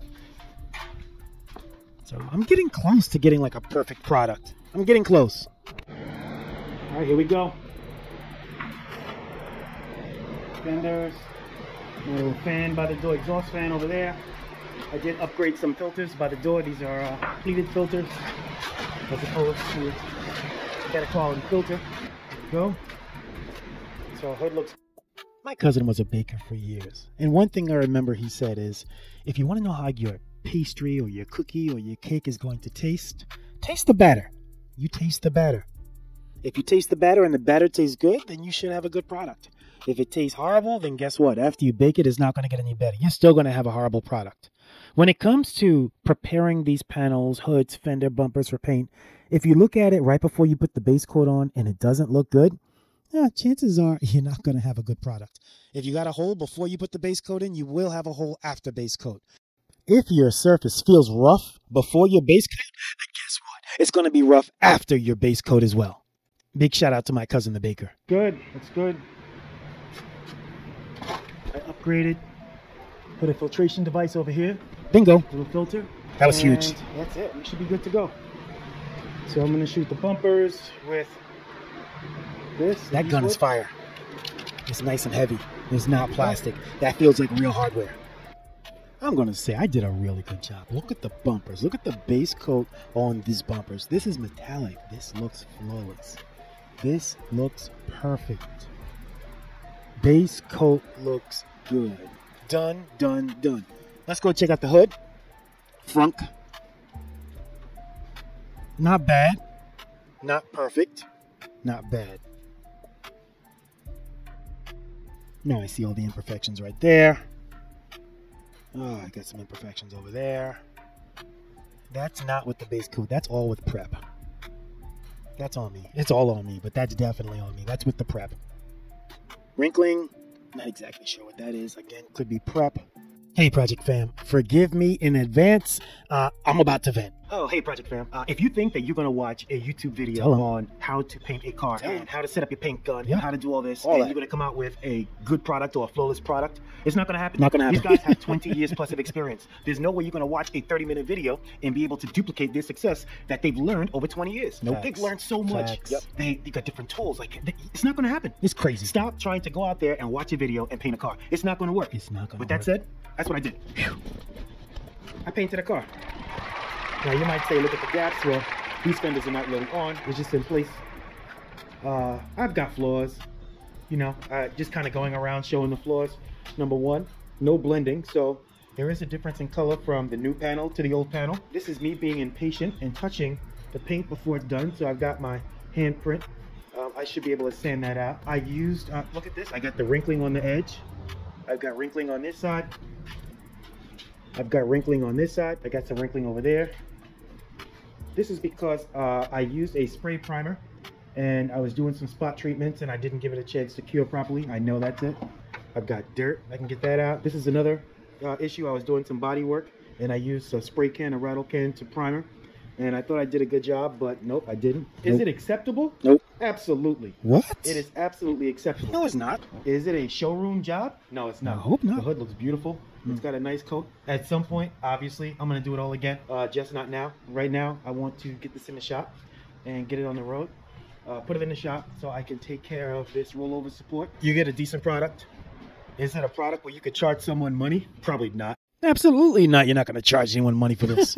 Nevertheless, all right, I got direction now. So the next thing we're going to do is we are going to put Humpty Dumpty back together again and assemble this car. I wanted to take a minute today and go over this video and kind of talk to you about some of the challenges that I faced over the last 2 weeks. I think one of the biggest challenges that I faced was this compressor issue. Man, I just didn't have enough pressure in the compressor. I wasn't able to use the paint guns properly. It was just a challenge with that compressor. So I was pretty happy that I did find a local compressor, hooked it up, and it made the world of difference. You know what? The next challenge I had was spray guns. And I had quite a few spray guns because I really wasn't sure what was going to work, what was not going to work. what the right pressure, how much air, what's the right fluid rating, which one would like the viscosity of the fluid. Like, there were just so many variables. I couldn't figure it out. So I had quite a few spray guns, and I think I was able to put together a nice spray gun, or a group of spray guns that would be perfect for this application. Done deal. You know, even though I had new spray guns, I had a problem with the spray guns. Like, after I would use it once, and you have to clean out the spray gun. So it's a whole process where you take it apart, and then I put it back together, and it just wouldn't work properly. I'm like, come on, man, what did I do wrong this time? I really couldn't figure it out. But over time, I did figure out what I was doing wrong with the spray guns. I found some spray guns I love, others I probably won't use again. The last thing that kind of threw me for a loop was the clear coat that I've been using for so long. I ran out, and I wasn't worried about it because I bought it locally at a paint supplier, and I figured, what can I do? I could just go back and get another can of clear coat and another hardener. And would you believe it, they didn't have it in stock? Like, you know, when you assume something is so easy, I'll just put it off and I'll save for later, and when you get to it, it's just not available. Like, that really bugged me.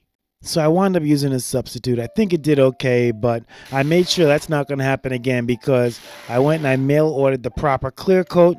I'll have it for the next projects. And there's another project coming up. Another thing that annoyed me so much was having trash in the paint.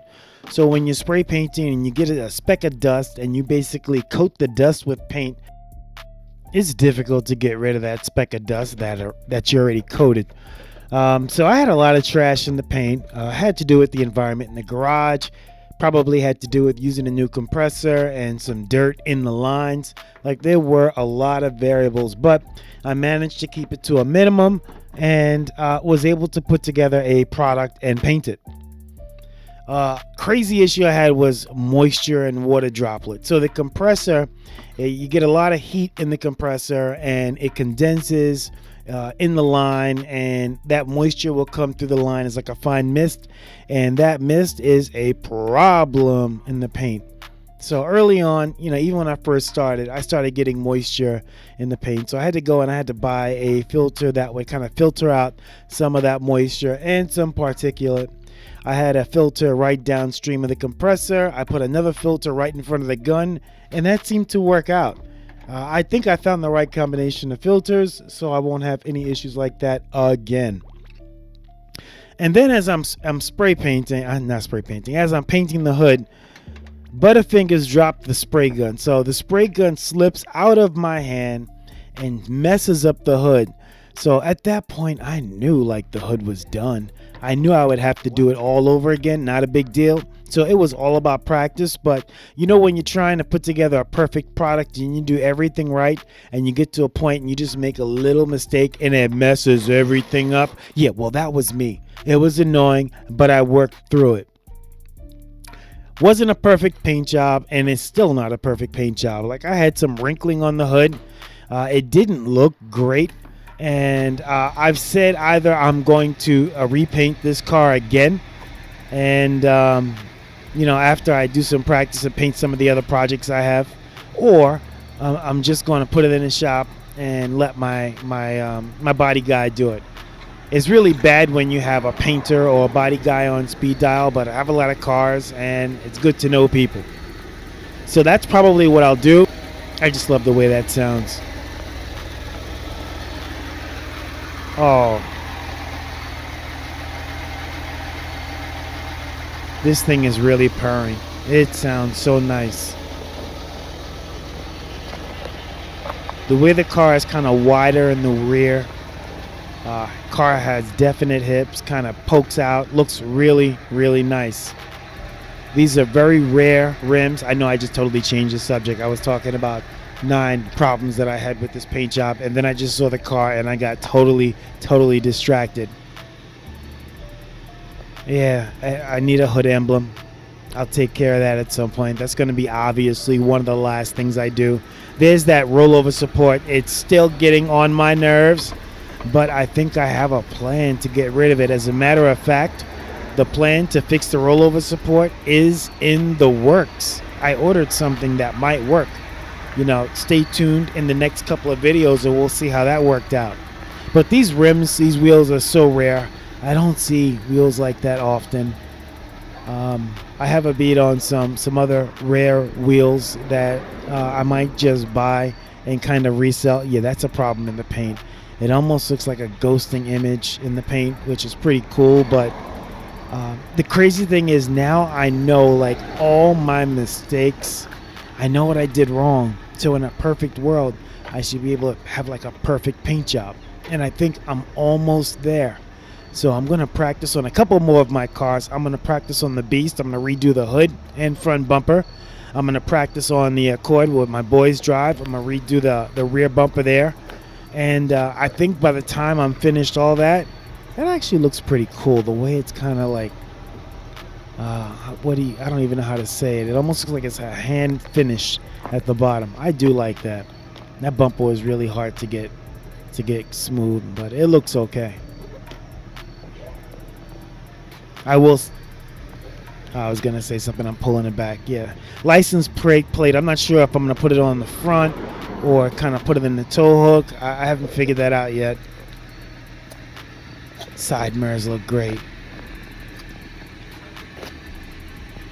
That was the one panel I thought was perfect until my son pointed out a flaw. Nevertheless, that's the one panel I thought was perfect.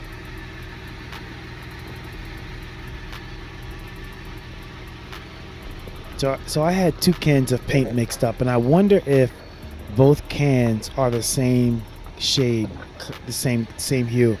I have to check that out. Look at this. That's the wrinkling in the paint. It's not perfect, but it's kind of good enough for now. It'll get me to getting this car inspected and put legally on the road. The salvage inspection is a whole different process. I made a video on that when I did the Beast. I'm not going to do another one on it. It's a lengthy process, but that's how you get a car that's been salvaged and you get it rebuilt for the road. And that's what I'm doing now. I'm rebuilding this car for the road.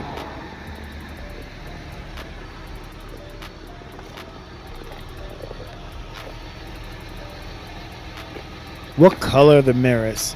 I think, here's the deal. So I think the mirrors are going to be a flat black to match the hard top that I'm going to put on the roof. That's going to be a flat black. I might even try and wrap that.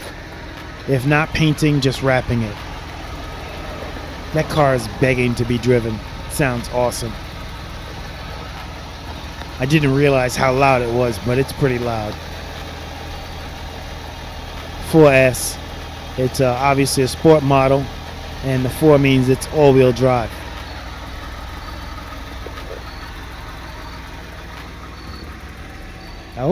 Oh, open the door. What's happening inside there? Oh, those mats. I can't stand those mats. Those mats will be on eBay.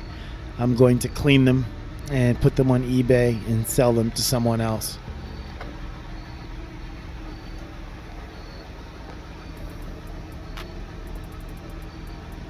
That crest that's in the seats, that was actually an option when the car was purchased.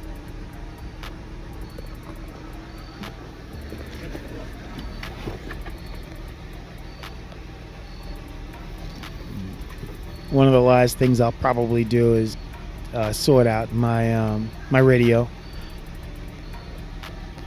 Want to get some type of compatible Apple Play radio in the car. Bluetooth, speakers, the whole deal. Temp looks good, fuel looks good. Ooh.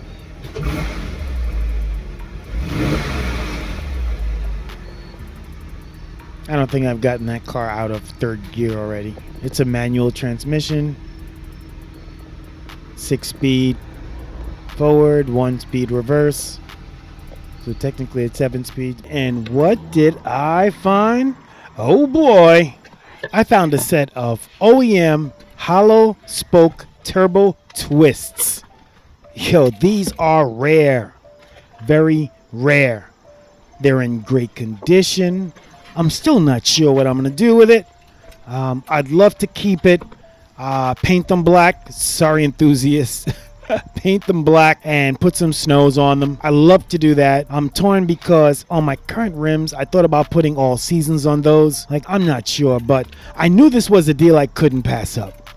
If the tires look like they're trash, they are. Tires are hot garbage. They're gone. But the value is in the rim. So at the very least, I have to clean these up and really see what I have. Basically what I have is I have staggered. I have 18 by 8s in the front. I have 18 by 11s in the back. The tire that's on it on the front is a 225/40 ZR18. And the tire on the back is a 295/30 R18. So really nice setup. I'm going to get them all cleaned up and try and figure things out from there. Well, you know, the rollover support has been up for so long, and I've always said, let me get the car where I can move it and I can get it to a repair shop so they can fix the rollover support. Well, I went to eBay and I was just looking at the rollover support, and let me show you what I saw. This is a rollover support. Now, when I looked at this on eBay, I was amazed that there are only 6 mounting screws, 3 on each side of the rollover support. What you're looking at now is you're looking at a left and a right rollover support. They happen to be identical. They have the same part number. Like, all these things were just like making it so easy for me to like, hey, I could do this. And the other thing was so critical is at the bottom of the rollover support, there's nothing. So basically when I unscrew my 6 bolts on each side, I could just kind of pull it out and replace it, right? Right? I mean, that's what I was thinking. So I bought one. And it came in this packing. So I unpacked it, and now I'm just going to open it up. And I mean, they packed it very well. I thought it was interesting how someone cut up the foam and reused it. Obviously the box is reused, but they also reused the foam. I've never seen that before. I think that's ingenious. I like that idea. Can it be that simple? I mean, the objective is if I can replace this rollover support, chances are the roof might just start working again. And I'm done. I'm done, and I can get this car inspected. Like, that's what I'm thinking. Can it be that easy?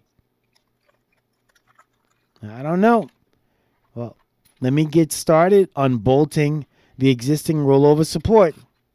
I think the hardest part of this job right now is leaning over the car to unscrew these bolts. And like I said, it's 3 on each side. And I have my little power tool there, make things a little bit easier.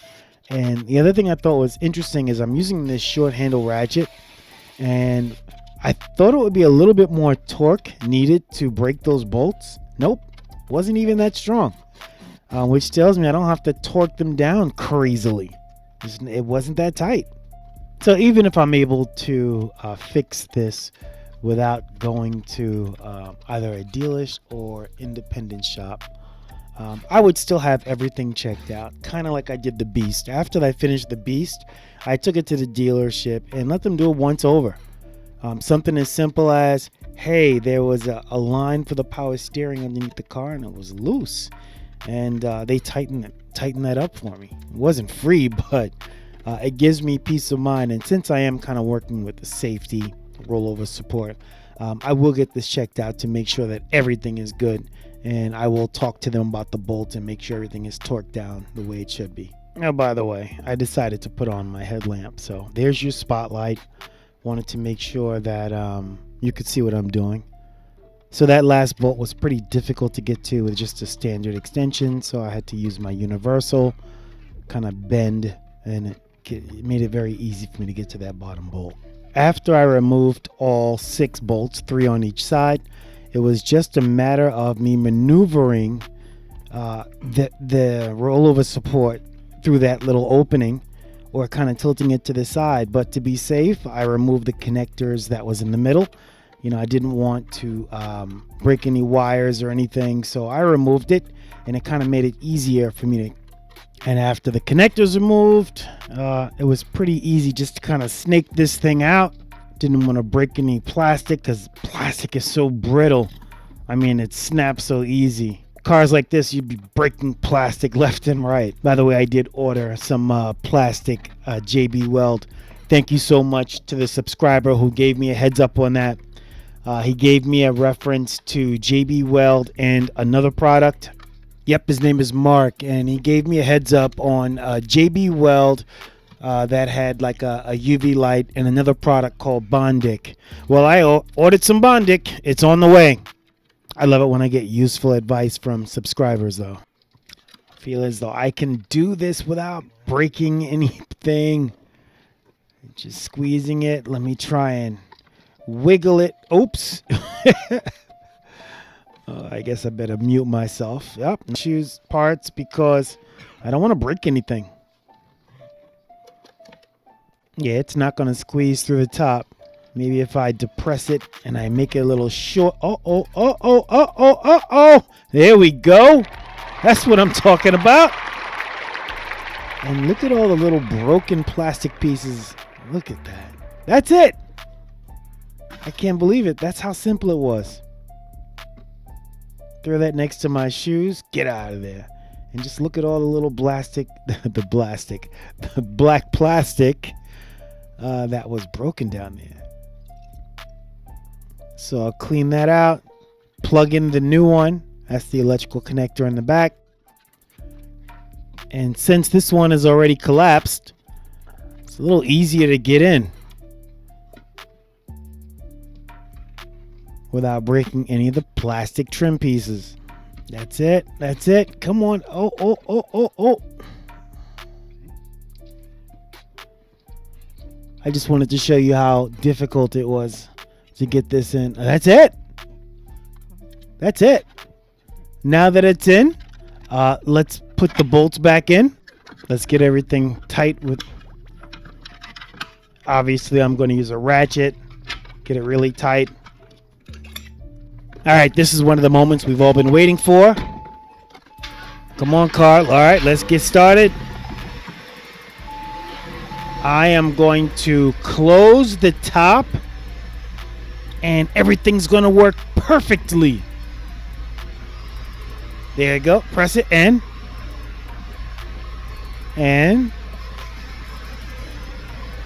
it's not closing. Oh, see the sides? Sides work. Maybe there's I think it's hydraulic fluid, honestly. So I am going to order some hydraulic fluid because I called my local Porsche parts place and they didn't have any. So I'll get that in a couple of days and I will top it off. Cross my fingers. And hopefully by the time I fill up the reservoir, everything will work. Our last video, we knocked it out. We had two things we wanted to do. Number one, we wanted to change the rollover support. And number two, we wanted to get this roof working. And okay, so we didn't get the roof working, but we did manage to fix the rollover support. So now I'm going to spend a little bit more time and try and figure out what is wrong with this doggone roof. So if you've been with us from the beginning, you'll know that when I got the car, the roof was up. It was up. The windows were up. No issues. So how did I get the roof down? I turned the key. The windows went down and the roof. Wait a minute. That's not how it happened. I opened the rear clamshell with that red tool right there. Then I put the key inside the ignition and I used the switch to open the roof. So let me just try doing that in reverse. Yo. This is it. Just keep holding on. Hold on to the button. Come on. What's going on? Maybe the clam isn't open enough. Oh, I have to open up the hydraulic gate. They had that in the manual instructions. So let me open up that gate so I can pull the roof closed. Let's try doing that first. Don't want to pull too hard. Don't want to break anything.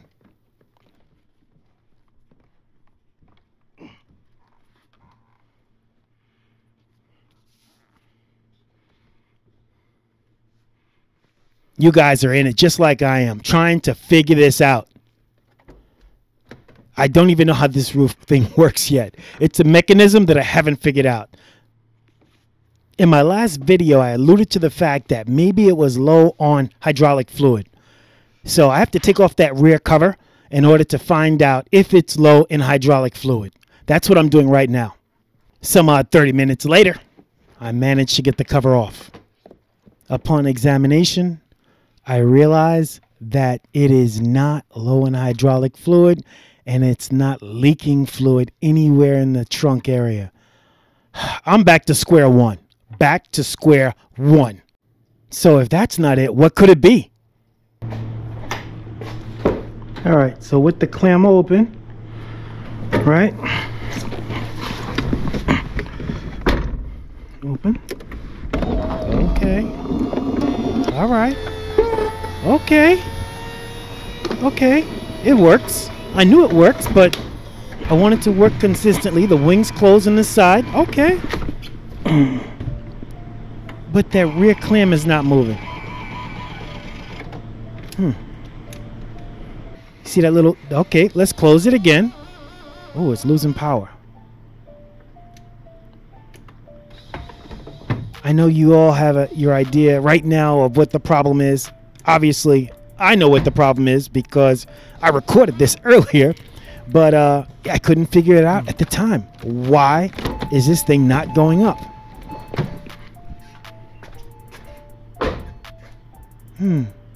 That's what I say all the time. All I say is, All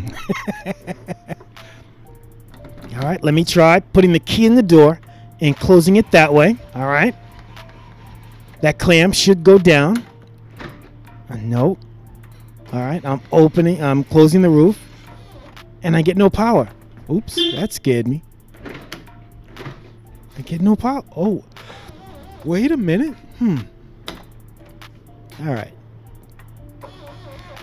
Just keep doing this. Let me try and figure out what's going on.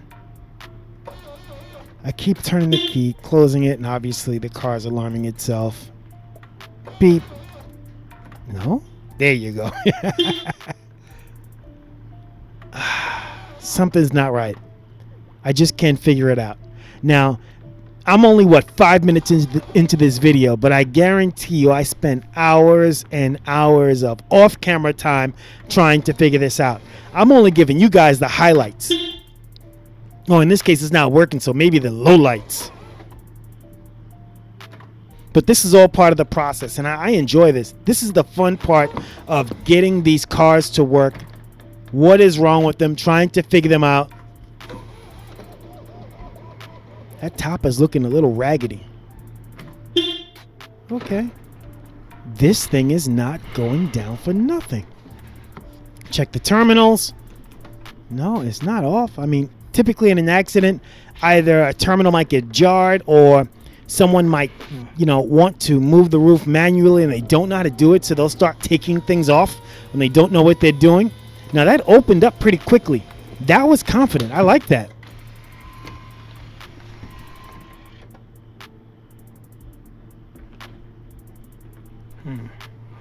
All right. I'm going to skip to the solution. Y'all ready?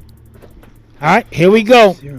The solution is the battery was dead. I had no power in the battery. Once I got the car started and hit the roof button, ta-ta-da-da! There's the hook, come out, pause. Make sure the clamshell is all the way open, right? Okay. That's the manual tool. Press the button. Let's see if it's, oh yeah. Oh yeah. That's how it's supposed to work. And then that clam, oh, it's just popping up and down now. This roof is showing out, y'all. That's how it locks. There you go. That is locked. I am concerned because the light is still on the dashboard saying that the roof is open. So there is something on the car that's sending a signal to the brain saying the roof is still open. I'm giving you a hint because I think I know what the problem might be. There's a switch that controls that clamshell. It might be defective or faulty. So I ordered that switch because I went to the local Porsche dealership and they looked at me like I had two heads. They had no idea what I was talking about. So I went online. I really didn't need them for that. But while I wait for this part to come in, let me start working on, sorry about that, that was a little obnoxious. Let me start working on a favorite project of mine. So I took out the console, I painted it, and gave it a couple of coats of clear coat. I mean, this thing looks shiny. It looks like glass. It looks wet. That's what it looks, straight wet. But there's a balance between wet and and drippy, and I got it kind of drippy, so I'm using all of my tools to kind of clear off some of the drip, clean my tool, and now I'm just going to reinstall this. This is the art of multitasking. While I'm waiting for this part to come in, oh, look at the contrast, that gray. And the car is not gray. The car is a blue, like a light blue gray. It's like a Carolina blue almost. So I'm gonna put this back together. So while I'm doing this, I ordered two parts that I needed that were very important. The first is the micro switch for the clamshell. The clamshell micro switch might be the answer to all of my problems.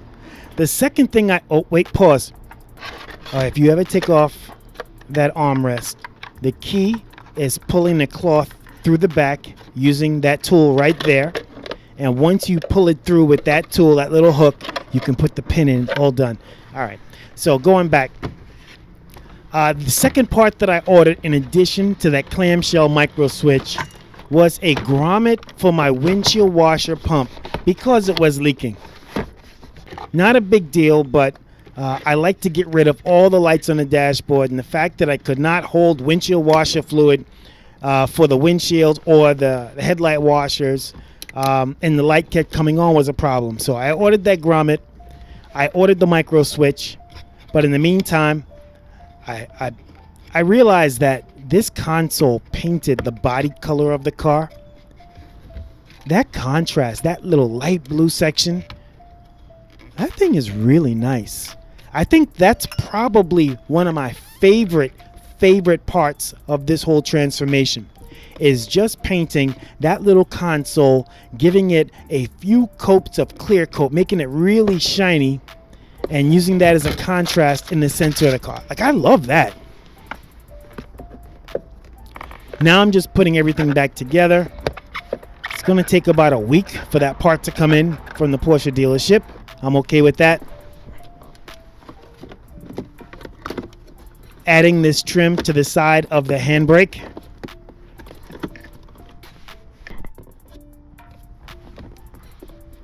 That looks really sharp. Put the shifter boot back in. Shifter boot is gray to match the interior.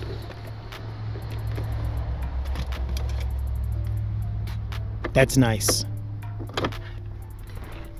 Put the little rubber cloth back in the bottom of that access door. Now, you know when the camera's out, time to take some pictures. This job's almost done. Oh, that looks nice. That really looks nice. Again, my painting skills are getting a little better. Another thing I realized is when I'm not in the car, to put the alarm in the car because it shuts all the lights down and it won't drain the battery as much. So I'm trying to work on this battery, keep it juiced up as much as possible. So in today's video, we realized that it wasn't low in hydraulic fluid. The micro switch might be bad. We reinstalled the interior trim that was painted to match the color of the car. And now we have to do is wait for two parts to come in. And yo, I think we're almost done. But it's going in. We'll see what happens. I probably shouldn't be in this place because this is actually ridiculous.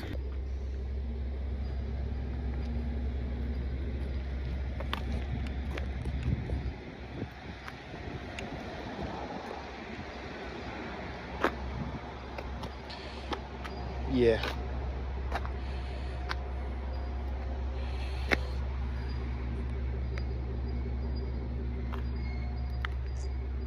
This is really nice. Fam, the day is here. We are finally going to take this car in and get this roof fixed once and for all. I made an arrangement with the Porsche dealership. My independent garage was apparently too busy and didn't return my call. So I have to go right to the dealership, and hopefully I made the right decision. So I have a few days before I'm actually going to the dealer. There's a few things I want to check up on. I am fully charged. Let me go ahead and unlock the doors. Probably a good idea if I move this jack. Some of you who pay attention to the channel might spot something a little different in this frunk. I do have a battery now. I'm using the Optima battery. Since it did not have a date of install, I just write on my battery when I picked it up, and I picked this one up October 14th, 2023, and where I got it from AutoZone. It has 880 cold cranking amps, which is really good. I ordered this part right here. This is called the rocker panel. I'll show you. Let me take off my glasses. I mean, plastic just gets so brittle over time, and look at it right here. See how it's about to break off? That's about to break off. It's already broken for the most part. And like this tab's missing, and all these guys kind of belong. That belongs there. That belongs there. It's held in by some screws, a little damage there. And it belongs underneath the car. So it goes right here. Let me get down. When you look underneath the car, it's the black. Yep, there it is right there. This is what it is. And you see how this one is nice and flush? And I did a little work to my mounting bracket on the other side. Let me get some light. Those are the rims over there, nice and neat. But this is what I wanted to show you. So first and foremost, this is where the rocker panel goes. So you can see where it's missing. The rocker panel is missing all underneath there. That's number one. And number two, this is the mounting point. So that's the mounting point. And I kind of moved it into place. Yeah, at some point I'm going to have to get it welded properly, but this is good enough now. So if I do take it to a place that needs to jack up the car, there's actually something for the jack to grab onto. Yeah, I am laying on the floor. I am. Next thing I had to do was fix the headlight switch. So what would happen is I would put the key in the ignition, I would have the car running, and I would turn on my, come on, where's my light? Come on, y'all. Let's open the door. There we go. I would turn on my headlights, and what would happen is sometimes this light would be out. That would work fine. When I go around to the rear, look, oh my gosh, everything just went out. So I have no tail lights. Let's turn it off again, turn it back on. Look, I have one headlight, and this was happening for a while and I couldn't figure out what it was. The answer is the headlight switch is defective. But I already went and I changed bulbs in the rear. I changed all my tail light bulbs. I had a mini bulb over there. So I changed both bulbs on both sides. Had to be done eventually. When I change the headlight switch, I should be able to get rid of that problem. So that's what I'm gonna do now. And that's annoying. And I can just kind of keep playing with it, turn it on. It just kind of blinks. Look, see that? Look at that. Even the park light doesn't even, the park lights don't even work. Oop, let's see what's happening back here. Okay, so they're working back here. So I get my brake lights to work fine, my tail lights, but I'm missing a headlight. So it's kind of hit or miss. I hope that after I finish changing this switch, I'll kind of be done with that. So the headlight switch is pretty simple. First thing I have to do is find the right tool. Once I find the right tool, which is my little pick, like a little dentist tool, I'm going to use that and put it underneath the dial, pull the dial out slightly, and stick it in there and just slide it right out. Took me a second to actually find the hole, pause. And there you go, pop. That works. Then I loosen a total of 3 Torx screws. Well, I think it's a Torx 20 wrench. There's one right inside that dial. And then there's 2 on the left-hand side in the door jamb. So you loosen up those 3 screws and then pry this panel off.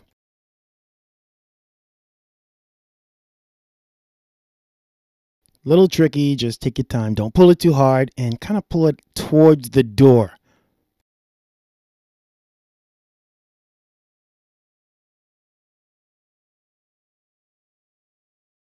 Finding a lot of old insulation in there as well, because that is also the vent, the air vent. So you have two connectors. You have one kind of press fit connector. You just pull off the large one. That's the large one. And then you just have a little small, I think it's like a 4-pin electrical connector. And in order to get the 4-pin electrical connector off, you need a little tool. I use my little dentist pick tool to get that off as well. Once you get that off, just kind of slowly pull off the actual switch. Kind of rock it from left to right. You don't want to pull it too hard. You might break it.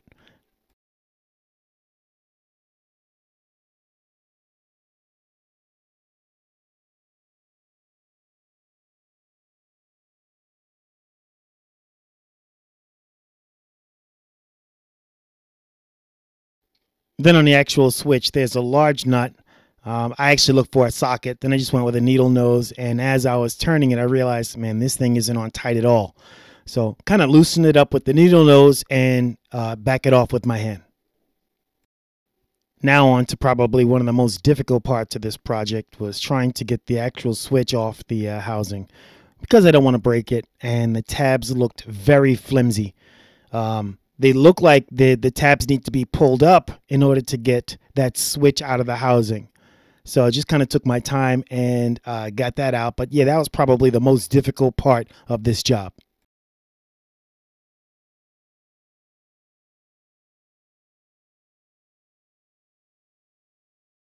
The pick worked a lot better than the flathead screwdriver. So now I'm able to separate it and carefully remove that wire along from the actual switch housing.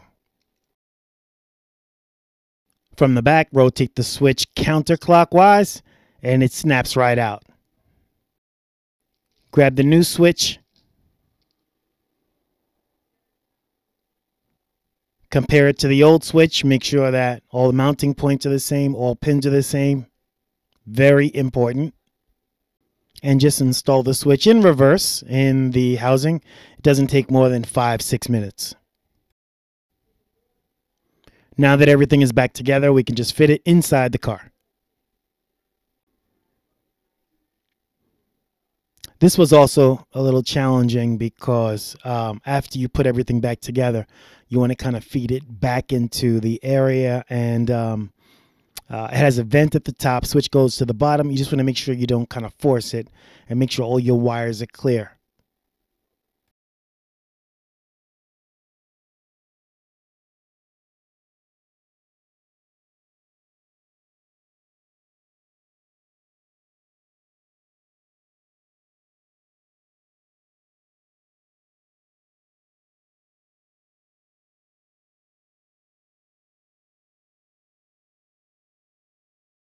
Perfect. At this point, you can put your 3 Torx screws back into place, or you could actually test and make sure it works. So you can put the dial back on, test to make sure it works, and then you can kind of button it up for good. When I first put the dial on, it wasn't working properly. Then I realized that I had to kind of pull the dial out and then rotate it clockwise until it gets into place.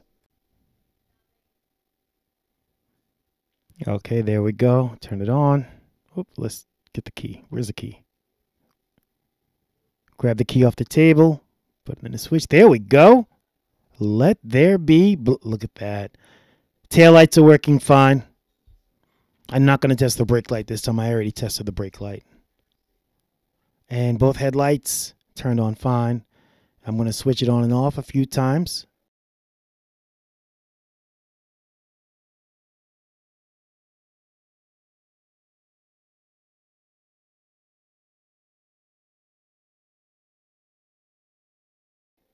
And just keep walking around the front and back, at least the back, to make sure all the lights are in. Everything looked good. Looks good. So it's time to pack up the tools, and those mats are horrible. I have a story about those mats soon to come. But this job's a wrap. Let's turn the car off. One more time. One more time. turn it. You can just turn it. Just playing with it now, and it's a nice crisp feel. Like it almost clicks when I turn it on. So that's exactly what I want. Switch was defective. Putting the new switch did not take long. It was very easy to do. On the DIY scale of from difficult to easy, with 5 was very easy. Yeah, this is a 4.5, probably a 5. Very easy to do. I'm going to break out the pressure washer and do something a little special. So, you know it's bad when I get a call from my sister telling me that these mats are absolutely atrocious. Like, they just don't match anything. Now, the mats actually have a lot of value because the company that was licensed to make the Porsche mats back in the day, well, they can't make it anymore. So these mats are somewhat classic, which means I am going to get them cleaned up and I'm going to see if somebody else wants to buy it. I didn't spend a lot of time this summer, this season, washing my cars. If you know me, there's 3 things that I did every weekend. 1, play in the garden. 2, wash cars. And number 3, mow the lawn. Well, I had to go up on the top shelf and get some carpet cleaner because I'm going to get these carpets clean. The cleaner they are, the more money I'll be able to get for them. I am going to put them on eBay. So these mats have a printed Carrera 4S on the mat, which is rare in itself. As I'm spraying this carpet cleaner, and I'm really spraying a lot of carpet cleaner on here because I am going to pressure wash this off. If I was just going to brush and clean this, I would not be putting near as much carpet cleaner, but I want these mats clean because they need to fetch a real price. Carrera 4S imprinted on the mats. I have not seen this anywhere on the web. This is a company called Lloyd's who made a lot of mats, and in a perfect world, I wanted the exact same mat, maybe in black, with the words Carrera 4S in white, but I can't make it. I can't get it. So I'm just going to spend my time. I'm going to clean these up. And oh, yeah, by the way, so I did buy some mats. I bought some mats. I'm going to unveil them in about maybe another 2 or 3 minutes. But this is me using the wrong type of brush to scrub these mats.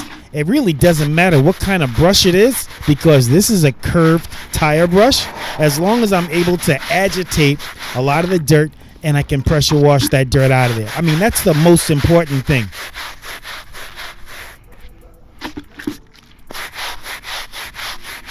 You better believe the more time I spend scrubbing these mats, the better off they're going to be.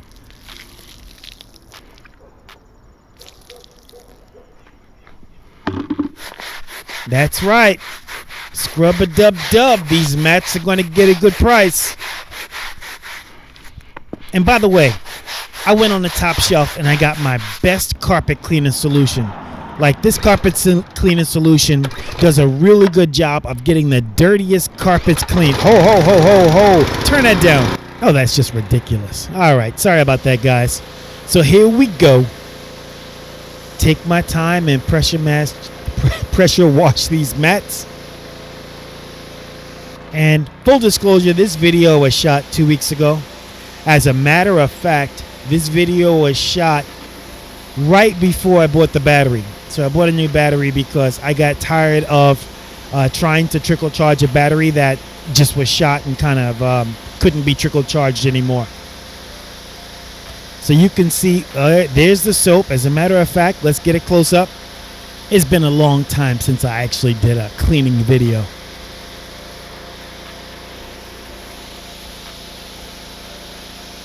So although I haven't done a cleaning video in a long time, that does not mean I don't break out the foam cannon and get these cars clean on a regular. But it's been raining like every weekend. So it takes a lot of like the fun out of cleaning when you know it's going to rain the next day. But right now, if I look at the forecast, I think we have a couple of good days of weather. So I am at the very least going to rinse the car off and take care of these mats. That's my focus today. I love as you pressure washing this mat, you can see how the dirt just kind of gets pushed out. Nice even strokes. Look at that. Look how clean that is. And that is maybe 50% foam, so that's why it's white. and maybe 50% clean. By the time I'm finished cleaning it, it'll be totally clean, like all clean. Pushing out all the dirt. Take your time. These mats are gonna fetch a good price.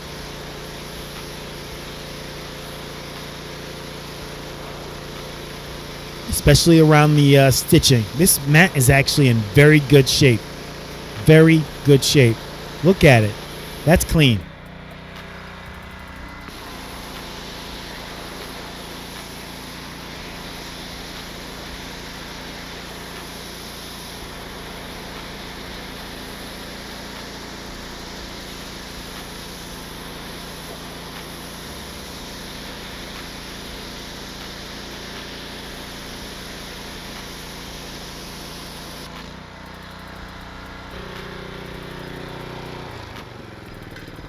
All right, let's turn off that pressure washer and see what we have.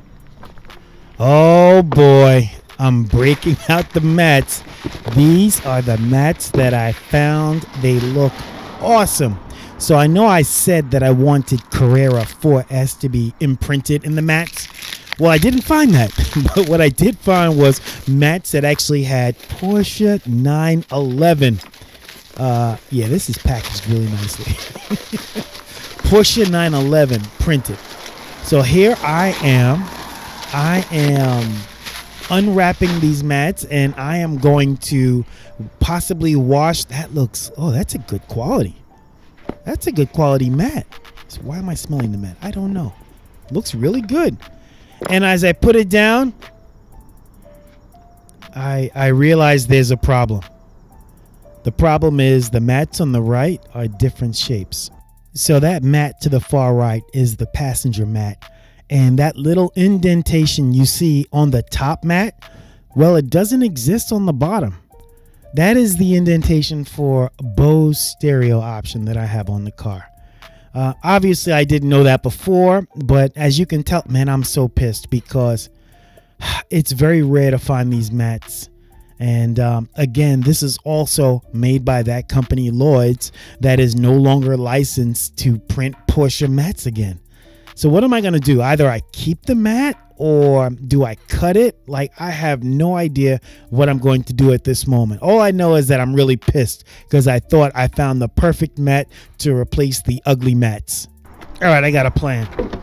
Let me put the mat inside the car and see what that looks like. Maybe it'll just kind of, it's ridiculous. Maybe it won't be so bad, right? I mean, that's possible. All right, so let's put the mat in, see what it looks like. And kind of tuck it. Give it a good tuck.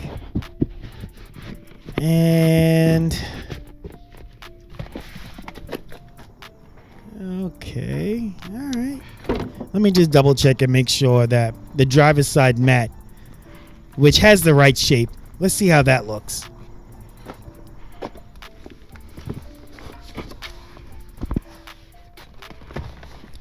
Okay, well, it doesn't look bad, but you know, at the end of the day, it's not right.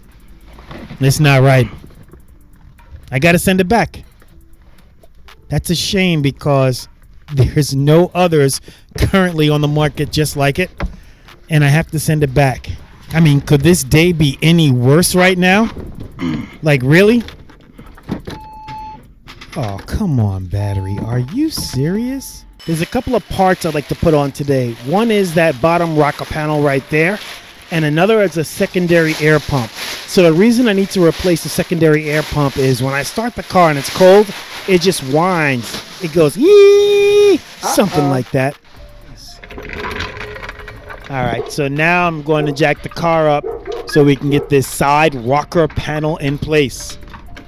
I'm a big fan of this floor jack. This floor jack, it has a rapid pump action, so I don't have to pump it like 30 times for the car to go up. And if you want some free 99 knowledge, well, this jack is actually the same name brand of a more expensive snap-on jack. But do the research. Don't just believe me. Check it out at Harbor Freight. So that's how you have to jack these cars up. I do have a jack in the rear. Get little baby there. Then slowly set the car down.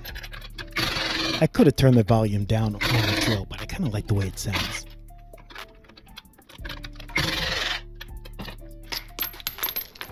Hand tools. I shouldn't say hand tools, but tools in general, man, they can take a lot of stress out of the job.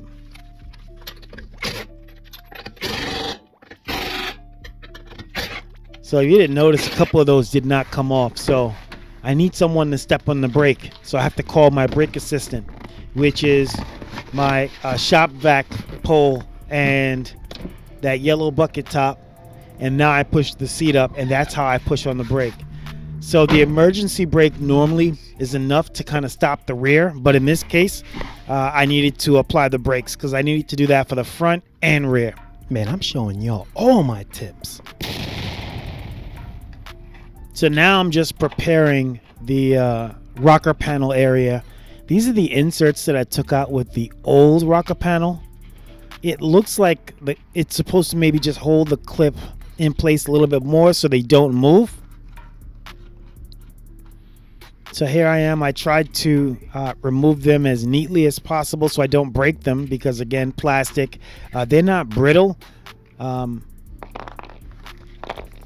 So I actually took them from underneath the car. It didn't work there. I couldn't figure out why it was there. And now before I get underneath the car, I'm trying to figure out how these little insulators wrap around those clips.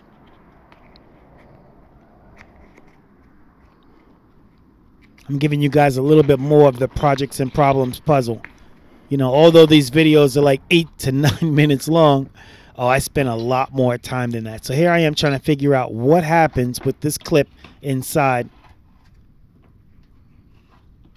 And it's not making sense to me right now.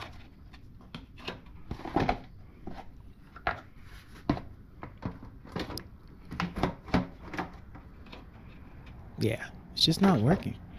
So you know what I'm going to do? Let me see how it feels without the clip. And that's what I did. I removed all of those clips, and now I'm just installing this side rocker panel without those insulators. And if I have too much play in that rocker and it moves too much, then I'll have to figure out what to do with those black insulators and those clips. But for right now, let me just button it up and see what it looks like. There are about 7 tabs that I have to line up, and it's on an angle, and on both sides of the rocker there are 2 clips by the front and rear wheel. So it's a lot that I have to coordinate here. So that locks into place, and I'm very happy and I'm excited that right there where that orange jack is, because that's where I had the damage underneath the car, and I actually had to bang out all of the pause. I had to move all of that metal out of the way because there's basically zero clearance between the wheel and the wheel well when you're making a turn. So I had to make sure that was out of the way so I wouldn't have any interference when the wheel makes a sharp turn. Yeah, I'm very excited. That fits really nicely. I was concerned that after banging that metal and everything in place, it wouldn't fit perfectly, but that looks sharp. I'm very, very happy about that. And this is how it fits around the rear. So now we're looking from the rear tire forward, and that also fits nicely. There's 3 screws in the back and about 7 underneath and 2 more in front. I'm short 1 screw up front. I'll have to buy myself a pack of screws at some point. Fortunately, there's only a few different size screws that's used on the entire car. Yeah, that looks really sharp in the rear. That looks really good. So hand tighten those top 2 screws. That bumper just kind of fell right into place. Bring out the power drill. Zip, zip, zip.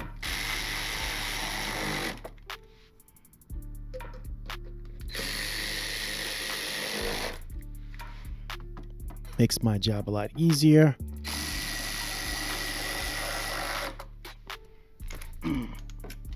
Tighten up that 1 bolt up front, just 1. Let's roll this tire on.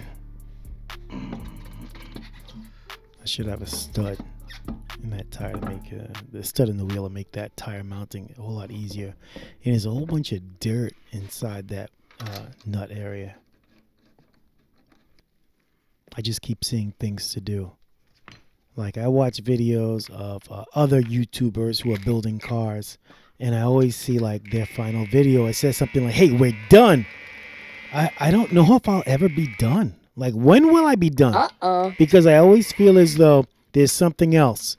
You want to improve on the car, something you want to replace for better quality. There's always something else. So how in the world can you say I'm done? Like, I can't say it yet. Maybe I'll get to that point, but I'm just not there yet. You know, if I look at my earlier build, the black BMW, the 7 Series, I'm not even done with that. I still have work that needs to be done to that car. So it's really hard for me to put out a video and say, hey, I am done. But I am going to do my best. I'm considering a video to talk about some of the things that I'd like to do toward the end of this build. I'm considering putting out a video that details cost. How much did this car cost and what's the value? I'd like to put out a video to talk about some of the insurance challenges I have on a repairable in New York.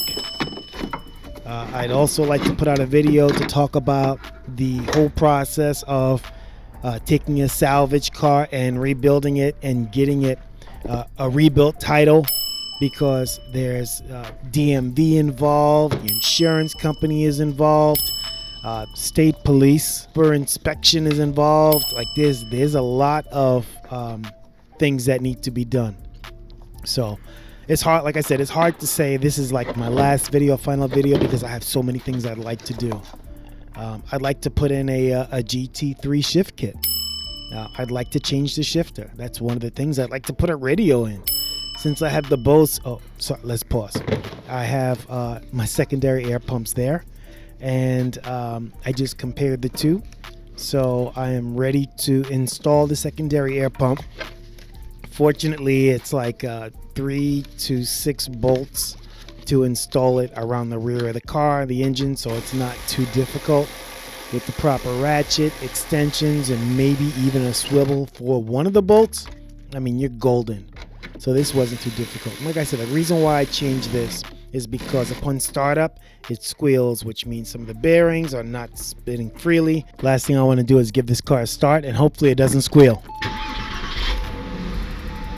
All right, it didn't squeal that time, so I'll have to start it a few more times, and I'll be able to say it was a success. I didn't buy a new part. I bought a used part.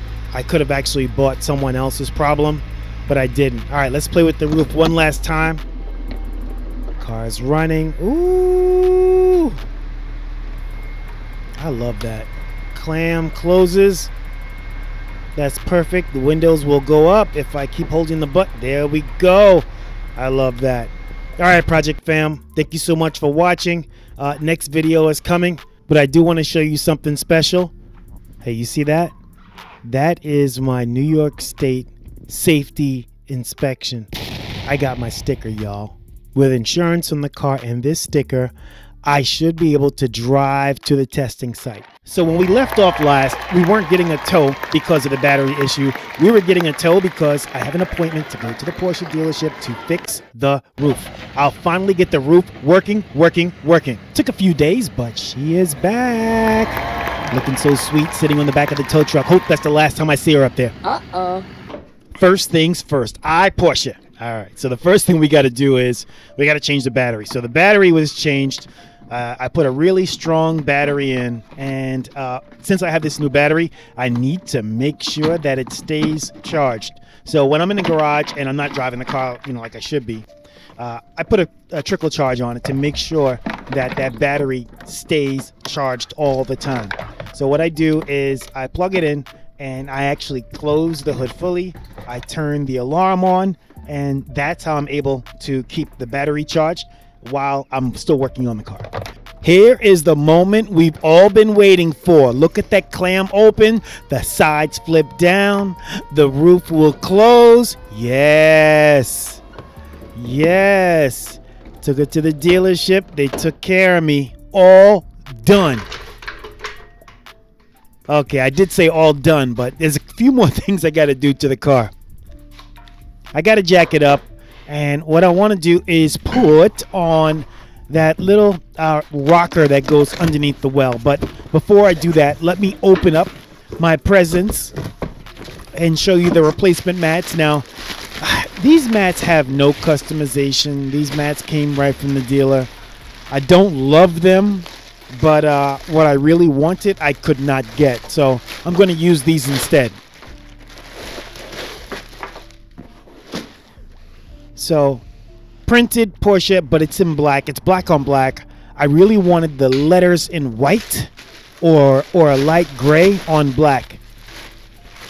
Wasn't offered, or I couldn't find it at least. And I didn't want any crazy like red or pink or anything like that. So, this is what I have. That's the right shape. See that indentation? That's perfect. For those who are like, hey, why are you putting those mats on the hood? You're going to scratch the paint. You know I'm going to paint it anyway. It's going to get repainted. Whether I do it myself or I'm going to take it to my body shop guy, it's going to get repainted anyway.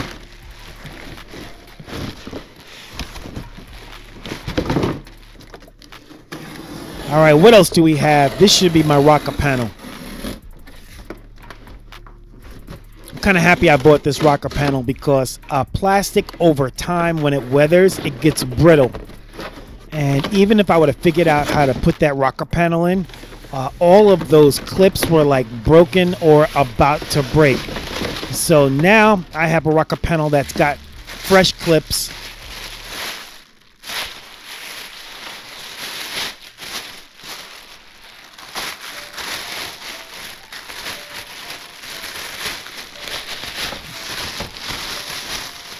Come on, man. There we go. Look at that. It even comes with the clips. Oh, and it comes with the rubber that goes next to the wheel, like a little mud flap. This is really good. That was a bonus, because I actually planned to take it off the old one and put it on the new one. Yeah, that's annoying. So let's compare the new one with the old one to make sure. It looks pretty good. Counting the clips. I should clean off that table. It looks right. This is better than I expected. There's one clip. I have to put it on the new one from the old one. And there are assorted clips and screws that I have to get from, not the dealer, but my paint supply store sells screws and things, and I do have to stock up on some of the standard screws. Perfect.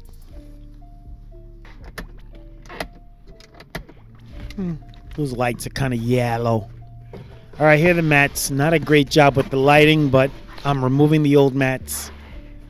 I did get them clean last video. Again, putting it on the roof. I know. Bad move. Don't have to say it.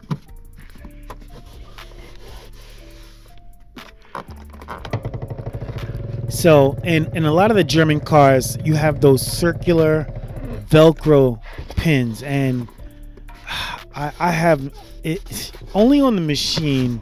It works fine, but on the Beast, they don't work fine. So I hope these actually work fine and they fit right on the bottom of the mat. I hope they work fine on this mat. I don't think they will.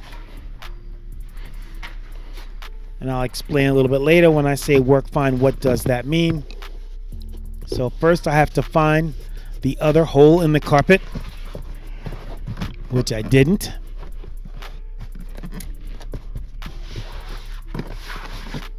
So when you take the cars to like, I won't even say take it into a car wash, but if you take your car to a car wash and they remove the mats and they're going to vacuum it, what they're going to do is they're going to take off those circular Velcro pins and you're going to lose them.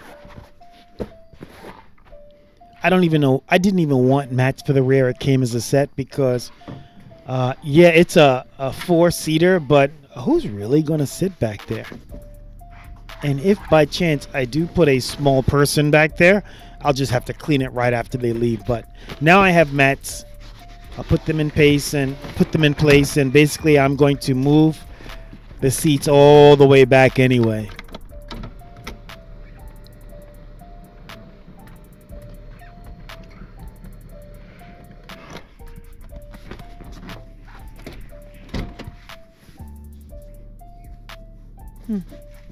Checking out the quality of the mat.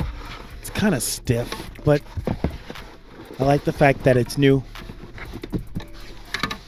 I'm a big fan of new mats. I add a little bit more light, so a little brighter. Color's a little off. Like the car is not silver. It's a light blue, believe it or not. It's a called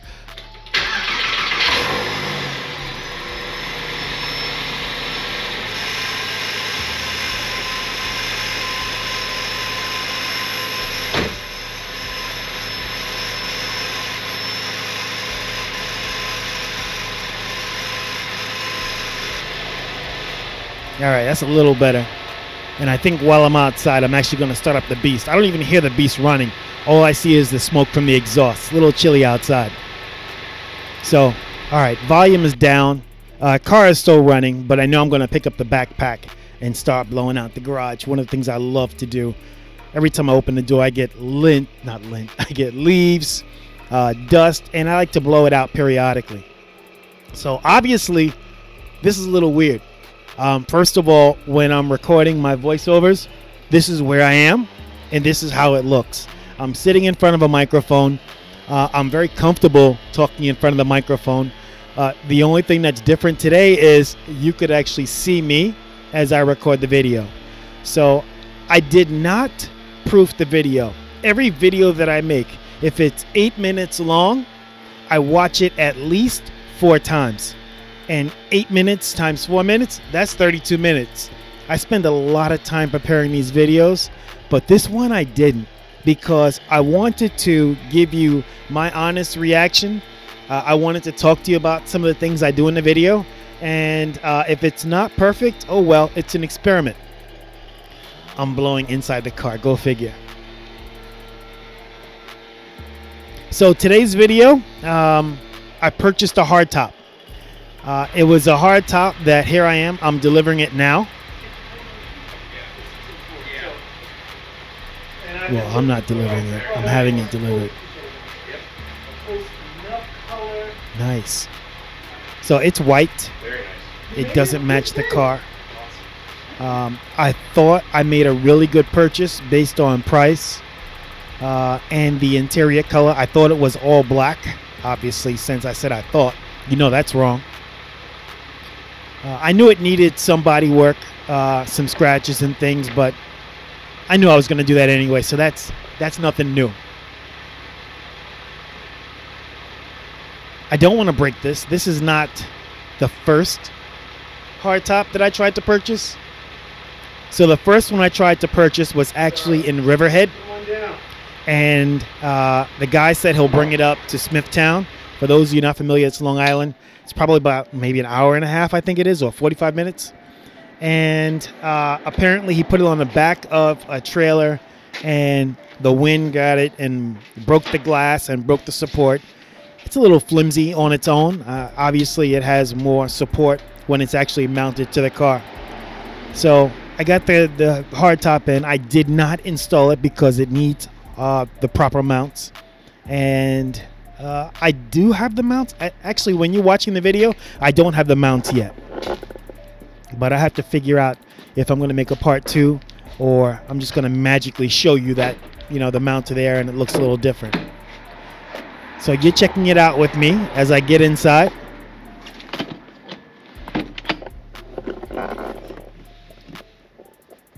And at this point, I'm thinking it's black. I'm thinking the hardtop up top is black. If you see a gap from where the hardtop meets the car, that's right, because I didn't mount it yet. I just kind of set it on top because I bought something and I wasn't even sure if it fit. Like, go figure. Some scratches, little dents.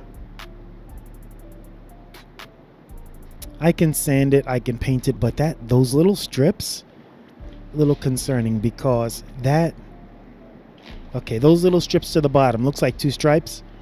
That's actually a channel that comes out. It might be for like a roof rack. Maybe that's what it's for. But from what I've read, obviously 20-year car, it's very brittle. I can snap off those things. I don't want to snap it off, or I put a roof rack on the top of the hardtop. Oh, you know, for my skis and things. And it'll probably be for hardware, things I buy from the store and bring it back on the top of a Porsche. Yeah, go figure. All right, so I took it off again. Enlisted the help of my son.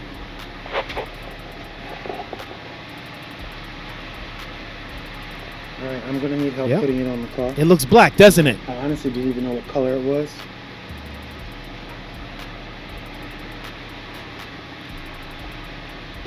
I thought it was gray. Does that look gray? That's straight black. Right? Black. No. Yeah, that's black.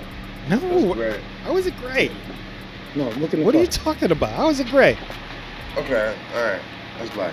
Maybe he just said it's black because he didn't feel like being there. I don't know.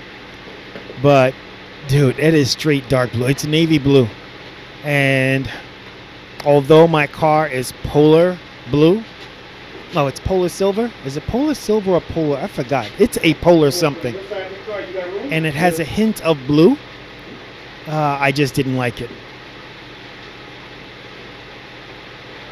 Look, set it down a little bit. Actually, no. You see over here in the front? Trying to mount it in the front. You're supposed to, there's two slots, one on each side, and you're supposed to just kind of push it in, or an indentation, and set the two rear tabs down inside the hole.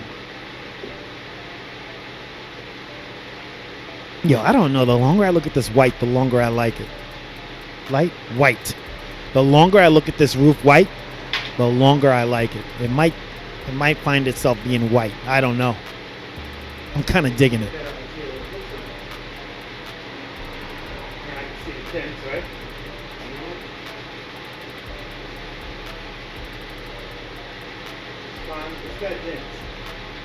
Yeah, it has dents.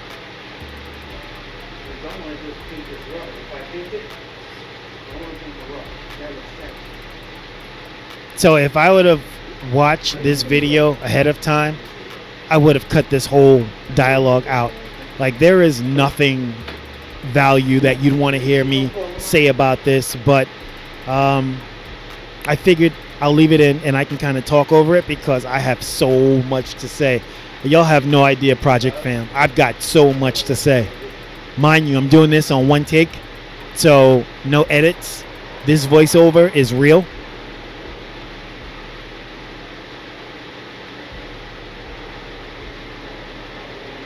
I need you to talk me off the ledge because I am so ready to paint that white. So here are my options for the roof, right? I have white, which it is now. I have glossy black, which would match the side mirrors, which are black currently. And I have polar blue, which is the color of the car itself. So those are my three options that I've been toying with in my mind.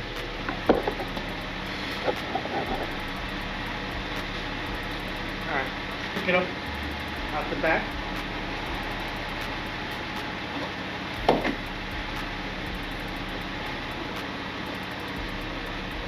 Try and put it in front.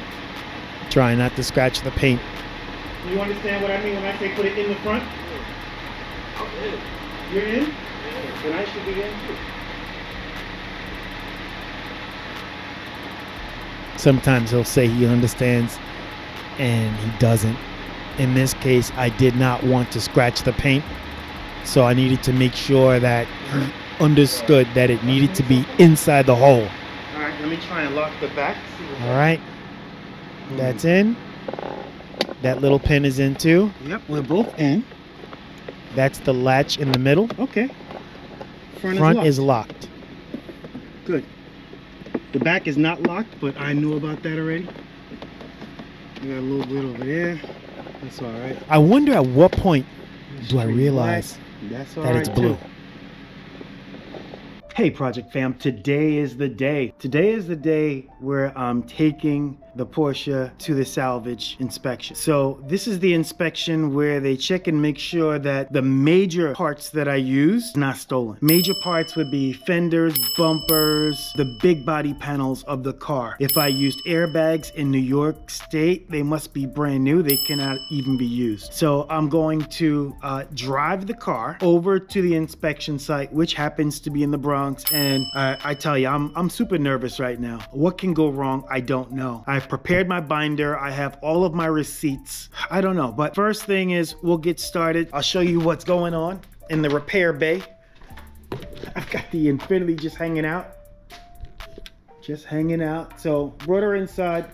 I wanted to replace the power steering pump, or at least check it out and see what's making a noise. I do hear a noise coming from one side of the engine. And yes, car is for sale. It's about to go. I hate to see it go, but yeah, so I want to take that apart. And while it's in here, I want to do things like go and clean the door jambs. Come on, you know, I might want to replace this with a standard light, clean the door jambs. See all this right here? I just want to get that nice and clean and kind of wipe it down so it looks its best. That's the goal for the Infiniti. And 2024, she's going to be posted for sale.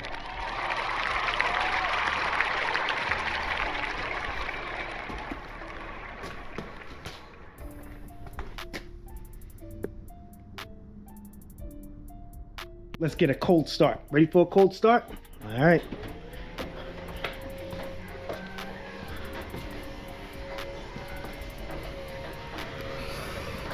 Spin outside.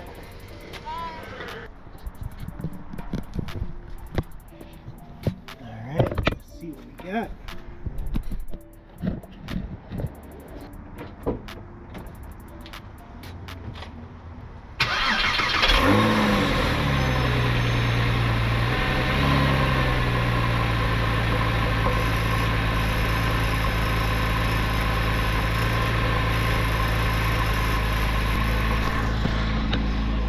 Not bad, right? So I've got my temporary tag here in the window. That's going to allow me to drive. Tires look so good. Tires look great. There is something I wanted to do up front. I wanted to, underneath this cover, I have this. I think I wanted to put this in place just for the appointment. Put this back. Good. Let's see if I can get this right. Here we go.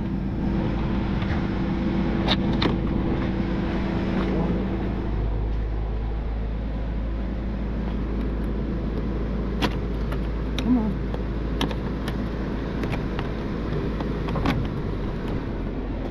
Here we go.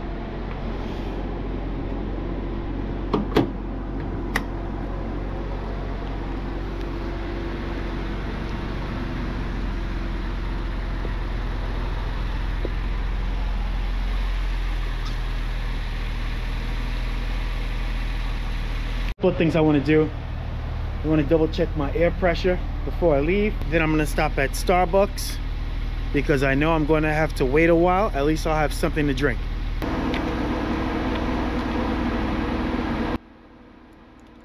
I hate when I drop the valve stem caps. Fortunately, didn't roll too far. All right, it's time. It is time. Oh, by the way, you see the blinking lights on the dashboard? In real time, those lights are not blinking. Has to do with the flickering in the camera and the shutter, blah, blah, blah, blah. We're on the road, y'all. When I'm riding in the Beast, man, the Beast eats up those potholes for breakfast, lunch, and dinner. This car? Yeah. No, I'm not going to chance it. So I'm going to add a little bit more air to the tire to protect my rims just in case if I do hit some rough roads or hit a pothole going to the boogie down. All right, Project Fam. I'm ecstatic right now. This is the first time that I've had this car on the highway. This is the first time. I'm taking it easy, looking out for those potholes, and I'm really just enjoying the car. The radio in the car, even though it's a Bose system, I mean, it's not a great radio. And I've been reading a lot of reviews online, and people are like, you know what, I just turn the radio off and just kind of listen to the car. I could dig it because the car itself is like music to my ears. It is really relaxing. It's a nice chill ride, and let's go to the Bronx. It's about a 30-minute ride. My plan is to get down there early. Basically, it's in the Bronx near Westchester Avenue. I haven't been down there in a while. Roads change, you know, they're doing construction and the like, but I'm also just kind of feeling the car. So RPM's feeling pretty good, car shifting pretty good. As expected, those tires are kind of hard, banging around a little bit, but still feeling okay. The car is short. I mean, the Infiniti is short, but this is shorter, believe it or not. But it really feels good. I can probably do a little bit of maybe get rid of some of the vibration in the steering with tires. Those tires are kind of hard. Front suspension, as far as bushings are concerned, are pretty good. I don't know the last time those tires were balanced. Everything is looking pretty good. It's actually feeling pretty good. I arrived, I parked right in front. I go inside, I read all these notices. They've got their closed circuit surveillance. They are watching you. You have a seat and you just sit and wait. It kind of reminds me of like a doctor's office. You're just waiting to be called, and that's what I'm doing. But I have a funny story for you. So as you could tell, I'm just kind of chilling, sitting here, looking around the room. There's nobody there. I'm not going to record too much with the GoPro, but I'm sitting here in my arm. I have my binder, and I'm just waiting. I think I waited for about maybe 5 to 6 minutes before the guy comes in and says, hey, can you bring your car around back? So at that point, I get up, I go around back, and around back is basically a garage. And before I got into the garage, he stops, he stands in front of my car and puts his arm up like a cop, you know, because he is a cop, frankly.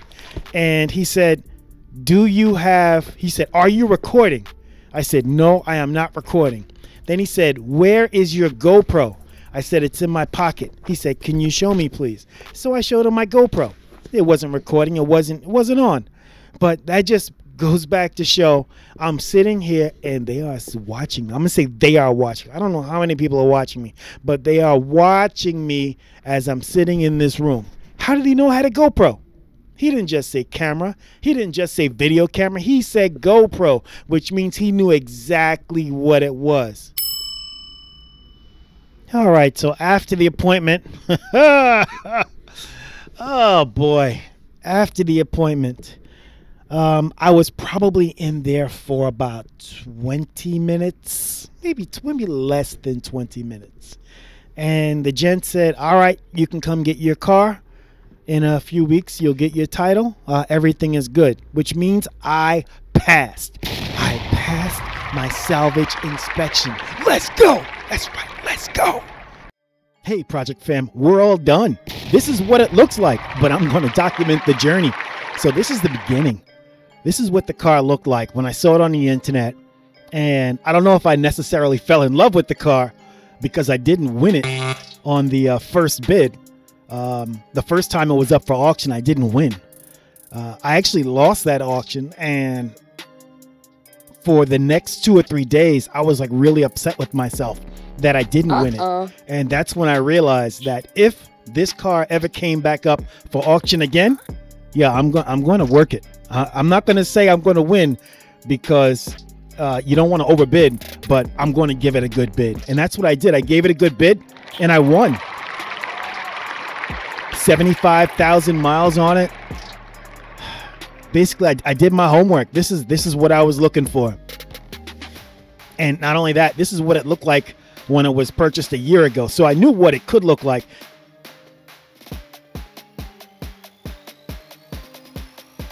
So let's go back to February 17th. It was Valentine's Day, the week of Valentine's Day, and I was traveling in DC, and I was trying to get the car home.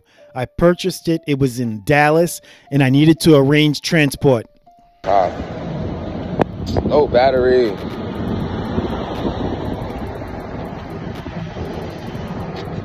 Inside the car. Keys.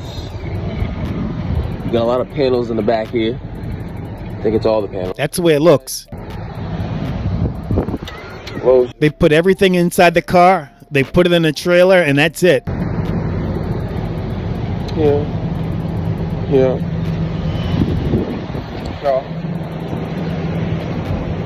No gas. Looked pretty good. Now, this is what I'm seeing in DC.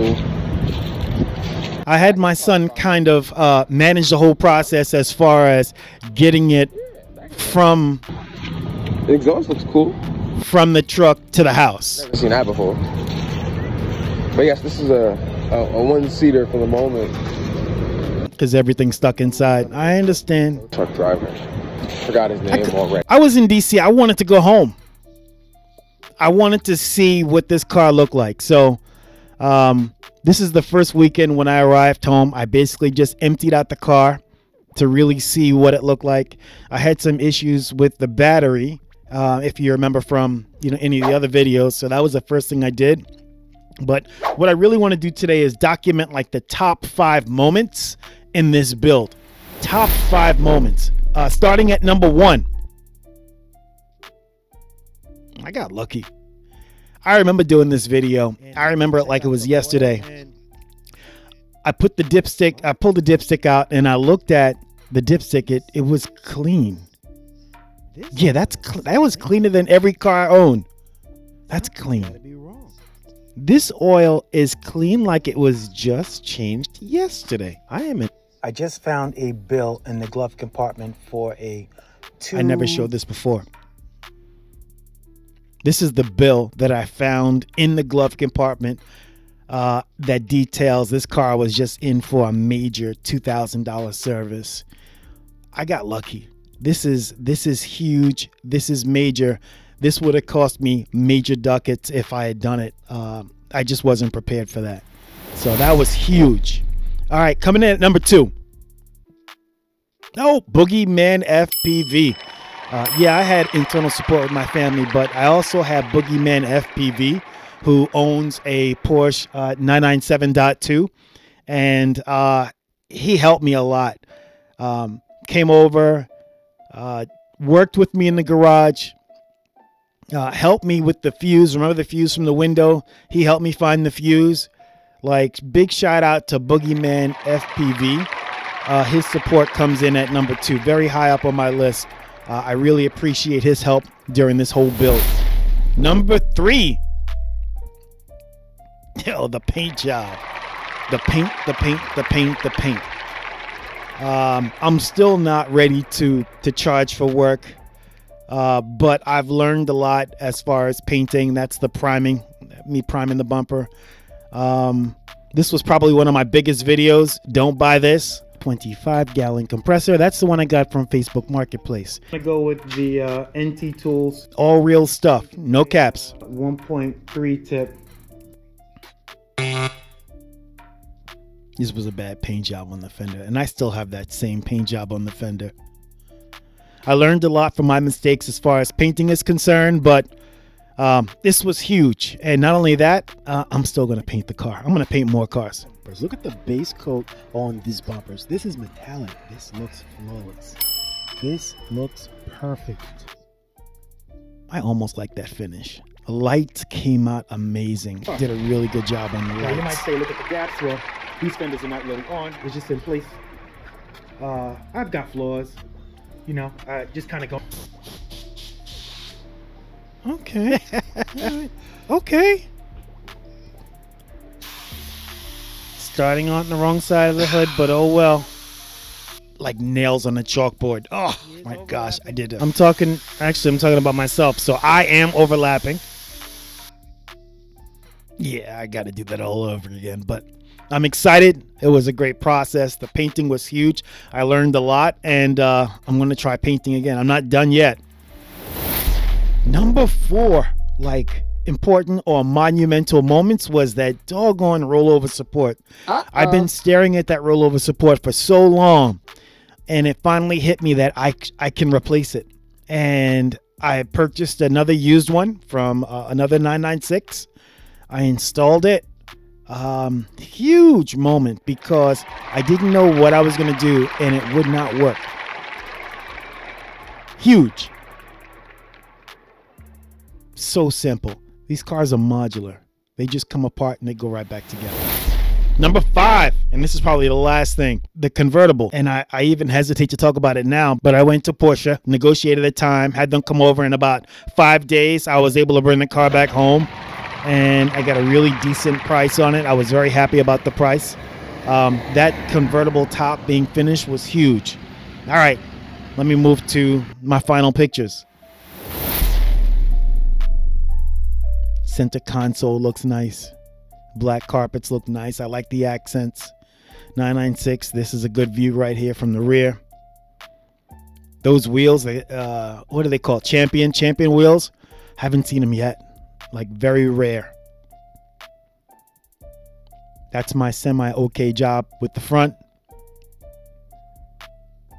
Nice. These are pictures with the top down. This is it. So I'm not done when it comes to making improvements for the car, but right now I'm waiting on my New York State salvage inspection, and then I'll be all done.